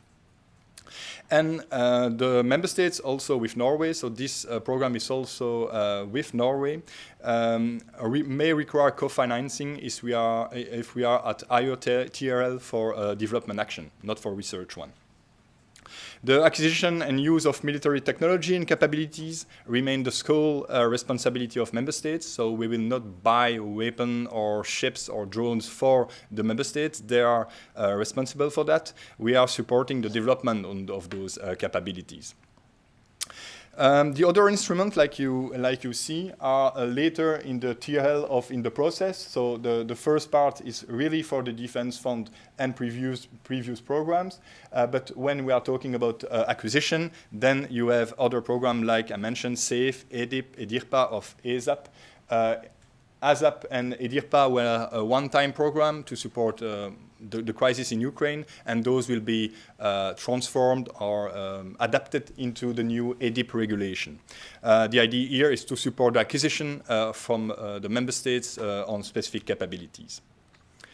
The general principle governing EDF, firstly, given the limited budget compared to the needs, we must aim to tangible results. And so we have specific priorities dedicated to this fund, and those priorities are defined by the member states. So we have a program committee, and a program committee where each member state and Norway is represented, propose the subject that we will fund. Then we also support and encourage innovation in the defense sector, and around 4 to 8% of the budget must be allocated to disruptive technology for defense application. The synergy, complementarity, and consistency with other EU initiatives and programs in the field of security is always research. Also with NATO, we try to have an integrated solution. And this is why the annual programming takes into account the action already funded by other programs or by other partners. Some key figure, some from 2021, you see around 1 billion each year for a project related to defense. It depends which project, it depends on the call, so it depends on the member states, the program committee. This year, the projects have just been granted, so all the projects are granted. The industry is aware if they have been selected. We have received almost 300 proposals, and we will fund 62 projects. Those projects are developed by more than 600 entities, different industries from 26 member states plus Norway. And a key figure also, we try to support the implication of SME, of small and medium enterprise in the fund. So more than 38% of those entities are SME.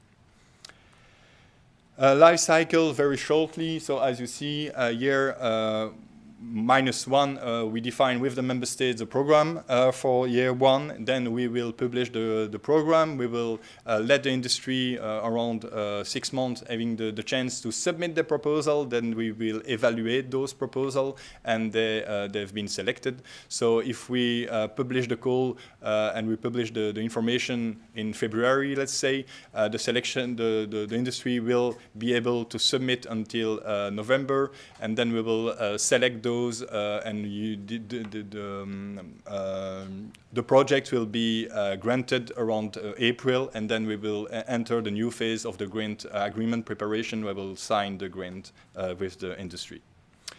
Of course, to award those projects, we have a certain number of criteria, but those are well known and announced in the call. Specifically on underwater and critical underwater infrastructure, so there are a lot of categories of action, and more specifically for Navy, there is the naval combat one, and then the underwater warfare category.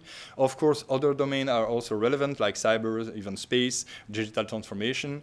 And next to those category of action for the thematic call, we also have transactional or horizontal category with call that proposal that can be made or proposed in disruptive technology or specific for SME.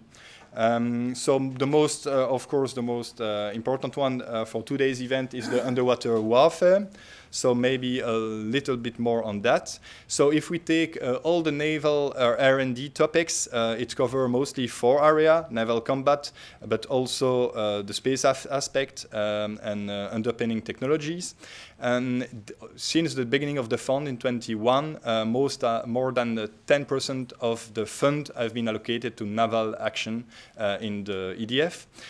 On the underwater categories more specifically, we have defined main expected outcome. So at the end of 27, what we should have achieved. And as you see, 6 main expected outcome. And next to that, you see the project that they've been already granted or attribute. So the most recent is Eurosweep for an automatic or sweeper that have been this year allocated, and there have been new 26 and 25. 25 is already published, but 26 and 27 are still a TBD. We are still negotiating with member states which type of action they want to fund. So, of course, critical underwater infrastructure is only a small part of EDF, but EDF is only a small part of all projects funded with grant by the European Commission. My colleague this morning mentioned the joint communication about cable. This you will see on this slide on the right part, sorry, with the prevention, detection, response, recovery, deterrence. So those are the actions we will take immediately to counter that threat. But as you see, the idea is to have an integrated vision and integrated plan. And so on the on the left part and on the bottom part of the slide, you have key projects that have been already funded and that are linked to those critical underwater infrastructure topic. On the bottom of the slide, you see them by type of project. So EDF in orange, you have PESCO in blue, you have EDA project in green, Horizon project in blue, in dark blue, and purple other initiative like CISE that have been mentioned this morning. And then the last with the new initiative, SAFE of EDIP. And then you have the same project, but by category, by domain, should I say, as ASW, UXV, naval mine warfare, or specifically to critical infrastructure protection. So as you see, there are a lot of projects. Some are well known in the room for E equal MCM or Miracle that have been led by Belgium and by Naval Group, but a lot of others. If we look at the small movie presented by Naval Group, Eurogard is something, a project that is developing such medium-sized USV, automatic USV. So you have a lot of different projects, and as you see, most of the projects specifically to critical infrastructure are in dark blue, and those are Horizon projects, which are civilian projects. So up until now, critical infrastructure was most of a civilian area, but of course nowadays more and more important for defense. And just a small few words about the EDF program this year that has been published and which is open and where you should submit. We don't have specific call for critical infrastructure, but we do have a naval one. So, namely, three call. One for digital ship and naval combat cloud, and two in underwater warfare, an advanced underwater network, and standoff anti-submarine warfare. The difference in blue or green is the type of action, either research or development. And of course, as mentioned, there is also other non-thematical disruptive technology to support SME, where action or proposal can be made under all type of domains, so also critical infrastructure. Maybe something to add also is that we are using each year to evaluate the proposal external expert. So if you are expert in one domain, one of those domains mentioned here is also underwater domain. We are using experts all over Europe to assess the proposal and to choose the best one. Of course, there are rules. If you are working with the same entity that made the proposal, you cannot evaluate. But the idea is to have a diverse panel. So if you are a candidate, it's mostly at the end of the year, and all information are on our website, so you can register. It takes some time because you need security clearance, and even if you have to liaise with a member states to be sure that you have the security clearance, it takes some time. So if you are interested, register well in advance. I should say September, October maximum. So we have time to have you on board and for you to evaluate those proposals and to make the most of it. And that's it. That's end my presentation with some links.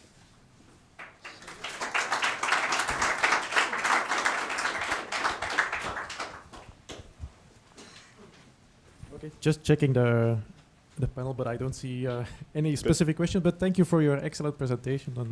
And from personal experience, I can also tell you that indeed it's not bad to be on the expert side, because if you're applying, you know as well how to prepare. So it's a good advice.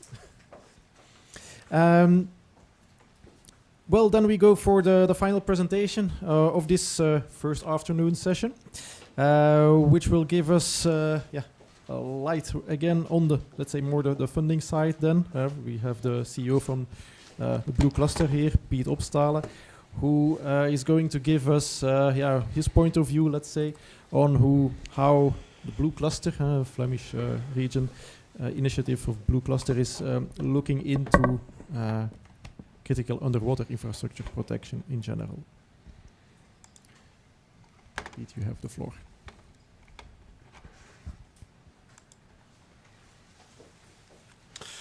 All right, good afternoon. Thank you for being here. You're still alive because it's kind of marathon of presentations, so I will add another one, I hope an exciting one.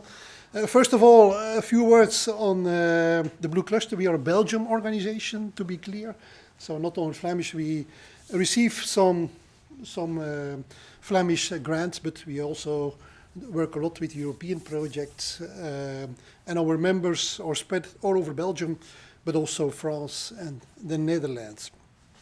So maybe just, I think maritime security, we should be careful not to see that as an isolated thing, because we have been talking a lot about protection. I hope to give you a little view what the blue economy means, because what we see in the last 15, 20 years is that there is a new economy growing. It's the blue economy on offshore, which is quite exciting because it's a kind of lifetime opportunity to do it right this time. You know, we have been building mainly in the last 200 years our industrial basis, but this time we have an opportunity to build a new economy where it not only contributes to our welfare, but also keep in mind that we are working in a very sensitive ecosystem, and we should try to preserve it and maybe even strengthen it.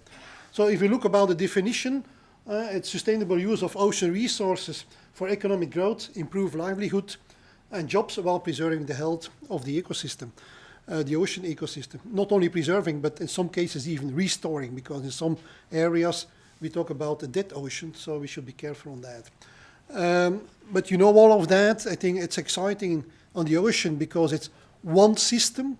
So things which are happening in South America can have impact direct on our ocean.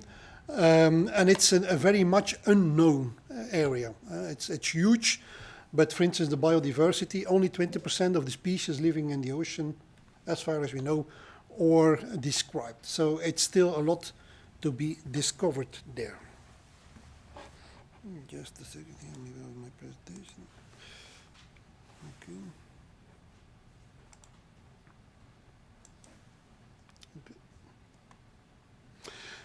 What is the economic importance of the blue economy in Belgium?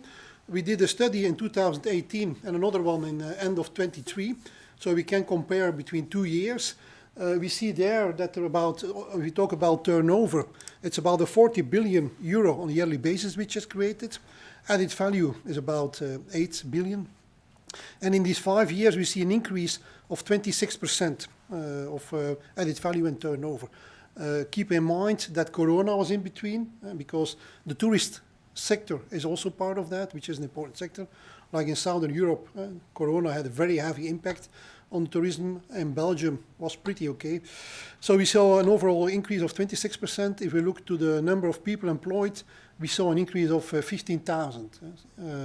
So we come from 70,000 to 85,000 end of 23. So which is, on the Flemish level, it was a bit hard to find all the Belgian figures. It's more than 5% of our national Flemish GDP. Okay, so what's the Blue Cluster doing? We are a non-profit organization actually leveraging on the potential of the North Sea, the Belgian North Sea and the surroundings, by stimulating cooperation. We'll come back on that. But we are doing 3 things, as ensuring that everybody which is active around the blue economy knows each other. So companies, private companies, government organizations, and universities and research institutes are partners of us. And we bring them together to speed up innovation in the sector. How are we doing that? By setting up innovation projects. So we have been establishing around 100 projects in the last 8 years for a budget of 110, 120 million euro. And that's always in cooperation. So at least 3 private companies, together with none or 1 or 3, 2, 3, 4 research institutes, or working on specific topics. And these topics are quite broad. We talk about offshore wind, for instance.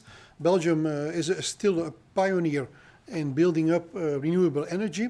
And we have structural health monitoring, modeling of wind parks, installation on that. A lot of innovation has been supported there. Second is about sustainable coastal management. You know, rising sea level is a big global problem. We will not solve that only by adding more concrete and steel, so we will need nature-based solutions to tackle that also. So in Belgium has quite a lot of knowledge in how you can do that. We are now in the pre-commercial phase in building larger pilots. What does it mean if you build underwater reefs, if you use natural dune formation to protect? It's also about protection, to protect our coastal areas. Of course, maritime security is an important one. We are working hard on that. And since beginning of this year, we are working on a study, a feasibility study for the Royal Institute for Defense to evaluate what does it mean if you establish an ecosystem on protection of critical maritime infrastructure on the Belgian coast. And two other areas, maybe of a second order, but anyhow, it's about aquaculture and marine biotechnology and shipping. I think today we have not been telling a lot about ships but you know, the North Sea is one of the most busy traffic shipping lines in the world. We have Europe's biggest ports here, Rotterdam, Antwerp, Bruges. So there is a high density, and also I think until now we don't suffer from piracy, but I think looking to Antwerp, it's not that difficult. And sometimes it happens if the pilots are striking, so that's nothing to do with warfare, but it's not that difficult to block the river, the river de Scheldt. So I think also there we should look how can we protect that infrastructure in a better way. Okay, yeah, some examples, but so our mission is to grow the blue economy in a sustainable way. We have we finalized end of last year a strategic exercise. And what do we see as strategic priorities for the coming 3 to 5 years? Is first of all, digitalization and automation. I think it has been mentioned already several times today, but in all scenarios we have been looking into, digitalization, automation is a no regret. So I see that even in offshore wind, which is a rather new industry, even there, the maturity level of digitalization is modest. So if we look to automation, you know, working on sea is always difficult, it's expensive, it's dangerous, harsh conditions, and so on. Automation can help you there a lot. Automation of shipping, automation of operations bring you a big potential. So we will focus very much in the coming 3 to 5 years on doing that. By, for instance, building a digital twin, we will not build ourselves, but bringing companies together to do that. Building a digital twin on the North Sea. And that's not about simulation. No, it's all about situational awareness. I think for everybody, for sure in the context of maritime security, knowing what is happening now in that large area is critical. And today the technology is available to do that. Today there are already a lot of sensors present on sea. We need to bring that together. A second topic is anchoring the offshore wind industry, value chain on that. That's important for the Belgian economy. Protect our maritime infrastructure. I'm coming back on that. Scaling up our nature-based solutions and to protect our coastal zones. Belgium has a very small coastal area, but if we look to France and UK, every day tens of thousands of cubic meters of soil is just disappearing in the ocean. So we need to take action on that. And okay, because we have a rather small North Sea, we are obliged to do a lot of things on a small area. And we see that as an advantage because it forces us to look how can you more optimal use your marine area. And for instance, multi-use, today already the first projects on that are starting. This is the example of the Belgian value chain on offshore wind. So a lot of companies present there, but I will not go in detail on that.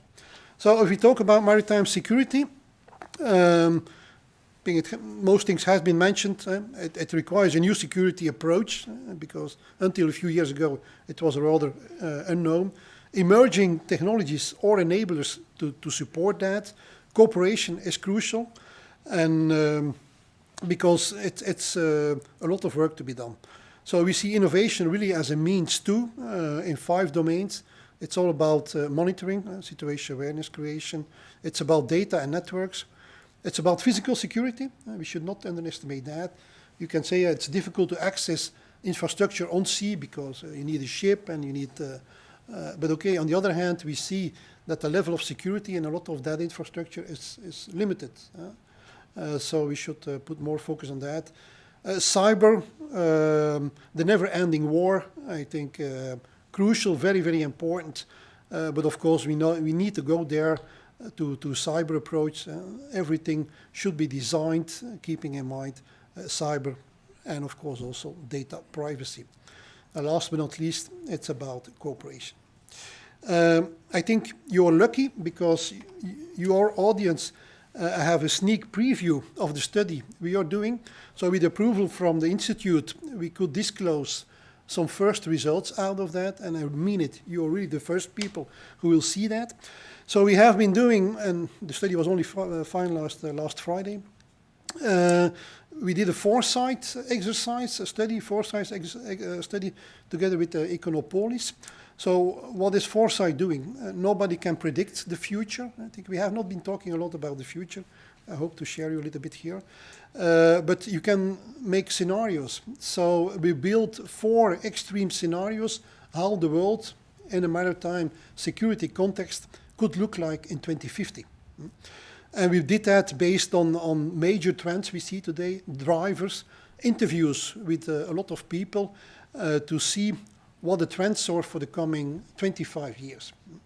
So, and based on that, we had first a long list of scenarios, more than 20. We came back to 8, and finally we selected 4 of them, which are to us very extreme, will probably not happen, but are good to project your expectations in the coming years. If you say, if I do that, how will that behave within 2050 in that extreme scenario? I have to say, we built these scenarios beginning of this year, and in all the things which are happening in the US in the last months, some of them seems not to be so extreme anymore, but okay. So the first scenario, and that's already one of the first, is that the US would leave the NATO, so that Europe is really obliged to take care of themselves. That has quite some consequences, and we see that today. So it means that Europe has to invest a lot in themselves. They have to focus on standardization. Should we come to European commando? People even some say European army, but I think that's probably too far. So it has quite some consequences, and it's probably not bad that we are preparing better for that. A second one is the other way around. Europe is driven by protectionism and nationalism, is getting step by step more disintegrated, which has of course also consequences for a small country like Belgium, because we have to invest much more in our own defense. Cooperation is much more difficult, it's much more expensive also. Maybe we can rely here a little bit more still on the US, but anyhow. A third one, not an easy one, is the siege North Sea, meaning it's not in a kind of open warfare situation, but it's in a kind of continuous threat where smaller and bigger attacks are happening. So it's a kind of continuous crisis management we have to do to protect our infrastructure on sea. And the last one, to end with good news, is the area of peace where demilitarization is happening. So where maybe we go a little bit back to last year, where investments can be done on peacekeeping also in other continents. So that were the first 4 scenarios which were selected. And then if we look, from a top-down and a bottom-up approach. Top-down, what is the expected government spending, public spending on a global level split it over US, Europe and APAC, on R&D and acquisitions in the maritime defense. So there we see that we grow from about a spending of 150 billion a year to close to 250 billion. That's on the current percentage of GDP. So the increase of the percentage in GDP was not calculated. I'm coming back on that. Main conclusion here is that the US is still a big spender, major spender, more than 70% also in the coming 20 years. If you project that to the 4 scenarios which were defined, what does it mean? That you say we have the current situation, business as usual, but we project that to the 4 scenarios. There you see that in 3 of the 4 cases, you have a significant increase of the security of the government spending. And in most cases, it's almost doubling or even more than doubling. So we go from about 150 billion a year to even in a situation where there is the NATO crisis to more than 300 billion a year. Only in the situation where there is the period of peace, we see a decrease in the spending. Okay, so this is background information. A second thing we did is which technologies and which technology categories we see as being relevant and also from a commercial point of view has a security value. And we selected 5 technology groups. So everything which is related to fixed surveillance, right? Cameras, the DAS technology, all of that. Data analytics and AI, drones above and underwater, communication, data cables, and then also automated systems and robotics. I think most of these has been described already earlier. If we look what the security value we call it, you can say the market potential, but that's it's a kind of maximum value you have to spend to protect your infrastructure. So we made an estimation of all the infrastructure which will become available and which is today available, which will be available in 2030 and in 2050. And then we see there that mainly data analytics and AI is the biggest grower in that. It's tripling in size, but it's also becoming the biggest market.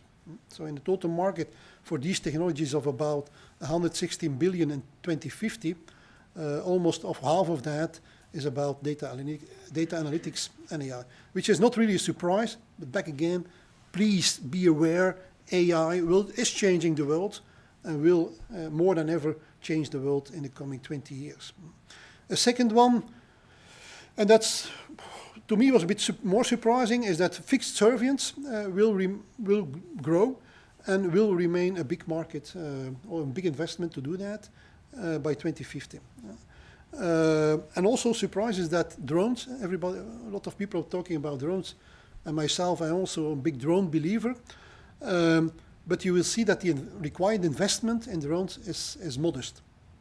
It's doubling in size, but the overall security value is modest. And the same for communication and automated systems.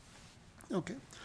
If we look now, what does it mean per element of critical maritime infrastructure? So we distinguished 5 types of infrastructure: offshore wind, the wind parks, power cables, oil and gas platforms, pipelines, and data cables.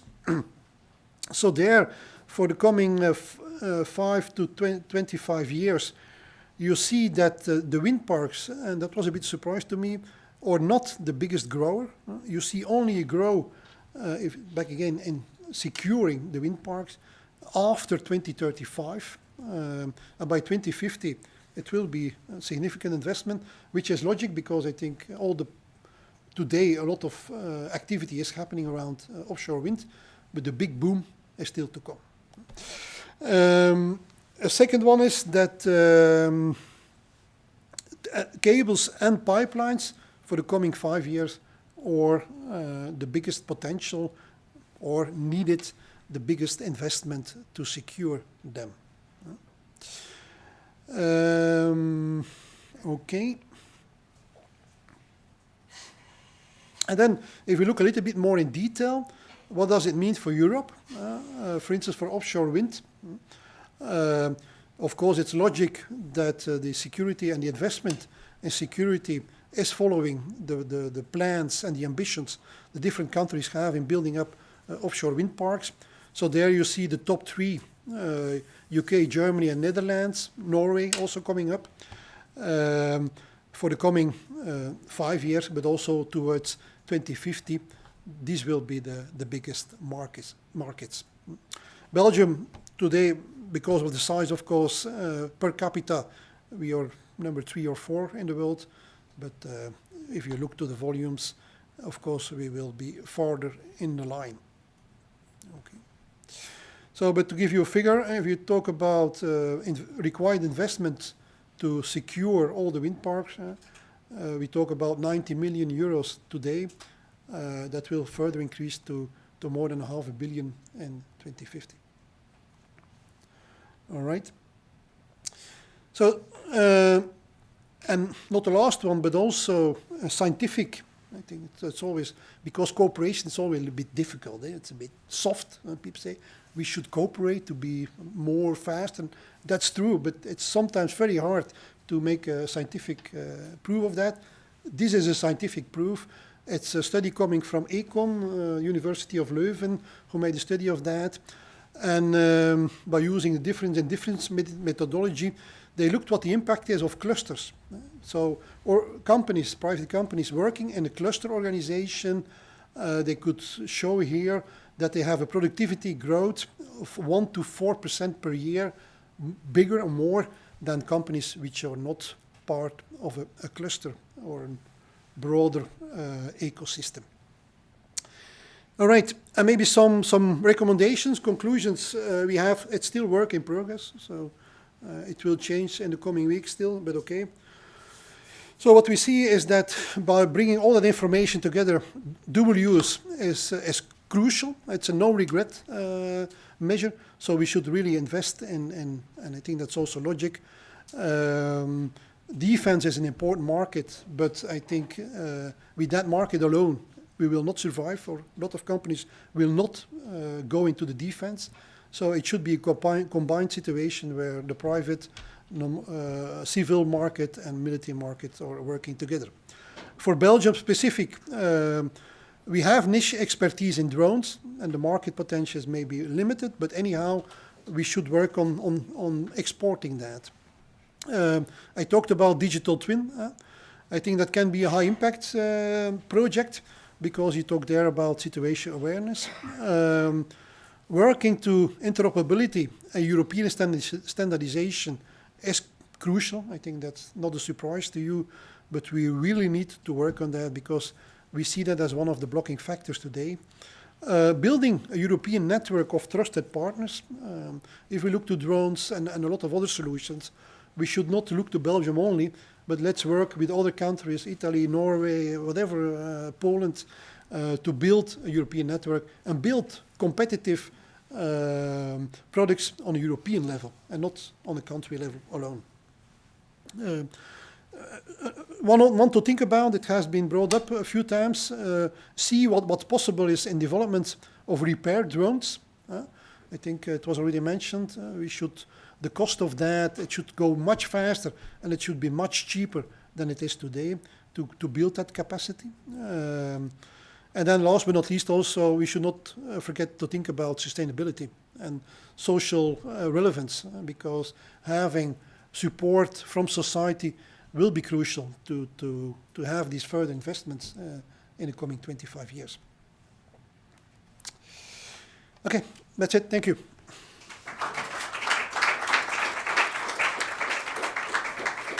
Okay, thank you. And then it is time to set up the panel, I suppose.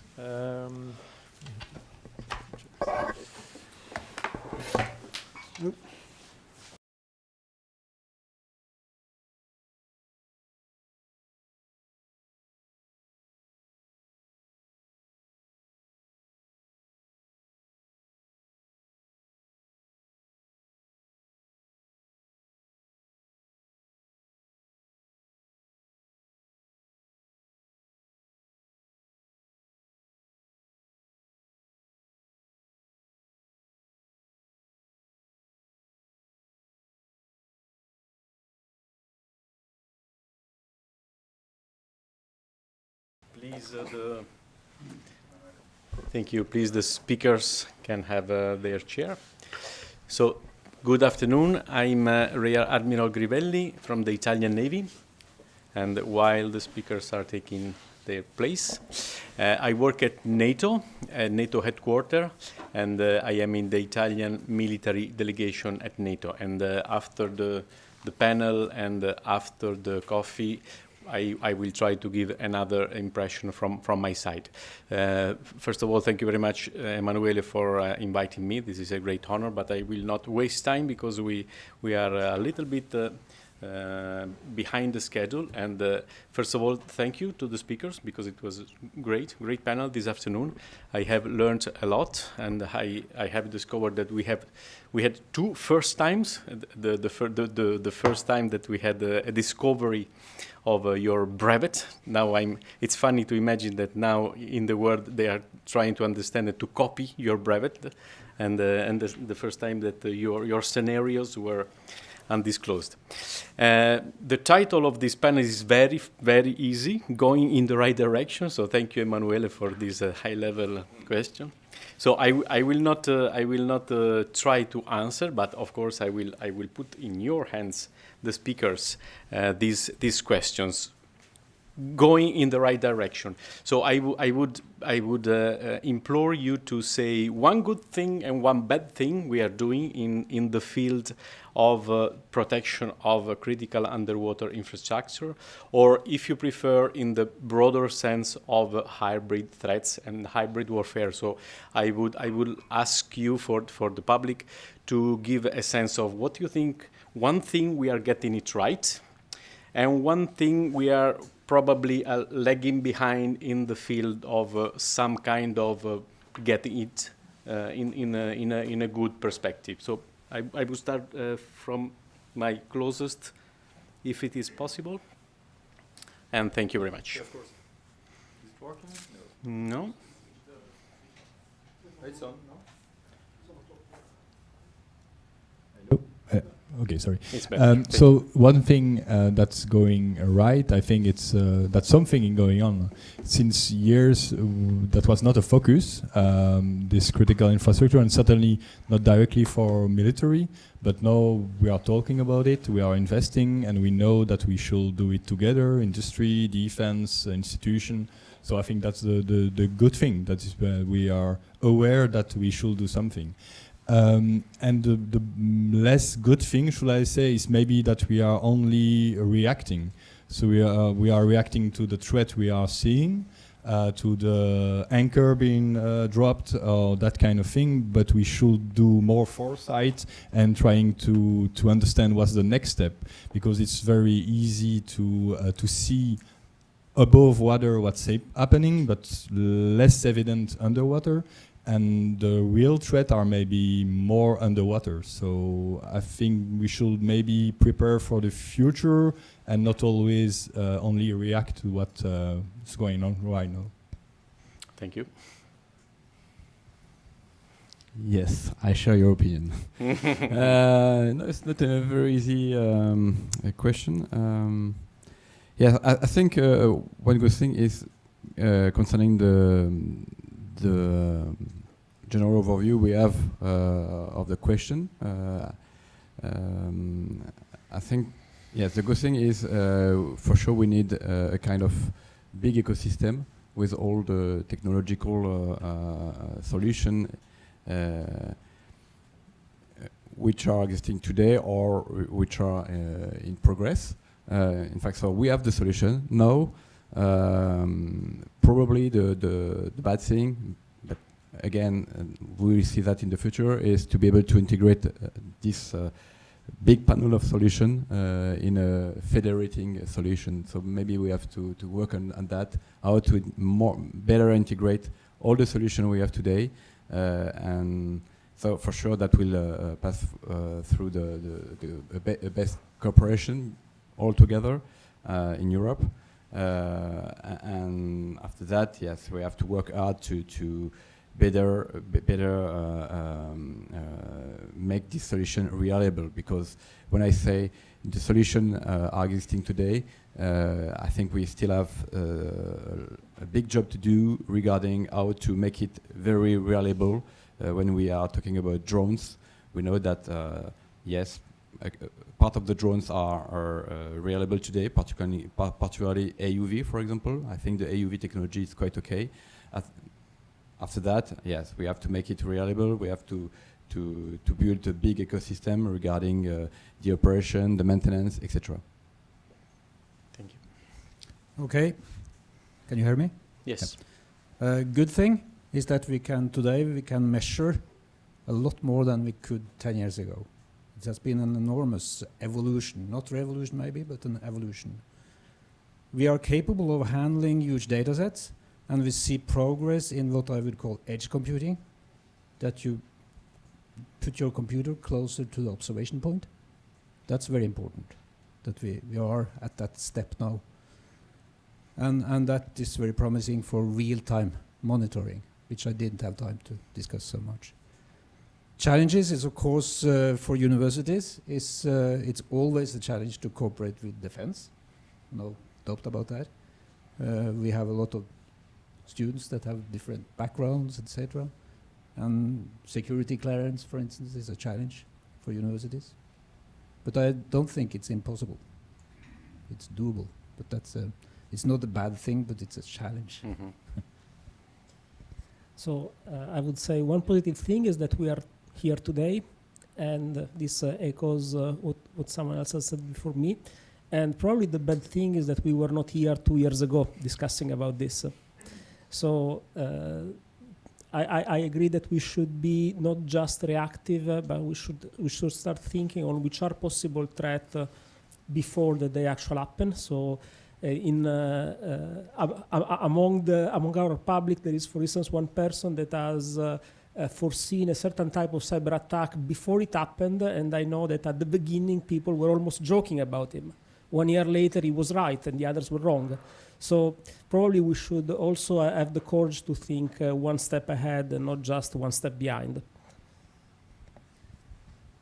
I fully agree. And I think that the good thing is the awareness that we have today, and also everybody is conscious about what is happening and where we have to go. And also our society, Europe, but also transatlantic society is also very aware. It's very good. The bad thing is the speed where we are doing it. It's nearly the same as what the other one said also before, but it's very important that we go faster and on the right way to go directly to the good solution. I think we have the awareness and the money is coming in. So I think the only thing we have to do is just do it. So I think for that we need speed. But maybe just one topic is back again, think Europe. We should much more think in the Europe way, because of course Italy and France are maybe big countries, but if we don't cooperate and build products together, we will never be real successful. And I think we need to build companies also who can really operate on a European level and have that scale to commercialize their products and sell their products on a European level. Thank you.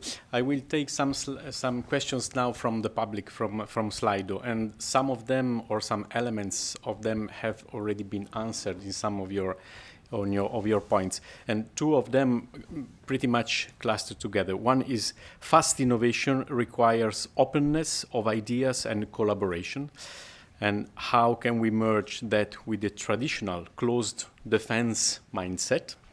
And the second is defense procurement is known to be slow, and you can imagine the second part of the question. So I would open the floor to you. How can we close this gap between long procurement, institutional procurement, and the speed at which academias and the universities and the R&D sectors of the private industry is moving, which is probably somehow not compatible with the longer-term procurement. But longer-term procurement are anchor company, which give a lot of money, while sometimes you need to be anchored to big companies. So what would be your ideas on this?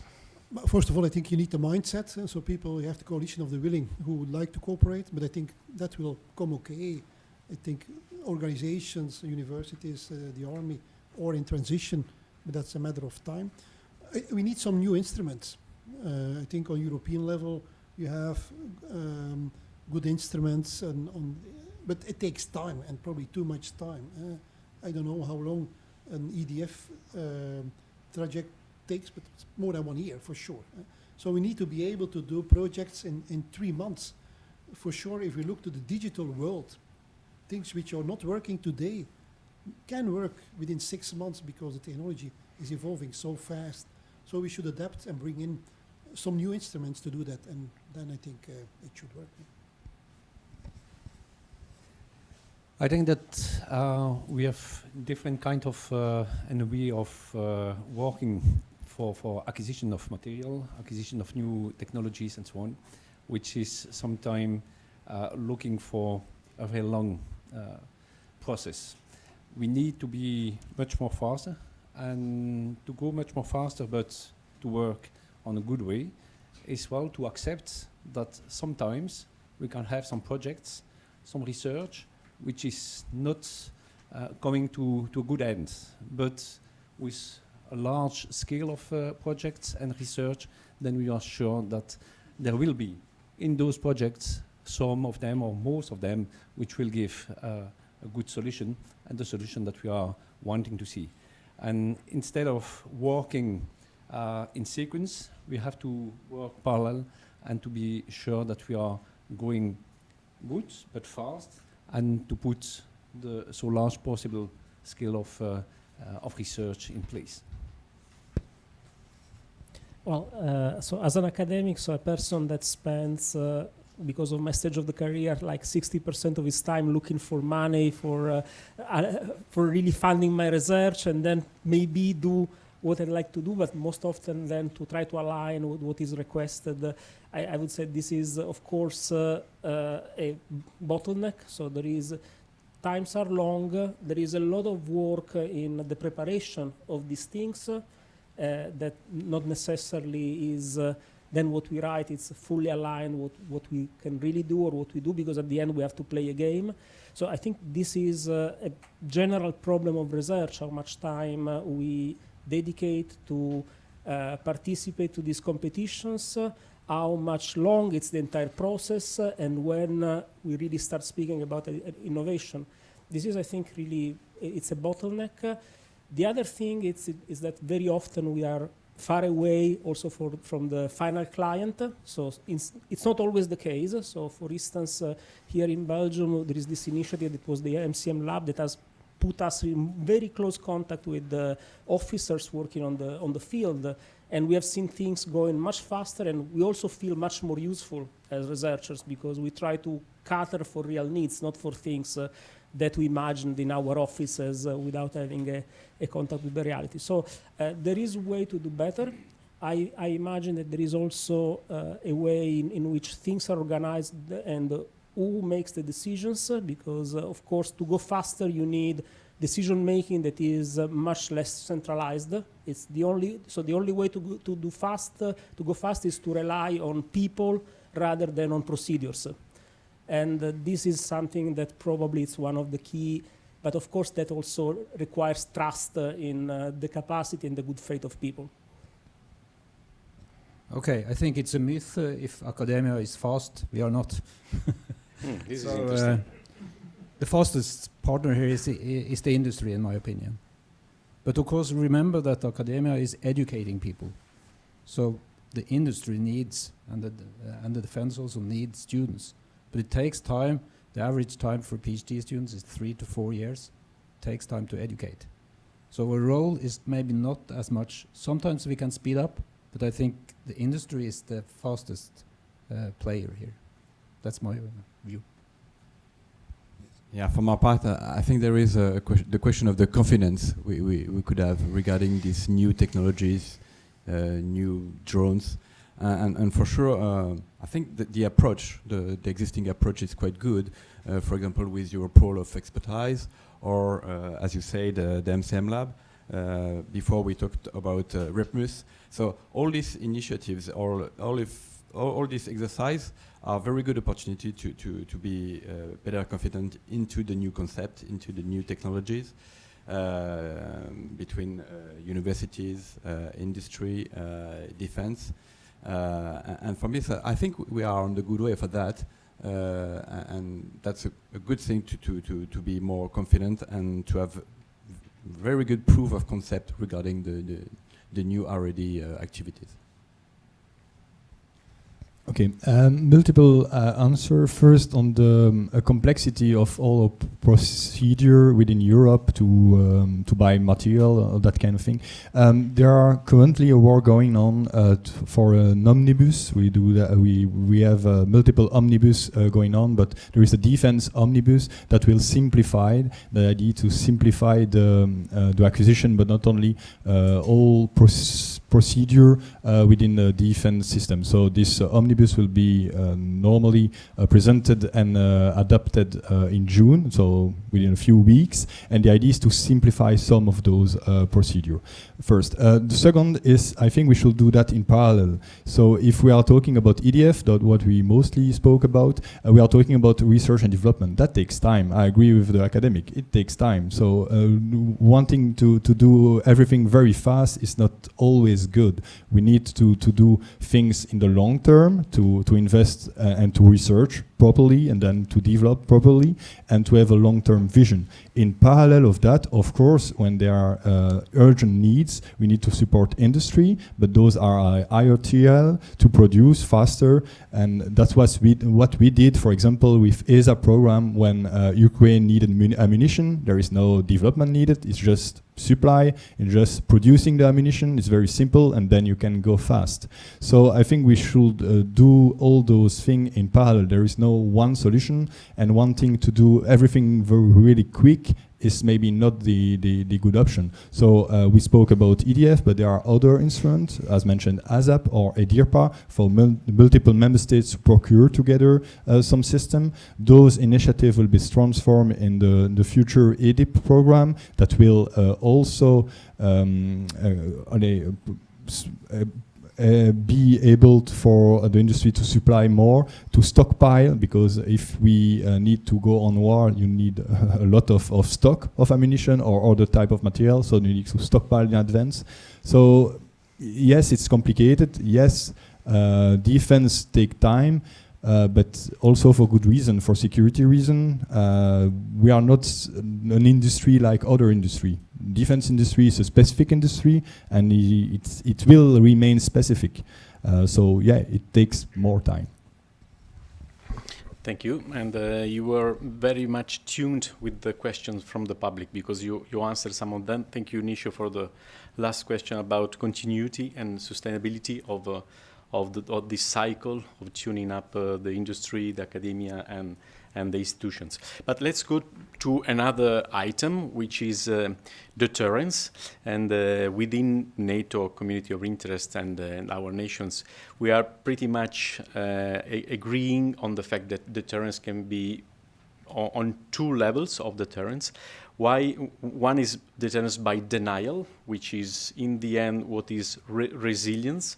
So denying the advantage of an attack to our adversarial by saying we are resilient. So don't attack me because you are exposing you, and in the end your cost will be more than the cost you are inflicting to me. This is what we call deterrence by denial, denying the advantage to our infrastructure.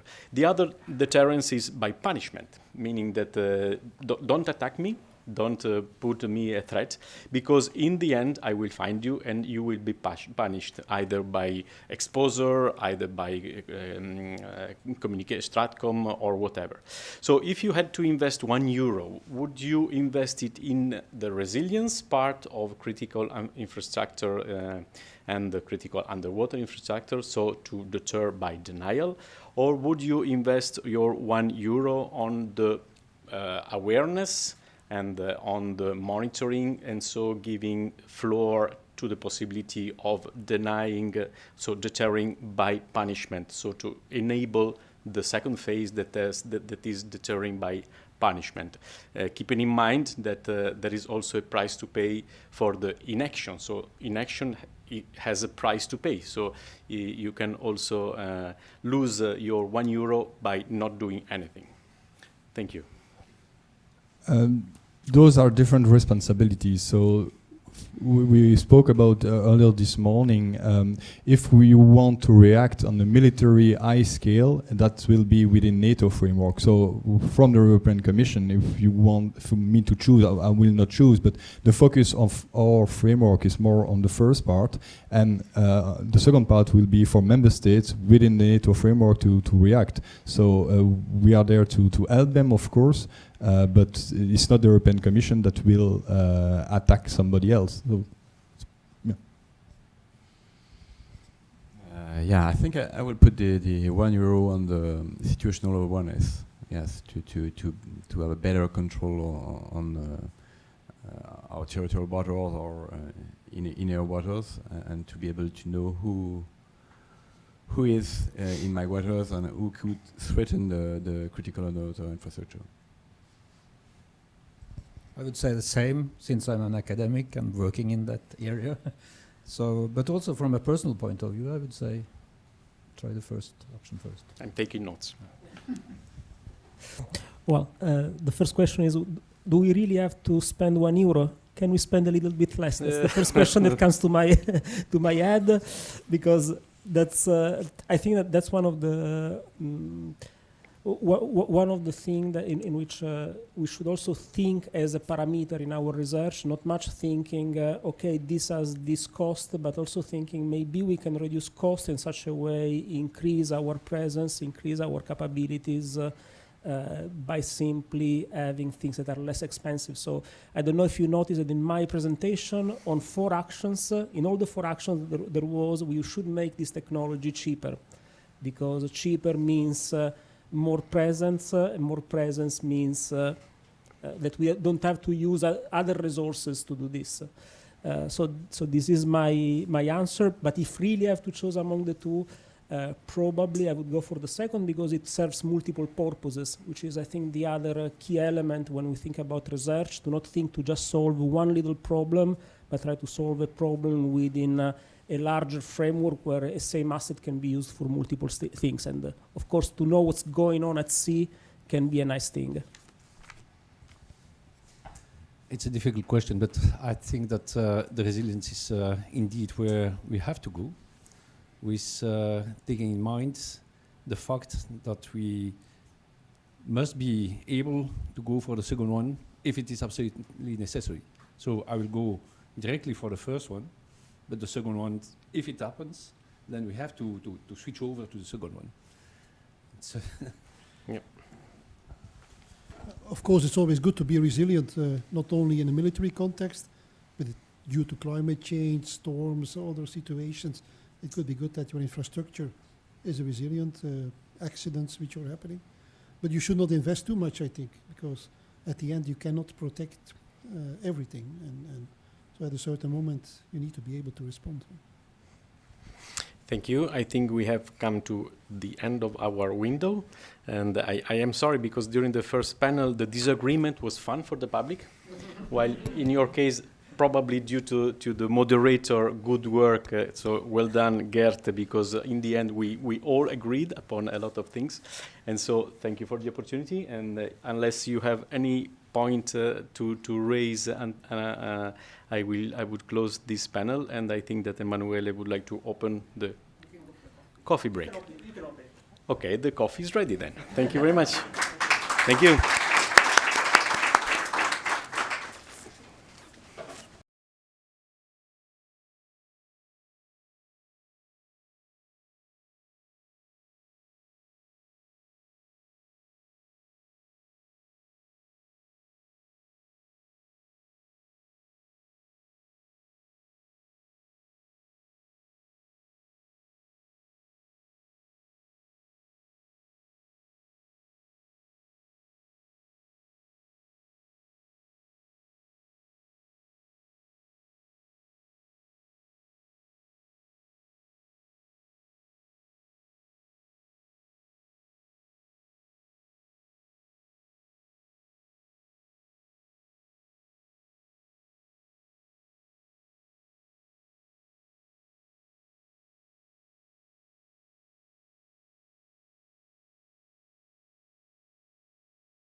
Started. All right, welcome to the session number 3, titled Policies for CUI Protection. My name is Bruno Sinopoli. I'm going to chair this session, and I'm going to introduce right away the first speaker, who's the Admiral Marcello Grivelli from the Italian delegation at NATO, who is going to talk about protection of CUIs in a changing world. So good afternoon again. As I was saying, from my operational background, I am not a submariner, like it is the case of Giuseppe. I am more an anti-submarine warfare officer, but we are still friends. Sometimes we have been exercising one against the other, but it is nice.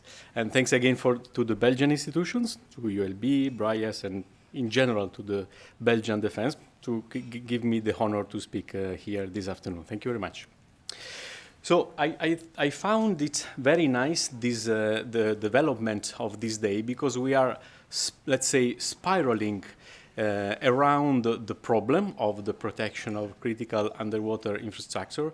We are taking it from different perspectives, the academic perspective, the industrial perspective, the institutional perspective, and then again another round. This spiraling is probably leaving us with a good background and conducting us probably to some good takeaway from this day. So my proposal now for the next 20 minutes is to have another perspective, which already surfaced this morning, because what we are talking about is in general what we call hybrid warfare. I will tell you later that this is not new, and this is probably not the best way to call it. And so I will try to suggest for you some broader perspective concerning hybrid warfare in general. I don't consider myself an expert of hybrid warfare, but sometimes you are pushed to become in a very close time an expert in something, and that's my case in hybrid warfare. And I think that this will also help to bridge with Sophie, the next speaker, because probably she will also finish to complete the perspective, and we will have then a panel. So if you are okay, I will start with this hybrid warfare perspective. So what we are talking about? We are talking about something that exists from a lot of centuries, because we didn't invent hybrid warfare. This morning, one of the speakers very correctly said that in the end, it is just using all the instruments of power to get to an effect. And here I put some of what is called today hybrid threats. As you can see, the exploitation of critical infrastructures are here inside. Some of them are hidden inside. What is interesting is on the right, I put 2 arrows, which are nowadays what characterizes our thought about hybrid threats, because from some point of view, from some of our thinkers, they are something that come before a battlefield, before a military action. So it is preparing the battlefield, something like the destabilization campaign, to get off your balance and then somebody punches you. So this is one way to interpret our hybrid warfare. The other one is a completely alternative to military instruments of power, MIOPs. So it is like a multi-access campaign. So sometimes it has been more true the first one. For example, in the video we saw from our group, it was quite interesting, the first one, because we saw that an hybrid attack then led to a normal military operation. And the second one is probably what we are referring more in the field of critical underwater infrastructure protection. What are the common features of hybrid threats? Well, we could speak a lot about this, but probably at the end we will finish to agree about 4 main features. First is that it is a combination of military and non-military tactics, and it is emanating from both state and non-state actors. The second one is attribution, we already thought and spoke about this in the morning. Attribution is not easy, it's complicated. It is under the threshold, what we call the gray zone. What is the threshold? Well, for NATO, it would be Article 4 or Article 5. It would be military response. It would be consultation before a military response. And I discovered this morning that there is an article for the EU. I understood 47.2 or the opposite, something like that. I didn't know at all. And it is not isolated. It is integrated to adversaries' campaign plan, which is bad news and good news at the same time. I will have both a good news and a bad news for you at the end. Somebody else called it coordinated chaos. We all did it. I mean, the Roman Empire, we all applied this coordinated chaos in many examples for you historians of international relationship. Nothing new, again. It was called something else. For example, political warfare was another way to call it. In the end, it's just using all instruments of power to get to the same effect. Why today it seems to be more relevant? Well, there are some factors why it seems to be more relevant today. For example, increase in speed, scale, and intensity of cyber or hybrid attacks. Increase of great power competition, which make hybrid warfare more indispensable for some good reason that we'll speak in the end. Democracies are at scrutiny, so there are sometimes more gray zones where our opponents can intervene. We have an increased use of proxies. We also did it in the past. And proxies are those actors who act for us in a theater where we don't want to engage directly.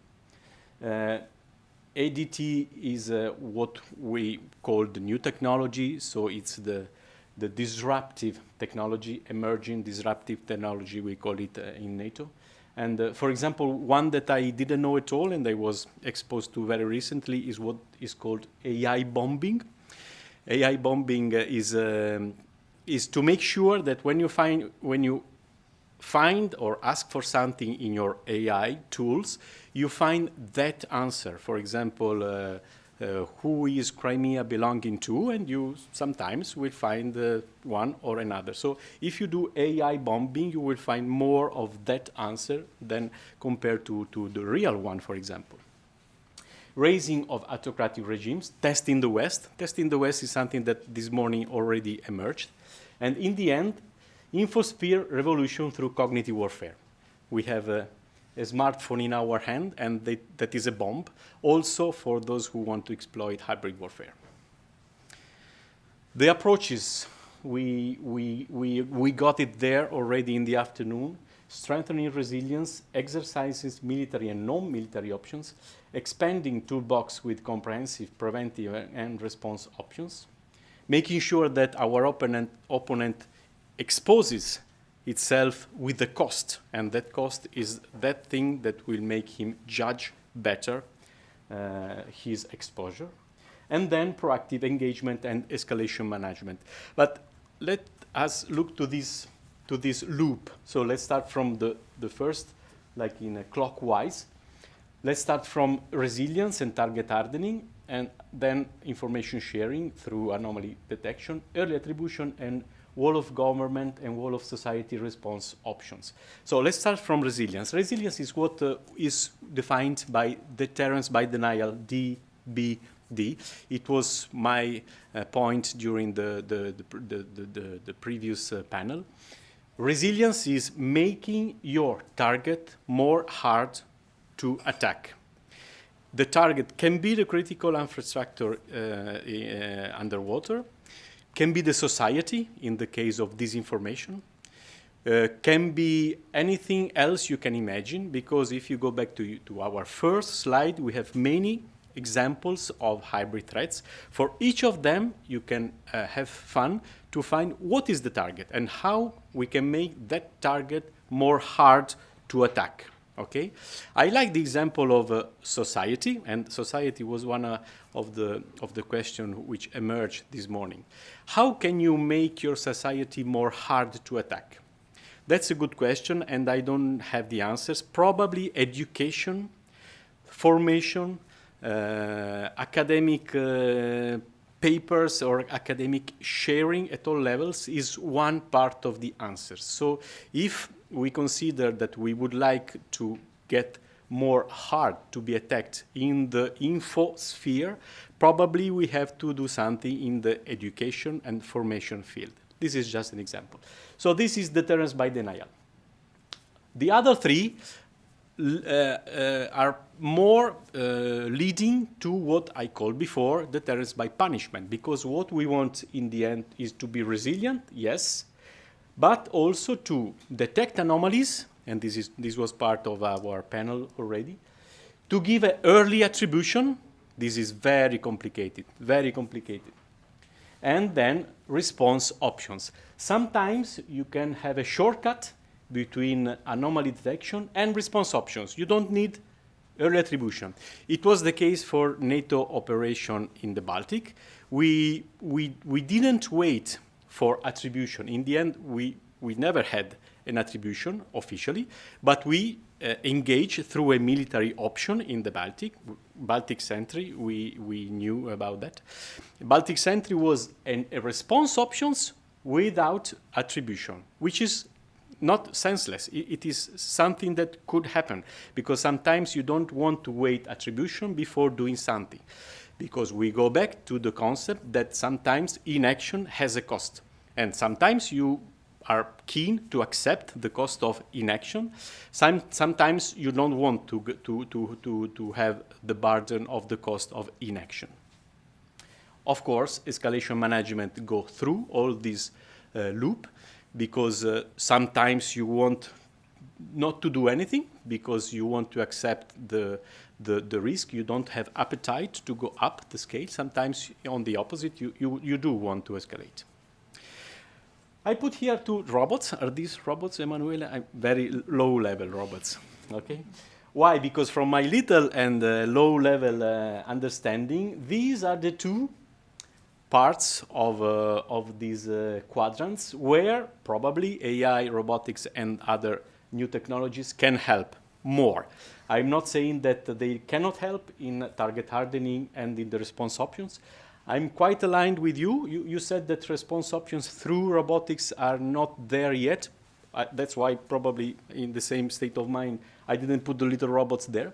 But I would say that definitely in these two little squares, the robotics and in general, all the technology can help us. Complementarity and interoperability. I think that this is, again, something that already emerged quite well during this morning panel. Information sharing, yes, of course. If we keep the information for ourselves, we will never be able to do data fusion. Joint exercises to conduct to enhance preparedness.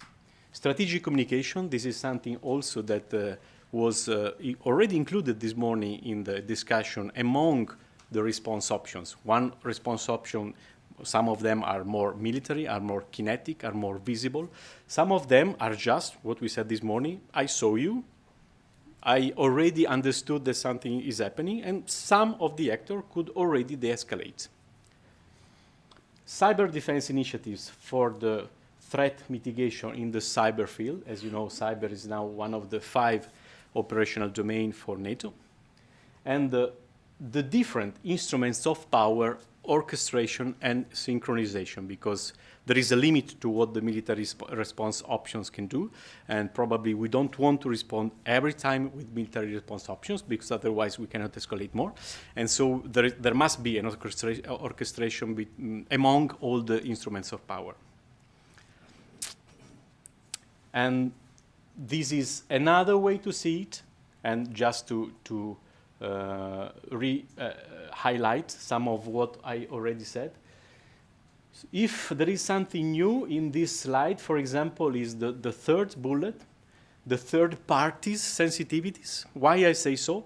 Because sometimes some of the proxies that are used by our opponents belong to this sphere, the BRICS or the GS is Global South. That is all the rest, okay? We are very arrogant in saying that this is all the rest. In fact, they wouldn't think that they are all the rest.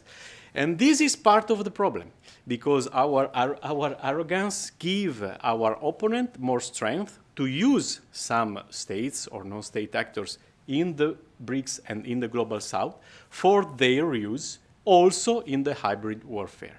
So we should be less presumptuous and more understanding the sensitivities of other parties. And of course, we already talked about hardened targets. What is my good news? Hybrid is good. Why?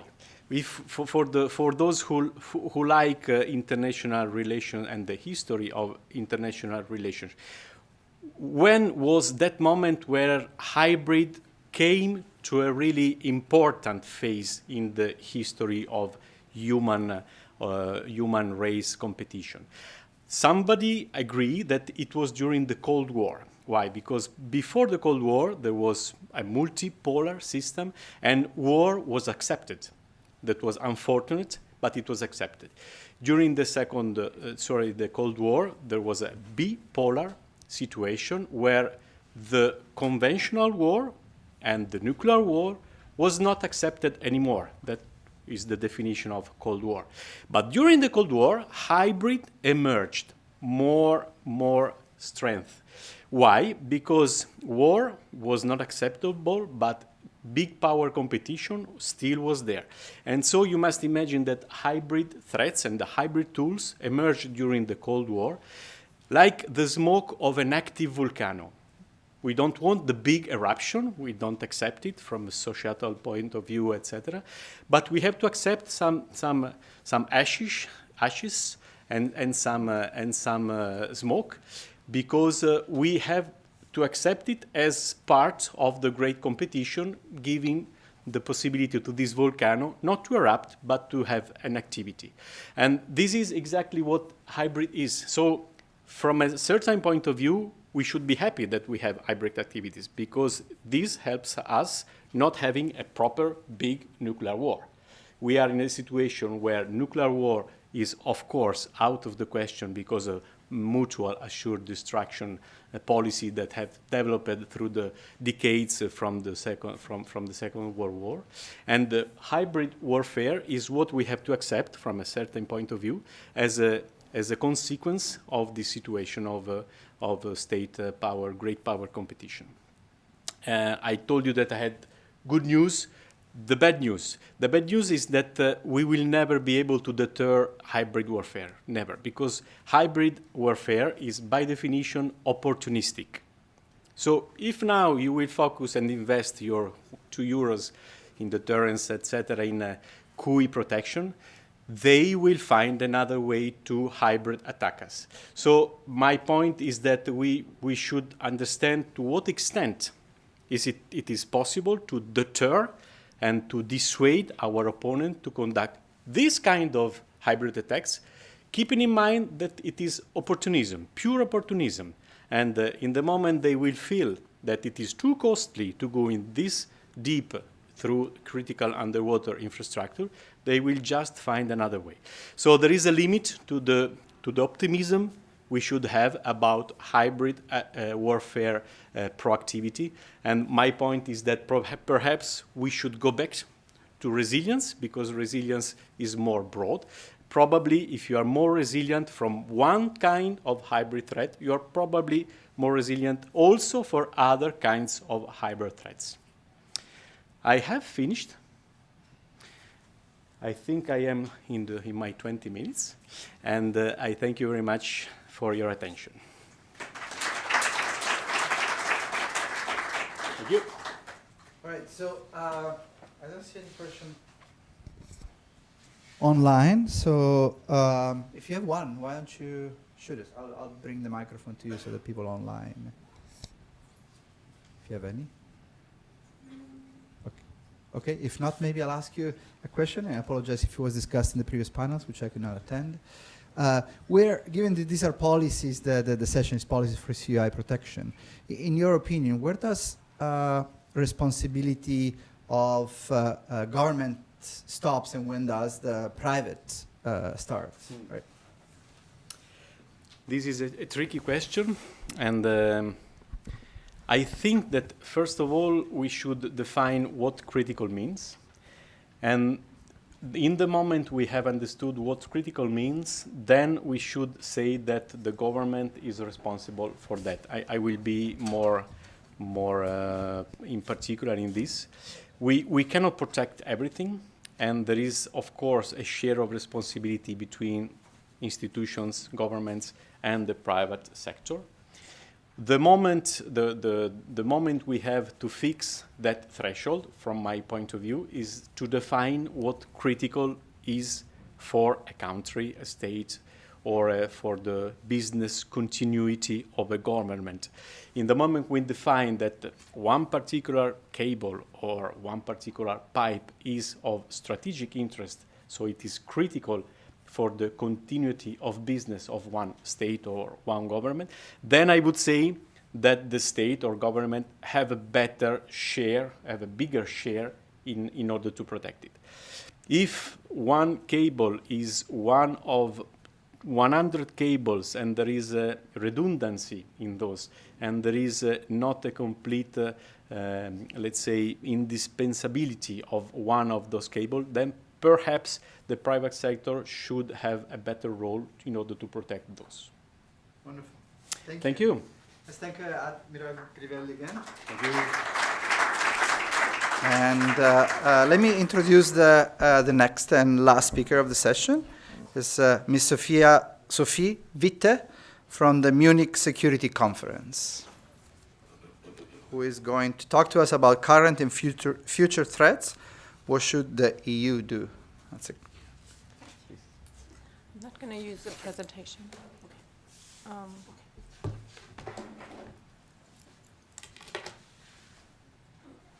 Perfect. So, good afternoon, ladies and gentlemen. I'm a policy advisor with the Munich Security Conference, working also, amongst other things, on maritime security. I'm going to end this day of presentations the same way Dr. Weston started today, without the presentation. So I hope to keep you all awake and interested in the things I'm going to talk about. So I've been asked to talk about the things you should do in the light of threats against critical infrastructure. And many of the previous speakers touched upon all the things that can be done, right? And a lot of things have been happening since the Nord Stream 2 incident in 2022. But there is a reason why this hasn't been done already, and right, that's because it's difficult. So my remarks, I will focus on the political challenges and also sensitivities of addressing these issues. First of all, I'm going to talk about the challenges to preventing attacks effectively in the short term, but also in the long term. Second, I'm going to talk about the political challenges to speeding up and aligning the data sharing. We heard in the first panel today that there are many different approaches to increase data sharing and speed of responses at this moment. And thirdly, I'm going to talk about different levels of political will in identifying vulnerabilities of critical infrastructure that different European countries face at different levels. So regarding the first challenge, political challenges to preventing attacks, at the moment, of course, most of the CUI incidents involve a vessel of the so-called Shadow Fleet of Russia, which includes around 600 tankers. And that Shadow Fleet, of course, emerged to circumvent the politically imposed oil price cap against Russian oil exports. At this point, the Russian Shadow Fleet carries as much as 85% of Russian oil exports, and it's exporting to China, to India, because the streams of oil exports has just changed. So this threat to critical infrastructure in the Baltic Sea will not going to go away because these vessels are in place, and they're probably going to stay there for a while. One of the earliest reactions of national governments has, of course, been to increase their vigilance activities. So they put in place NATO's Baltic Sentry, the UK-led Joint Expeditionary Force, to increase monitoring. But of course, everybody in this room already knows that navies in Europe are already strained. They have different tasks already at hand. So putting more vessels into one very specific area draws attention and resources away from different engagements. So, for example, for Baltic Sentry, when that was established, ships from Standing NATO Maritime Group 1 and the Standing NATO Mine Countermeasures Group 1 were assigned to participate. So they were already in the area. They were reassigned to join Baltic Sentry. And that's, of course, politically a very attractive option because they are already there. There is no decision-making involved to draw attention or resources away from something else. But of course, SNMG1 and the SNMC-MG1 are already allocated to operate and conduct exercises in also other areas of the North Atlantic and the North Sea. So at some point, political decision makers will have to decide where to put these resources in the long term, because they are all, as you know, operating with a single set of forces. And the implications go beyond the European and Atlantic area, of course, as well. Because, for example, the Dutch frigate HMS Tromp, last year they participated in a global track, including to the Indo-Pacific, but now they are part of Baltic Sentry. So it's the same frigate that has just been reallocated. In the medium and long term, of course, uncrewed systems may support this effort, and that's in the debate a very attractive option because seemingly these options require less humans, right?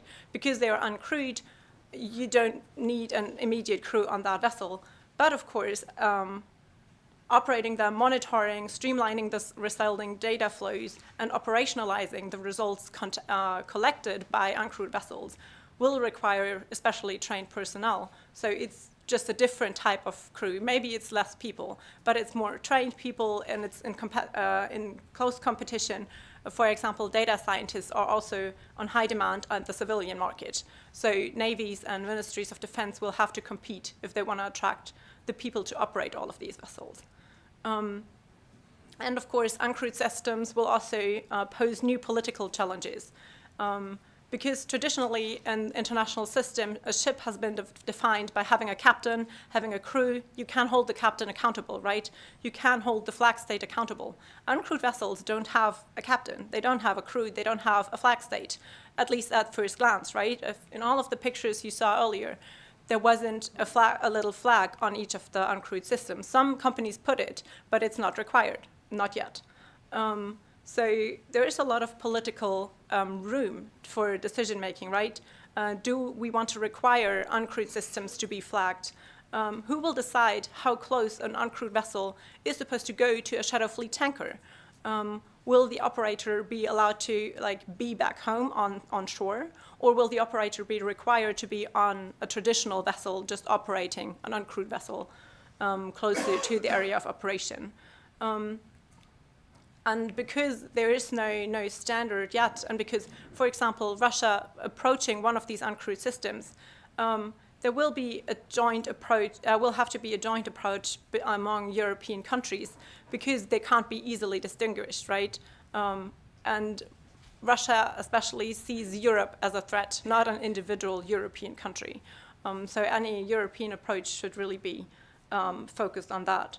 And lastly, of course, positioning loitering, uncrewed, and potentially even autonomous systems beyond European countries' EEZs could create a very dangerous precedent for the Indo-Pacific region, right? If we put in our EEZ uncrewed systems, China might do the same thing in the Indo-Pacific, and is that really something European countries are interested in? So what sort of implications do our actions have, even if at some point countries might decide that the cost-benefit ratio is in favor of that option? That's something countries really have to decide on.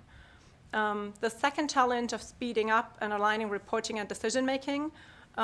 Currently, information sharing has been improved since 2022, but for each incident, for each cable-cutting incident, it's really close coordination at the highest level of governments. It's prime minister's offices calling each other. So do we want to attribute, what did you see, what do you want to do? Because of the sensitivity of the topic, because of course, the sensitivity of accusing another country of potential sabotage. But as we see the number of these incidents increase, and as we see those incidents happening in higher frequency, always involving the Prime Minister's offices, may not be the most efficient and always feasible option to do that. So decision-making processes different fora really have to get involved here. For example, on May 16th, so 3 days ago from today, there was a report launched on the future of the Council of the Baltic Sea States by the former Minister of Foreign Affairs of Lithuania and the former President of Estonia. And they were discussing on different formats of coordination and cooperation for the Baltic Sea region. And this, for example, this format includes 14 countries of the Baltic Sea and North Sea. But then there is still no relevant database that all countries are using to exchange data on the shadow fleet, for example. Then in 2023 already, there was this joint resilience task force to increase NATO-EU cooperation and to promote private sector engagement. However, there is still a lot of work to be done on that. Because voluntary contributions by the private sector might not be the most feasible option in the long term. And of course, commercial operators of these systems, they argue, why would we share our data? What do we get in return? So governments really have to decide on what to do with the data they have. And of course, what Dr. Weston already mentioned today this morning, policies on infrastructure protection belong to the member states. At the same time, there really is a risk of each country creating their own standard, their own creating in total like a patchwork of different standards on what companies have to report if they are operating in one country's exclusive economic zone, for example. And when it comes to seizing tankers and addressing the issue, there's really different levels of and different willingness of political risk-taking. Some countries are really, for example, Estonia, willing to seize tankers. Other countries aren't willing to do that. And for example, only 3 days ago, last week, stakes rose even further when Estonia tried to stop a shadow fleet ship, and a Russian fighter jet interjected that and really breached Estonia's airspace. For one of the other issues that has been, measures that has been put in place by 12 different European countries was to require insurance verification, because the idea is that Western insurance companies cannot insure sanctions vessels. Most of the shadow fleet vessels are sanctioned at this point. And insurance is mandatory for commercial vessels. However, when a vessel is inspected, the crew is able to show the document, but the Coast Guard officer checking the document, they are not at this point able to check whether the document is legitimate or whether the company exists at all, like issuing the insurance. So governments therefore really need to decide on what to do, when the measures they put in place aren't that effective. And finally, because we have heard about countries really trying to work with flag states, on April 10th, so only like 4 weeks ago, when Estonia detained a tanker, the tanker Kivala Nirvana, it wasn't flying a flag at all. It wasn't. It had been doing stops in Russian ports. It had been doing stops in Indian ports. But apparently, it was still able to continue to operate. So talking about imposing a cost on the actors involved doesn't really seem to work. So Europeans really need to engage not only amongst each other, but also in a broader multinational effort, for example, through the International Maritime Organization or the UN, to counter any sort of that behavior. And of course, it's a cat and mouse situation, because as soon as European governments enact policies, the shadow fleet and other actors are going to try and circumvent those. And finally, talking about weaknesses is never really easy. So talking about governments' weaknesses in protecting their own infrastructure is politically just very unpopular. But I would argue we've all seen the map before of where the data cables in Europe flow, and that's off the coast of Ireland. Ireland is neutral, it's not a member of NATO, and it has a navy of 700 people and less than 10 ships. and less than 10 vessels, actually, because they also have aircraft. So preparing for a scenario in which any malign actor really cuts cables near Irish waters and at the same time attacking infrastructure in the Baltic Sea, who's responsible? Who's taking care? Who's trying to detain that vessel?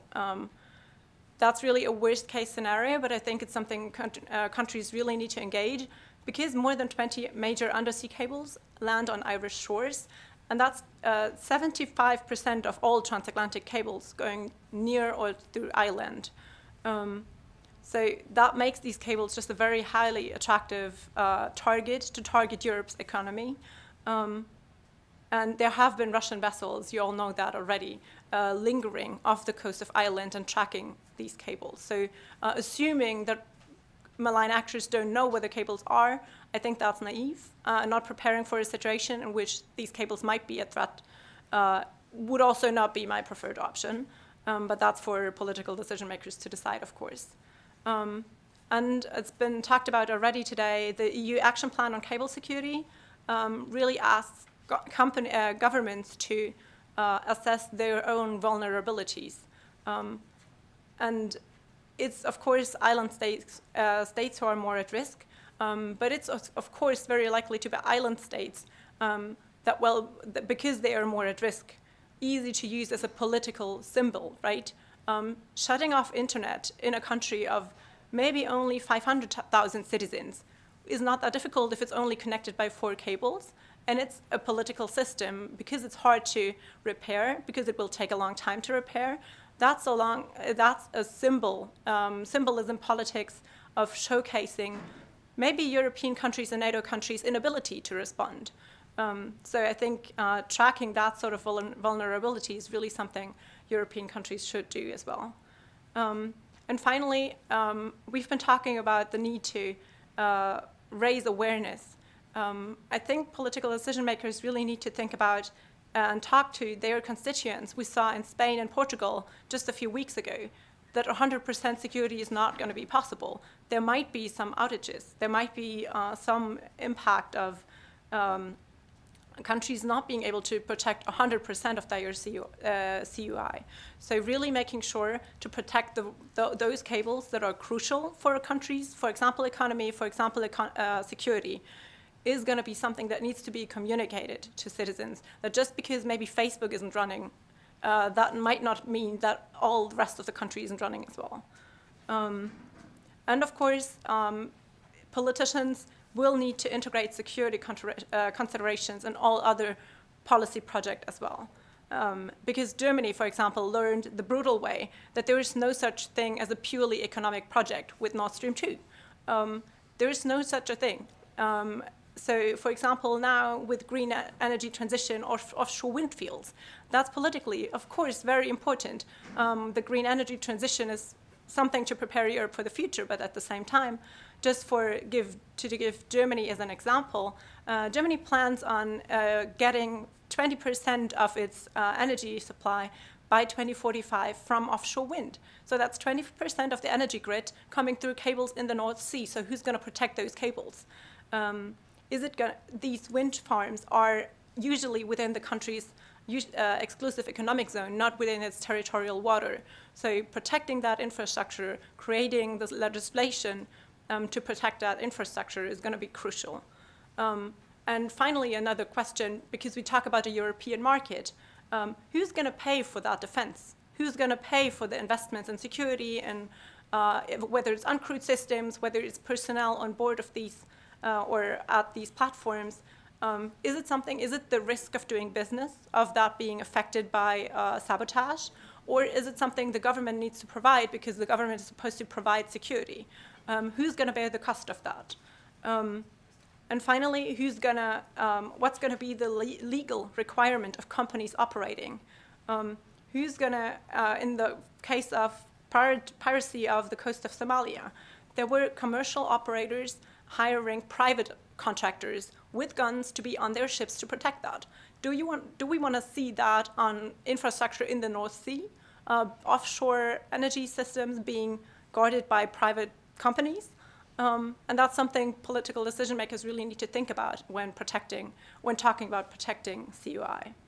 And finally, of course, that's also to me, fascinating topic.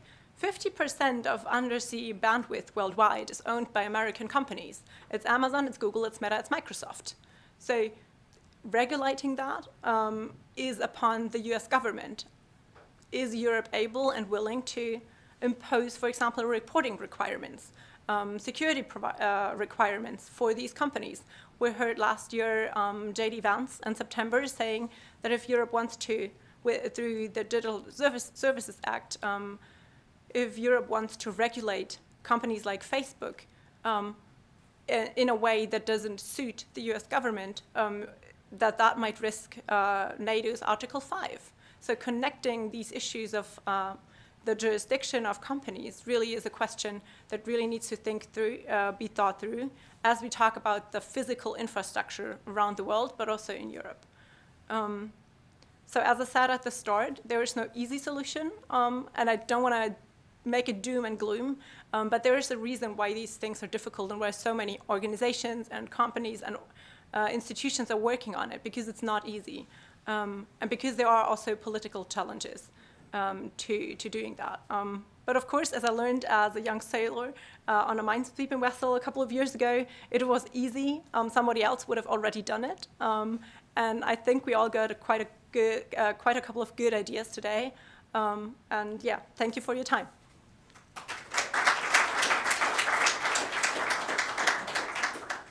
Since we're going to have a panel just following the session, perhaps we'll hold off from questions and we'll just proceed with the panel.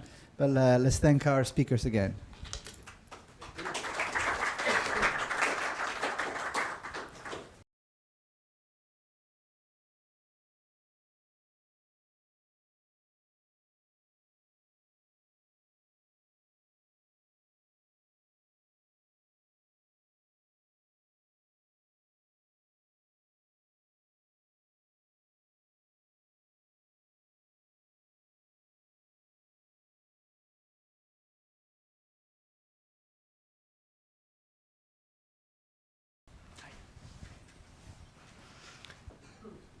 Okay, hello everybody. Thank you to Emanuele for inviting me. I'll briefly introduce myself and explain why I'm here, and then we'll start the Q&A session. I'm a professor in political and social psychology at the ULB. And the reason I'm here is that I'm actually co-leading the work package of the BrIAS project that is about to start in June. So we're actually transitioning from this one. This is the closing event of the first BrIAS, and we're leading or introducing the next one. So if you're interested in populism and political polarization, feel free to join us in the 5th of June. It will also be here. But that's not for today. Today, I have just been in your session, and I have a lot of questions because I don't know anything about this topic, but I'm very interested in especially the policy aspect, what politicians can and should do, how they relate to people, the citizens, and how groups play a role in all of this. Maybe we'll start with the questions that I have found online, and then move on to questions that you have at the moment. Let's see. There's a few topics here. I'll start with the policies, which is what you have both addressed here today. The first one is, being Belgium a multilingual country, what are the language policies in the Navy? That's an interesting one. Yes, that's 7 hours ago, sorry. Let me refresh and start by what's happened 3 minutes ago. That's probably I wouldn't know the answer. Well, neither do I, and that's actually, maybe I'll start with something that relates to this. Because one of my favorite theories in psychology is social identification theory, which means that we all adhere to certain groups and we like belonging to groups. And the first thing that a lot of Belgians think about when they have to present themselves is their linguistic region. And they would say, I'm Flemish, for example, or I'm French-speaking, I'm Walloon, etc. Only when something is happening in a very good way, when the Red Devils, the football team, is winning, national identification rises. So then people would briefly say, okay, maybe I'm more Belgian. Or when they're in a foreign country, they'll probably say that they're Belgian rather than their own linguistic area. At the same time, when I'm hearing the talks of today, it seems that what we need is even a more superordinate, overarching identity as a European, which is very fragile. A lot of people won't say immediately or spontaneously that they identify as European. So is that something we should promote, or how could we promote this?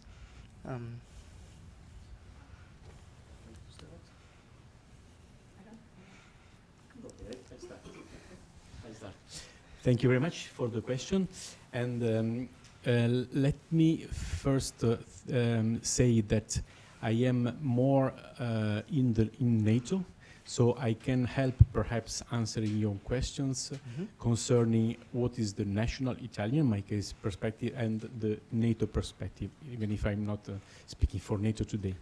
And you may know the DIMEFIL, which is a model, the diplomatic information, military, economics, financial intelligence, and law enforcement. This is a model that we apply to big institutions. And I think that for everything that is concerning hybrid warfare in general, and in particular to critical and underwater infrastructure, the response options, be it for deterrence or for defense, must be DIMEFIL spectrum open. I mean, all spectrum. NATO is not a perfect actor from that point of view, because NATO is very good in the D, in the delta, that is the diplomatic political part, and certainly in the military, which is the main focus, the reason, la raison d'être of NATO. But it has no economic power, it has no legal framework power, it has no, it has a little cognitive information sphere power. So I would say, first of all, that I agree with you that there must be a European framework, because other frameworks would not work well in the hybrid warfare context. NATO, for example, is an imperfect actor because we don't have leverages in the economic part of the spectrum of DIMEFIL and in some others of it. European Union is probably the best actor, but, and I would love a disagreement on this, but perhaps the EU is less ready to react sometimes. NATO is more military prompted, and so sometimes is very active and ready to react, sometimes too much, I would say. But I would say that the EU is probably the most perfect actor to act in the context of hybrid warfare, together with nations. I mean, attributions is national responsibility, and many other acts or counter acts are national responsibility. So I would say that I would definitely agree with you that the EU, being a full spectrum DIMEFIL organization, is a very good actor, but there are probably some steps to do yet to be more ready and less heavy in their mechanisms. Okay. But I would love to hear from you. Thank you. Well, I can add to that, perhaps moving a little bit away from identity and talking about the EU as such, because yes, European solutions are definitely needed, and then a lot of measures have been put in place, as we have also heard today. But one could also, in a way, reverse your question and say, at least in the context of the European Union is not one thing. It's not a unity. It's at least 3 or 4 or 5 different things.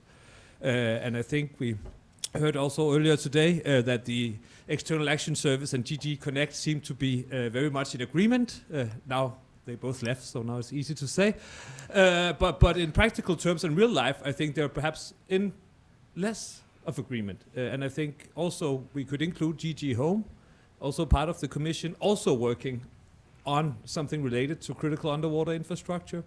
And we have other DGs also involved in this work. And we have the Parliament and we have the Council. So the EU is not a unitary actor. So it's easy to say we want European solutions and we want the EU to do something. But in this case, we also need alignment within the EU and across the different EU entities. Even within the Commission, there is multiple DGs involved in this, and there's also a turf war in terms of who should be in charge of doing what when it comes to the protection of underwater infrastructure.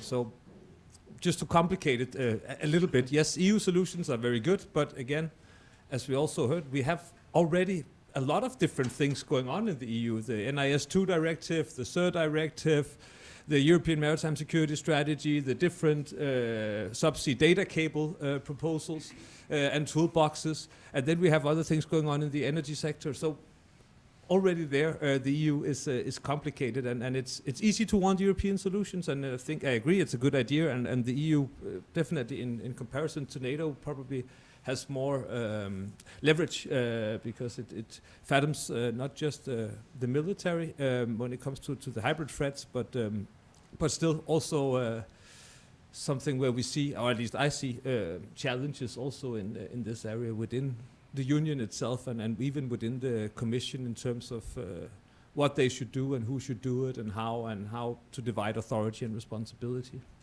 Yeah. If I understand correctly, there's a lot of coordination problems maybe, and often a rapid response is required. Is that where the At least that's my impression, yes. I mean, also EU-NATO collaboration on critical infrastructure protection, including subsea infrastructure, has been mentioned. But then at the meeting between the EU and NATO, NATO shows up with sort of one delegation, right? The EU shows up with representatives from 5 different DGs. Exactly as the EU, Fabrice was pointing to the fact that was what the member states did within the EU, and that makes it difficult for the EU to agree on things, right, with the member states.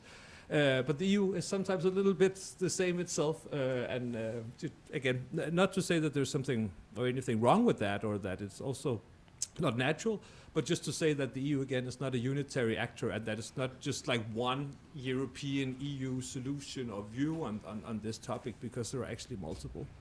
Yeah. Sophie? Yes, I would like to just add a couple of examples where I think the EU and NATO are really just complementary to each other, because of course when it comes to a military, either it's an operation or trying to seize a vessel, these coordinations are happening within NATO. Baltic Sentry is a NATO mission. All the countries participating in the Joint Expeditionary Force are NATO countries. When it comes to data sharing, that's a different question. When it comes to providing incentives for countries to add resilience to their cable infrastructure, for example, to invest in cables, to invest in repair vessels, that's really an EU thing. That's nothing NATO could ever do or would ever do. So I really think when it comes to data sharing, there's huge potential to increase coordination. But at the same time, there are countries that are in NATO and not in EU, and the other way around. So I think it really comes down to how much you trust your allies. I thought it was very interesting that Dr. Weston mentioned this morning that it comes to that regional coordination has more potential because countries are more willing to coordinate with their immediate neighbors rather than with the whole of an alliance or a union. So I really think leveraging the different benefits and ideas that the different organizations bring to the table is really like the recipe for success here, and not always discussing the downsides of each organization, because I am German, like we can't discuss things until they are gone. But I think it's really important to, because we don't have time, we need to respond as quickly as we can. So we can't afford to discuss all the ways that don't work, but we really have to think in terms of the most practical solution for the next time there's going to be an incident. Yeah, there are some questions related to that as well in the chat. One of them is, how can we provide good information and counter misinformation regarding CUI protection, and how can policymakers gather strong technical understanding? It's probably also a question that all 3 of you should have a perspective on. I mean, when it comes to technical understanding of decision makers, everybody who works for a bigger organization knows that. Like the person writing the draft knows most about it. And it comes to writing a draft that is understandable to the higher-ups in the hierarchy, because their job is to set priorities, not to know all the tiny little details of every policy. And I think when it comes to civil and military cooperation, and I know that's the case for civilian organizations as well, there is a tendency of making things as complex as possible to prove your own value as a person, as an expert. But by making things more complex than they have to be, using fancy words, utilizing instead of using, you make texts and things and memos less accessible to the receiving end. And I think really not using that proud moment of using all the fancy vocabulary to these infrastructure and technology items that you as an expert know, but the next level might not know and might not understand. This is really something you need to get better at, because communicating to the public, communicating to a different organization, maybe outside the military, outside of your individual institution, this is really where coordination, cooperation happens, and where you get the political legitimacy of your political decisions that decision makers in the end will have to do to address these threats and allocate money and funds and resources. Indeed, that's also the broader idea behind BrIAS. As a funding, they also want to support that theoretical knowledge from academics is translated, and in communication with people that are standing in the field is exchanged, and that's how knowledge is transferred indeed. Yes? Just very brief. I think there's also a lot of knowledge to be had from visiting just the webpage of ICPC or ESCA. Some of the industry associations, they have a lot of documents there that tells you about accidents, why they happen, the amount, and the type of threats that they see. And there's a lot to be found there also on best practices and a lot of things that also people at the government level, it would be beneficial if they just visited the webpage, read through some of these documents, and that would definitely increase the sort of general knowledge, and it wouldn't take long, and it's for free. Mm-hmm. Yes, I have two reactions to your good point. The first is a personal takeaway that I have from this morning. I think it was John's point about reducing the white noise level so that we are more able to detect anomalies, be it in the cable failures and the time to repair them. So I think that one way to be able to better understand, so to have a better awareness also in order to gain advantage vis-a-vis this information, is to reduce the white noise. And reducing the white noise is probably more from a technical point of view, something that we could do together with the industry, with the private company. And my second point is also we have an academic public here, so I will try to say the few things I know about systemic and errors. Data fusion helps and will help us in the future making our errors, our mistakes of a lesser extent, because every sensor, every single domain sensor has by definition one systemic error. But if you combine multi-domain operations data fusion, if you combine different sensors, for example, this morning we had, this afternoon, we had the fibers plus the space. So if you cross-domain the sensors, you diminish the impact of the errors of each of the sensors. So I think that in the future we should have more data fusion from sensor pertaining to different domain. And probably the quadricopter going from air to the swimming pool, it's a good example of a multi-domain or cross-domain, but also from the sensing point of view, I think that one of the challenge will be data fusion from different domains. If you cross different sensors from different domains, probably your mistakes will go down. Not quoting what is Q sensing. So I am now going into a field where I don't know anything, but I think that quantum in general will be another game changer. And in particular, if I'm not wrong, quantum can be expressed in three main areas: quantum computing, quantum communication, and quantum sensing. And I think that the big game changer will be that day where from space we will have quantum sensing going also through the depths of underwater. There will be another moment when we will have a real big game changer. Thank you. Thanks, that's very insightful. Indeed, we have to go cross domains. That's also, for us academics, true. The more interdisciplinary your research becomes, the more points of view you have to integrate. So I can only be agreeing with this point. The two next questions are somewhat aligned, so we can also take them together. One is, as we have established today, protecting CUI, building resilience and through this deterrence is very hard. Should we develop an offensive capability? And related to that, is there any risk of hybrid war close to Europe or only far away? That's also one that I'm personally very interested in.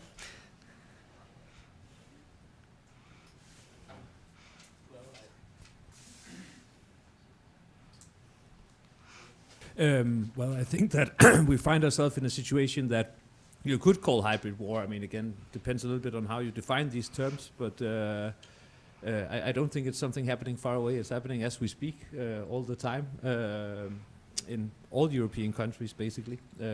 So that at least, to me, answers the last question. Yeah. I might add that, for example, the Red Sea is one of the crucial ways for cables connecting Asia and Europe. So a cable cutting incident in the Red Sea already last year had broad effects. So it's not only European countries' neighborhood that is at risk, but it's also the question of who's going to respond to cable cutting incidents. In the case of the Ruby port, what was called last year, with the Houthi attacks going on in the same area, what repair vessel is going to go there? Like, who's going to send a vessel and who's going to crew that vessel? So it really is a question of political coordination, also with countries outside of Europe. And it's a question of also decreasing your vulnerability. Like, there need to be additional ways for crucial data. In the military, you use satellite communication just in case other communication doesn't work. So, of course, for commercial entities, that's not always an option, but it's something you have to think through. And you need to know which cables are the crucial ones. For example, Taiwan just, because they also had cable cutting incidents, they also issued new guidance on which cables to identify as crucial for national security, as crucial for their country, because Taiwan relies on 14 cables. With the Matsu Island cable cuttings, the Matsu Islands didn't have internet for a couple of days. And repairing that, being able to coordinate maybe with allies, maybe sending your repair ship to another country, but then how to coordinate that. This is really something that goes beyond Europe's borders, I would argue. Mm-hmm. Thank you. Thank you. So first of all, let me agree very much with the point about partnerships and information sharing, because I think that this is a very important point and probably one where we are not investing so much, because partnership require a lot of energy, a lot of coordination, an effort that sometimes is not compared to results. Some partnerships sometimes are an effort you do without any immediate concrete result. So investing in partnership is not so easy. For example, if I think to partnership with the partners and partner nation in the MENA region, Middle East and North Africa region, where we share cables, of course, there are pipes and cables coming from the south of Mediterranean to Europe and to NATO AOR, area of responsibility. And so I strongly agree with the more push to partnership and to capacity building, awareness building, and synchronization of data fusion, etc. But I would also like to recall that deterrence and defense, deterrence is nor cheaper, nor easier than defense. Now we heard from the EU point of view that we are investing now in defense, so in European defense capabilities and capacities, etc. We shouldn't forget that deterrence is not easier, and we should invest also in the two kinds of deterrence that we were talking about. One of these is resilience and deterrence by denial. Thank you. Yes. Just a brief comment, because I very much agree about sort of doing more or less individual risk assessments of the different cables, and I think it's, or to some extent at least, but it's something that the EU, I know that they, the DG Connect is looking into, and I think that is the expert group with the representatives of the different member states are doing or trying to do exactly that work, but also that it's difficult. I mean, depending on the level of detail you want to get to in terms of which traffic travel through which cables, because that also requires you to engage with the industry in a different way in terms of knowing how data is distributed at a very, very, very, very, very detailed level that I don't think even the industry has. So it's also, I guess, a question of where to stop, or like where would we know enough? What level of detail is enough for us to actually make that risk assessment? And what would we need to know about not just the subsea data cables, but also the terrestrial networks if we are to make the proper risk assessment? So it's a lot of work, but yeah, just to say that they are, as far as I know, on it in DG Connect, at least to some extent. Yeah. So risk assessment is one, creating awareness is another one that I hear. How would you buffer against creating panic by raising awareness? I remember that the Belgian government recently kind of encouraged people to have some sort of, let's say, safe space or some sort of suitcase with all of the necessary materials to at least survive a couple of days. I was contacted then by a journalist who said, like, aren't we creating panic among the big public who doesn't really understand the real risk, or is it just being realistic? That's an open-ended question, of course. I don't know what your perspective is. Well, from my perspective or point of view, I would say that every nation has a very different risk perception. So if in Italy you speak about this kind of thing, you will not find the fertile humus, you will not find the fertile understanding, because we are from the Italian perspective, we are quite far from the perspective of being attacked, being under threat. We feel that our more immediate threats are others than those who you are citing. So the interest of big institutions like the EU or like NATO is that you compare different risk perceptions and different perspectives. And what is good in these big institutions is that you find a middle ground, which is probably good also for the investments that you do in the future. And my last point would be also that the word deter, I think that comes from Latin. It has also terror in the word deterre, because deterre means to get away your opponent through terror. Now the question is, to what extent are our nations ready and have risk appetite to be very active and to having a risk of escalation for a more active role in deterring through terror, because deterring is to make your opponent have fear of you. Now, again, it is very national responsibility to find that level of risk aversion, risk appetite for more active measures, so to be more deterrent and dissuasive vis-a-vis hybrid threats, I would say. Thank you. Yes, so I would add two thoughts about that. And the first one really is advertising, something the Munich Security Conference has been doing since 2022. It's an initiative called Zeitenwende on Tour, which means we go to, at this point it's been 35 cities all across Germany, mostly smaller cities you've probably never heard of: Cottbus, Gelsenkirchen, Friedrichshafen, Bremerhaven. It's going to these places, having discussions about foreign and security policy. And one of the things that we really see, and that's why I'm getting a little bit angry whenever I hear, oh, citizens will get in panic. They do not. They are not stupid. Like, we treat people like they are different from whoever's in this room. We are citizens. We are the population of our country. And people in Leipzig or in Halle an der Saale, they are not different. And it's about explaining things to them, right? It's not everybody listens to, I don't know, security policy podcasts when they have breakfast. But it's something people are genuinely interested. People want to contribute.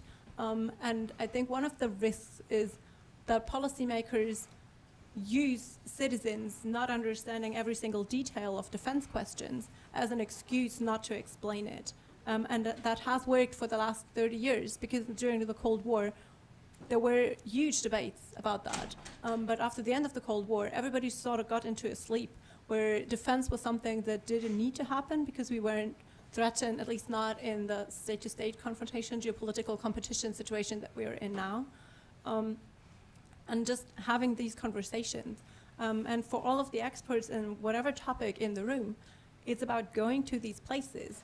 If you're invited to a talk and that's far away, you have to drive and it's not that prestigious, like it's just citizens, but not some fancy university. It's your call. It's your decision to go to these places and have these conversations. There's not going to be anybody else doing it if we're not going to do it, if you're not going to do it. So having these conversations between citizens and political decision makers with experts, that's what we do with Zeitenwende on tour. And one last thing that I think is really important is also to give citizens something to do. That's just a very brief ad for the Swedish concept, or like the little leaflet on in time of crisis or war, in case of crisis or war, I think it's called. It's something citizens can do. Have, for example, be prepared for power outages, have a power bank, have a little lighter, have a blanket, whatever. Like, it's the little things. If we only tell people about the risks that might happen if there's a power outage or if internet wouldn't work, but there are ways to prepare for that, and that would be the more honest conversation to have, rather than just, of course, talking about the risks that might come upon all of us. But like, life is sort of dangerous. Like, we all lived and grew up in that security, but citizens understand that this might not be any longer the case, that there might be risks to our infrastructure, to hospitals, that might also result from climate change or any other sort of disasters, not only military threat. So I really would like to invite and encourage everybody to not go down that direction the question was going to. Yeah, very good point, thank you. I think it's also a question for the media in terms of how they cover incidents and issues, at least in the Danish context, in relation to so-called cyber attacks. If there's a DDoS attack against a major Danish company or a government webpage and it's down for 20 minutes, all the major newspapers will have a headline saying cyber attack is hitting Denmark, and they make it sound like everything is falling apart, right? And literally nothing happened except people couldn't enter a certain webpage for 20 minutes. And I think there you could have a conversation about what purpose does that serve? The purpose of the people, the perpetrators, usually Russian people sowing anxiety in the population. And that's not to say that it should not be covered or it should not be told, but maybe not with like flashes and big headlights, because it doesn't really deserve that. And I think a little bit the same happened following some of the cable cuts in the Baltic Sea, that all of a sudden everything that had something to do with a cable that was cut, also terrestrial cables, at least in Denmark, we had a couple of instances where now new sabotage, and then no, not really. It was just someone burying somewhere doing entrepreneurial work, and they cut a terrestrial cable that didn't matter at all. So I think it is an issue. It is something to reflect on, I think, and especially in the media. They're the gatekeepers of the knowledge that citizens get. We have a fresh question by Thilo. From a dual-use perspective of lots of the technologies discussed today, does it really need to be the Navy taking care, or can it also be firms owing CUI? Well, I think that it relates a little bit to the last question during the previous panel. To what extent are governments responsible, and to what extent it is private companies? And my point was already that it refers to how critical are defined. I would say something that also relates to the previous panel concerning the procurement length in the institutions. And this is something that is quite visible as a lesson learned from the Ukraine conflict. It is that the Ukrainians are very correctly delegating part of their procurement to a lower level, that it is, or it was the case, or it is still the case in our institutions. The fact of delegating to a lower level the possibility to procure, either to build borrow, or buy, so the three Bs, at a lower level, make that cycle of engineering, research and development, and understanding how something can capture the challenges of this battlefield, can make that cycle a little bit shorter. So I would advise to take that as a lesson learned, and to mitigate our very lengthy procurement cycles, also taking into account the Ukrainian conflict lesson learned of delegating or mitigating the going down in the level of procurement to some tactical level, those who are more attached to the battlefield, and in our case to the researchers or to the academia. Thank you. Sophie? Just very briefly, I think it's not either or, I think it's both. I think the navies are going to have to be able to operate some sort of uncrewed systems, some sort of maybe autonomous systems, but companies, of course, also bear some responsibility, and I don't think it's a decision of, oh, it's only the navies who are going to operate these. As we learned about, I learned a lot about that cable, like the censoring, and I think that's definitely something that's going to be with the companies, right? It's not going to be the governments doing some censoring in privately owned infrastructure. Yeah. And how about repair? Because the cable industry repairs telecom cables quite quickly, especially in Europe. But then a question here is, some countries still have barriers slowing down the repair, and how can this be improved? And there again, we're in the middle of who's responsible for the reparations. Yes, of course. So I think the EU effort to increase the purchase of ships, we need more repair vessels. I think that's very clear to everybody in the room. The question is, like, is the government going to own these vessels, or are companies going to own these vessels? I would argue that there might be a business case for that in terms of the frequency of these incidents happening, and also in terms of ongoing digitization, ongoing building of offshore wind infrastructure. There is going to be an increased need for these repair vessels. So if private companies are going to invest in that sort of niche market, of course that's potentially attractive. I'm not a business person, I wouldn't know. But at the same time, these vessels then, of course, become critical infrastructure for the company, for the country where the company is based. So in times of a crisis event, for example, European or NATO countries might not want to rely on a non-EU or non-NATO country owning that commercial capability. So I think it might be a commercial solution. I'm not totally convinced it's going to be a commercial solution from outside EU or NATO. But I think there's a lot of room for negotiations, a lot of room for business opportunities to be tried and tested, right? Yep. So it's not going to be nobody's going to be able to tell that at this point. Well, I think there's, as we have heard today from almost all the speakers, there's no way to sort of not having public-private collaboration and having involvement from the industry side, and I guess we need to in many ways.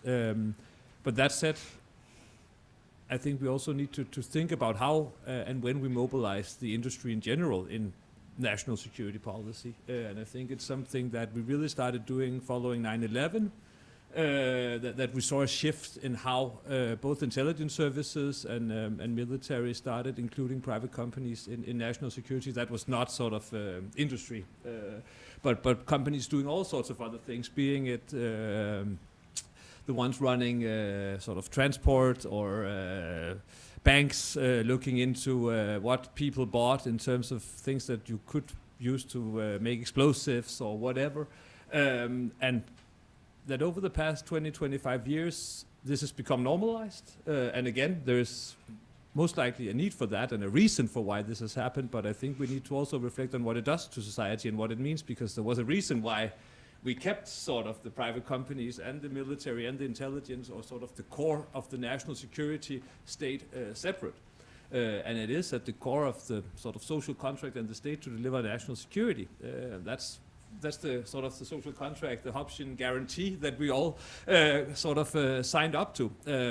And it does raise questions about authority, responsibility, that are sort of goes to the heart of democracy and the way we organized our society. And again, not to say that we shouldn't have involvement or we shouldn't have public-private partnerships, but at the very practical level, it raises issues that really are fundamental to the way we have organized society. So it's important to also sort of keep that in mind and reflect on it when we actually build these very concrete partnerships. Yeah. Can I just add to this point? I think that there are both very good points, and I would add also, I would offer that in this kind of peace dividends of the last 30 years, these peace dividends that we luckily lived in the last 3 decades, one thing that we lost, or at least we got slimmer in it, was redundancy. Mm-hmm. And we were good in redundancy, and you just think about how robust were some of the military infrastructures, some redundant were some of our capabilities.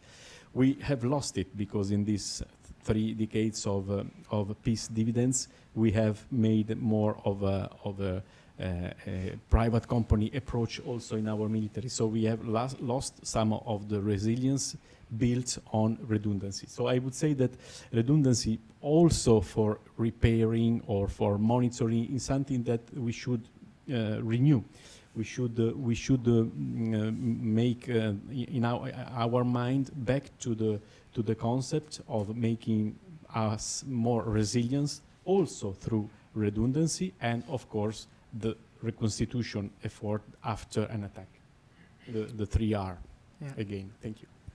Interesting. There's a lot of synergy here between all of the perspectives, and I think if we can try to come to some conclusions, it would be that there's need for more communication, coordination, whether it is the private sector and the military, whether it is the politicians and the citizens or politicians among each other. One of the questions that I still have, but I think we're running out of time, is coming back to the very first question about the need for a somewhat coherent European response. And my ideas were all over the place in looking at how certain national parties, for example, have quite an anti or a pro-European approach, and if that would be a barrier to some of the coordination efforts that are currently taking place, or if we... but I'm looking at Emanuele because I don't want to run over time, and maybe we can just... very, very shortly. Thank you so much. I think the beautiful thing about bureaucracy is that it's at the lower levels largely unaffected by political changes at the head. I think there's a risk in all of our governments to have, in all of our parliaments, to have more extreme parties coming into power. And we had elections in Romania yesterday, so there are Poland as well. Yep. So there are of course developments that we as citizens should think about, but in terms of planning for scenarios, in terms of planning for protecting our infrastructure, I don't think political parties having different ideas might not be the biggest risk to our infrastructure at this point. Okay. Thank you so much. I give the floor to Emanuele. Thanks to the speakers as well. Thank you.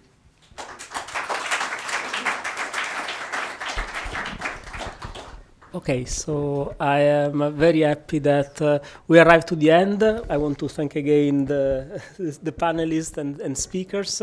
I want to thank all of you for being here. So in the program there is now final remarks, but I think we had a lot of final remarks in all this time. So my main final remark is that we really kindly invite you to join us for a nice drink while this room will be prepared for what we will have just after, that is a very nice piano concert, and then we will have our dinner. I hope you can stay with us, and I hope you can take this occasion as a moment in which we can chat, we can exchange even more ideas. I think that there is a lot of food for thought in this one-day event. Maybe you're a little bit tired, so a good glass of wine will help.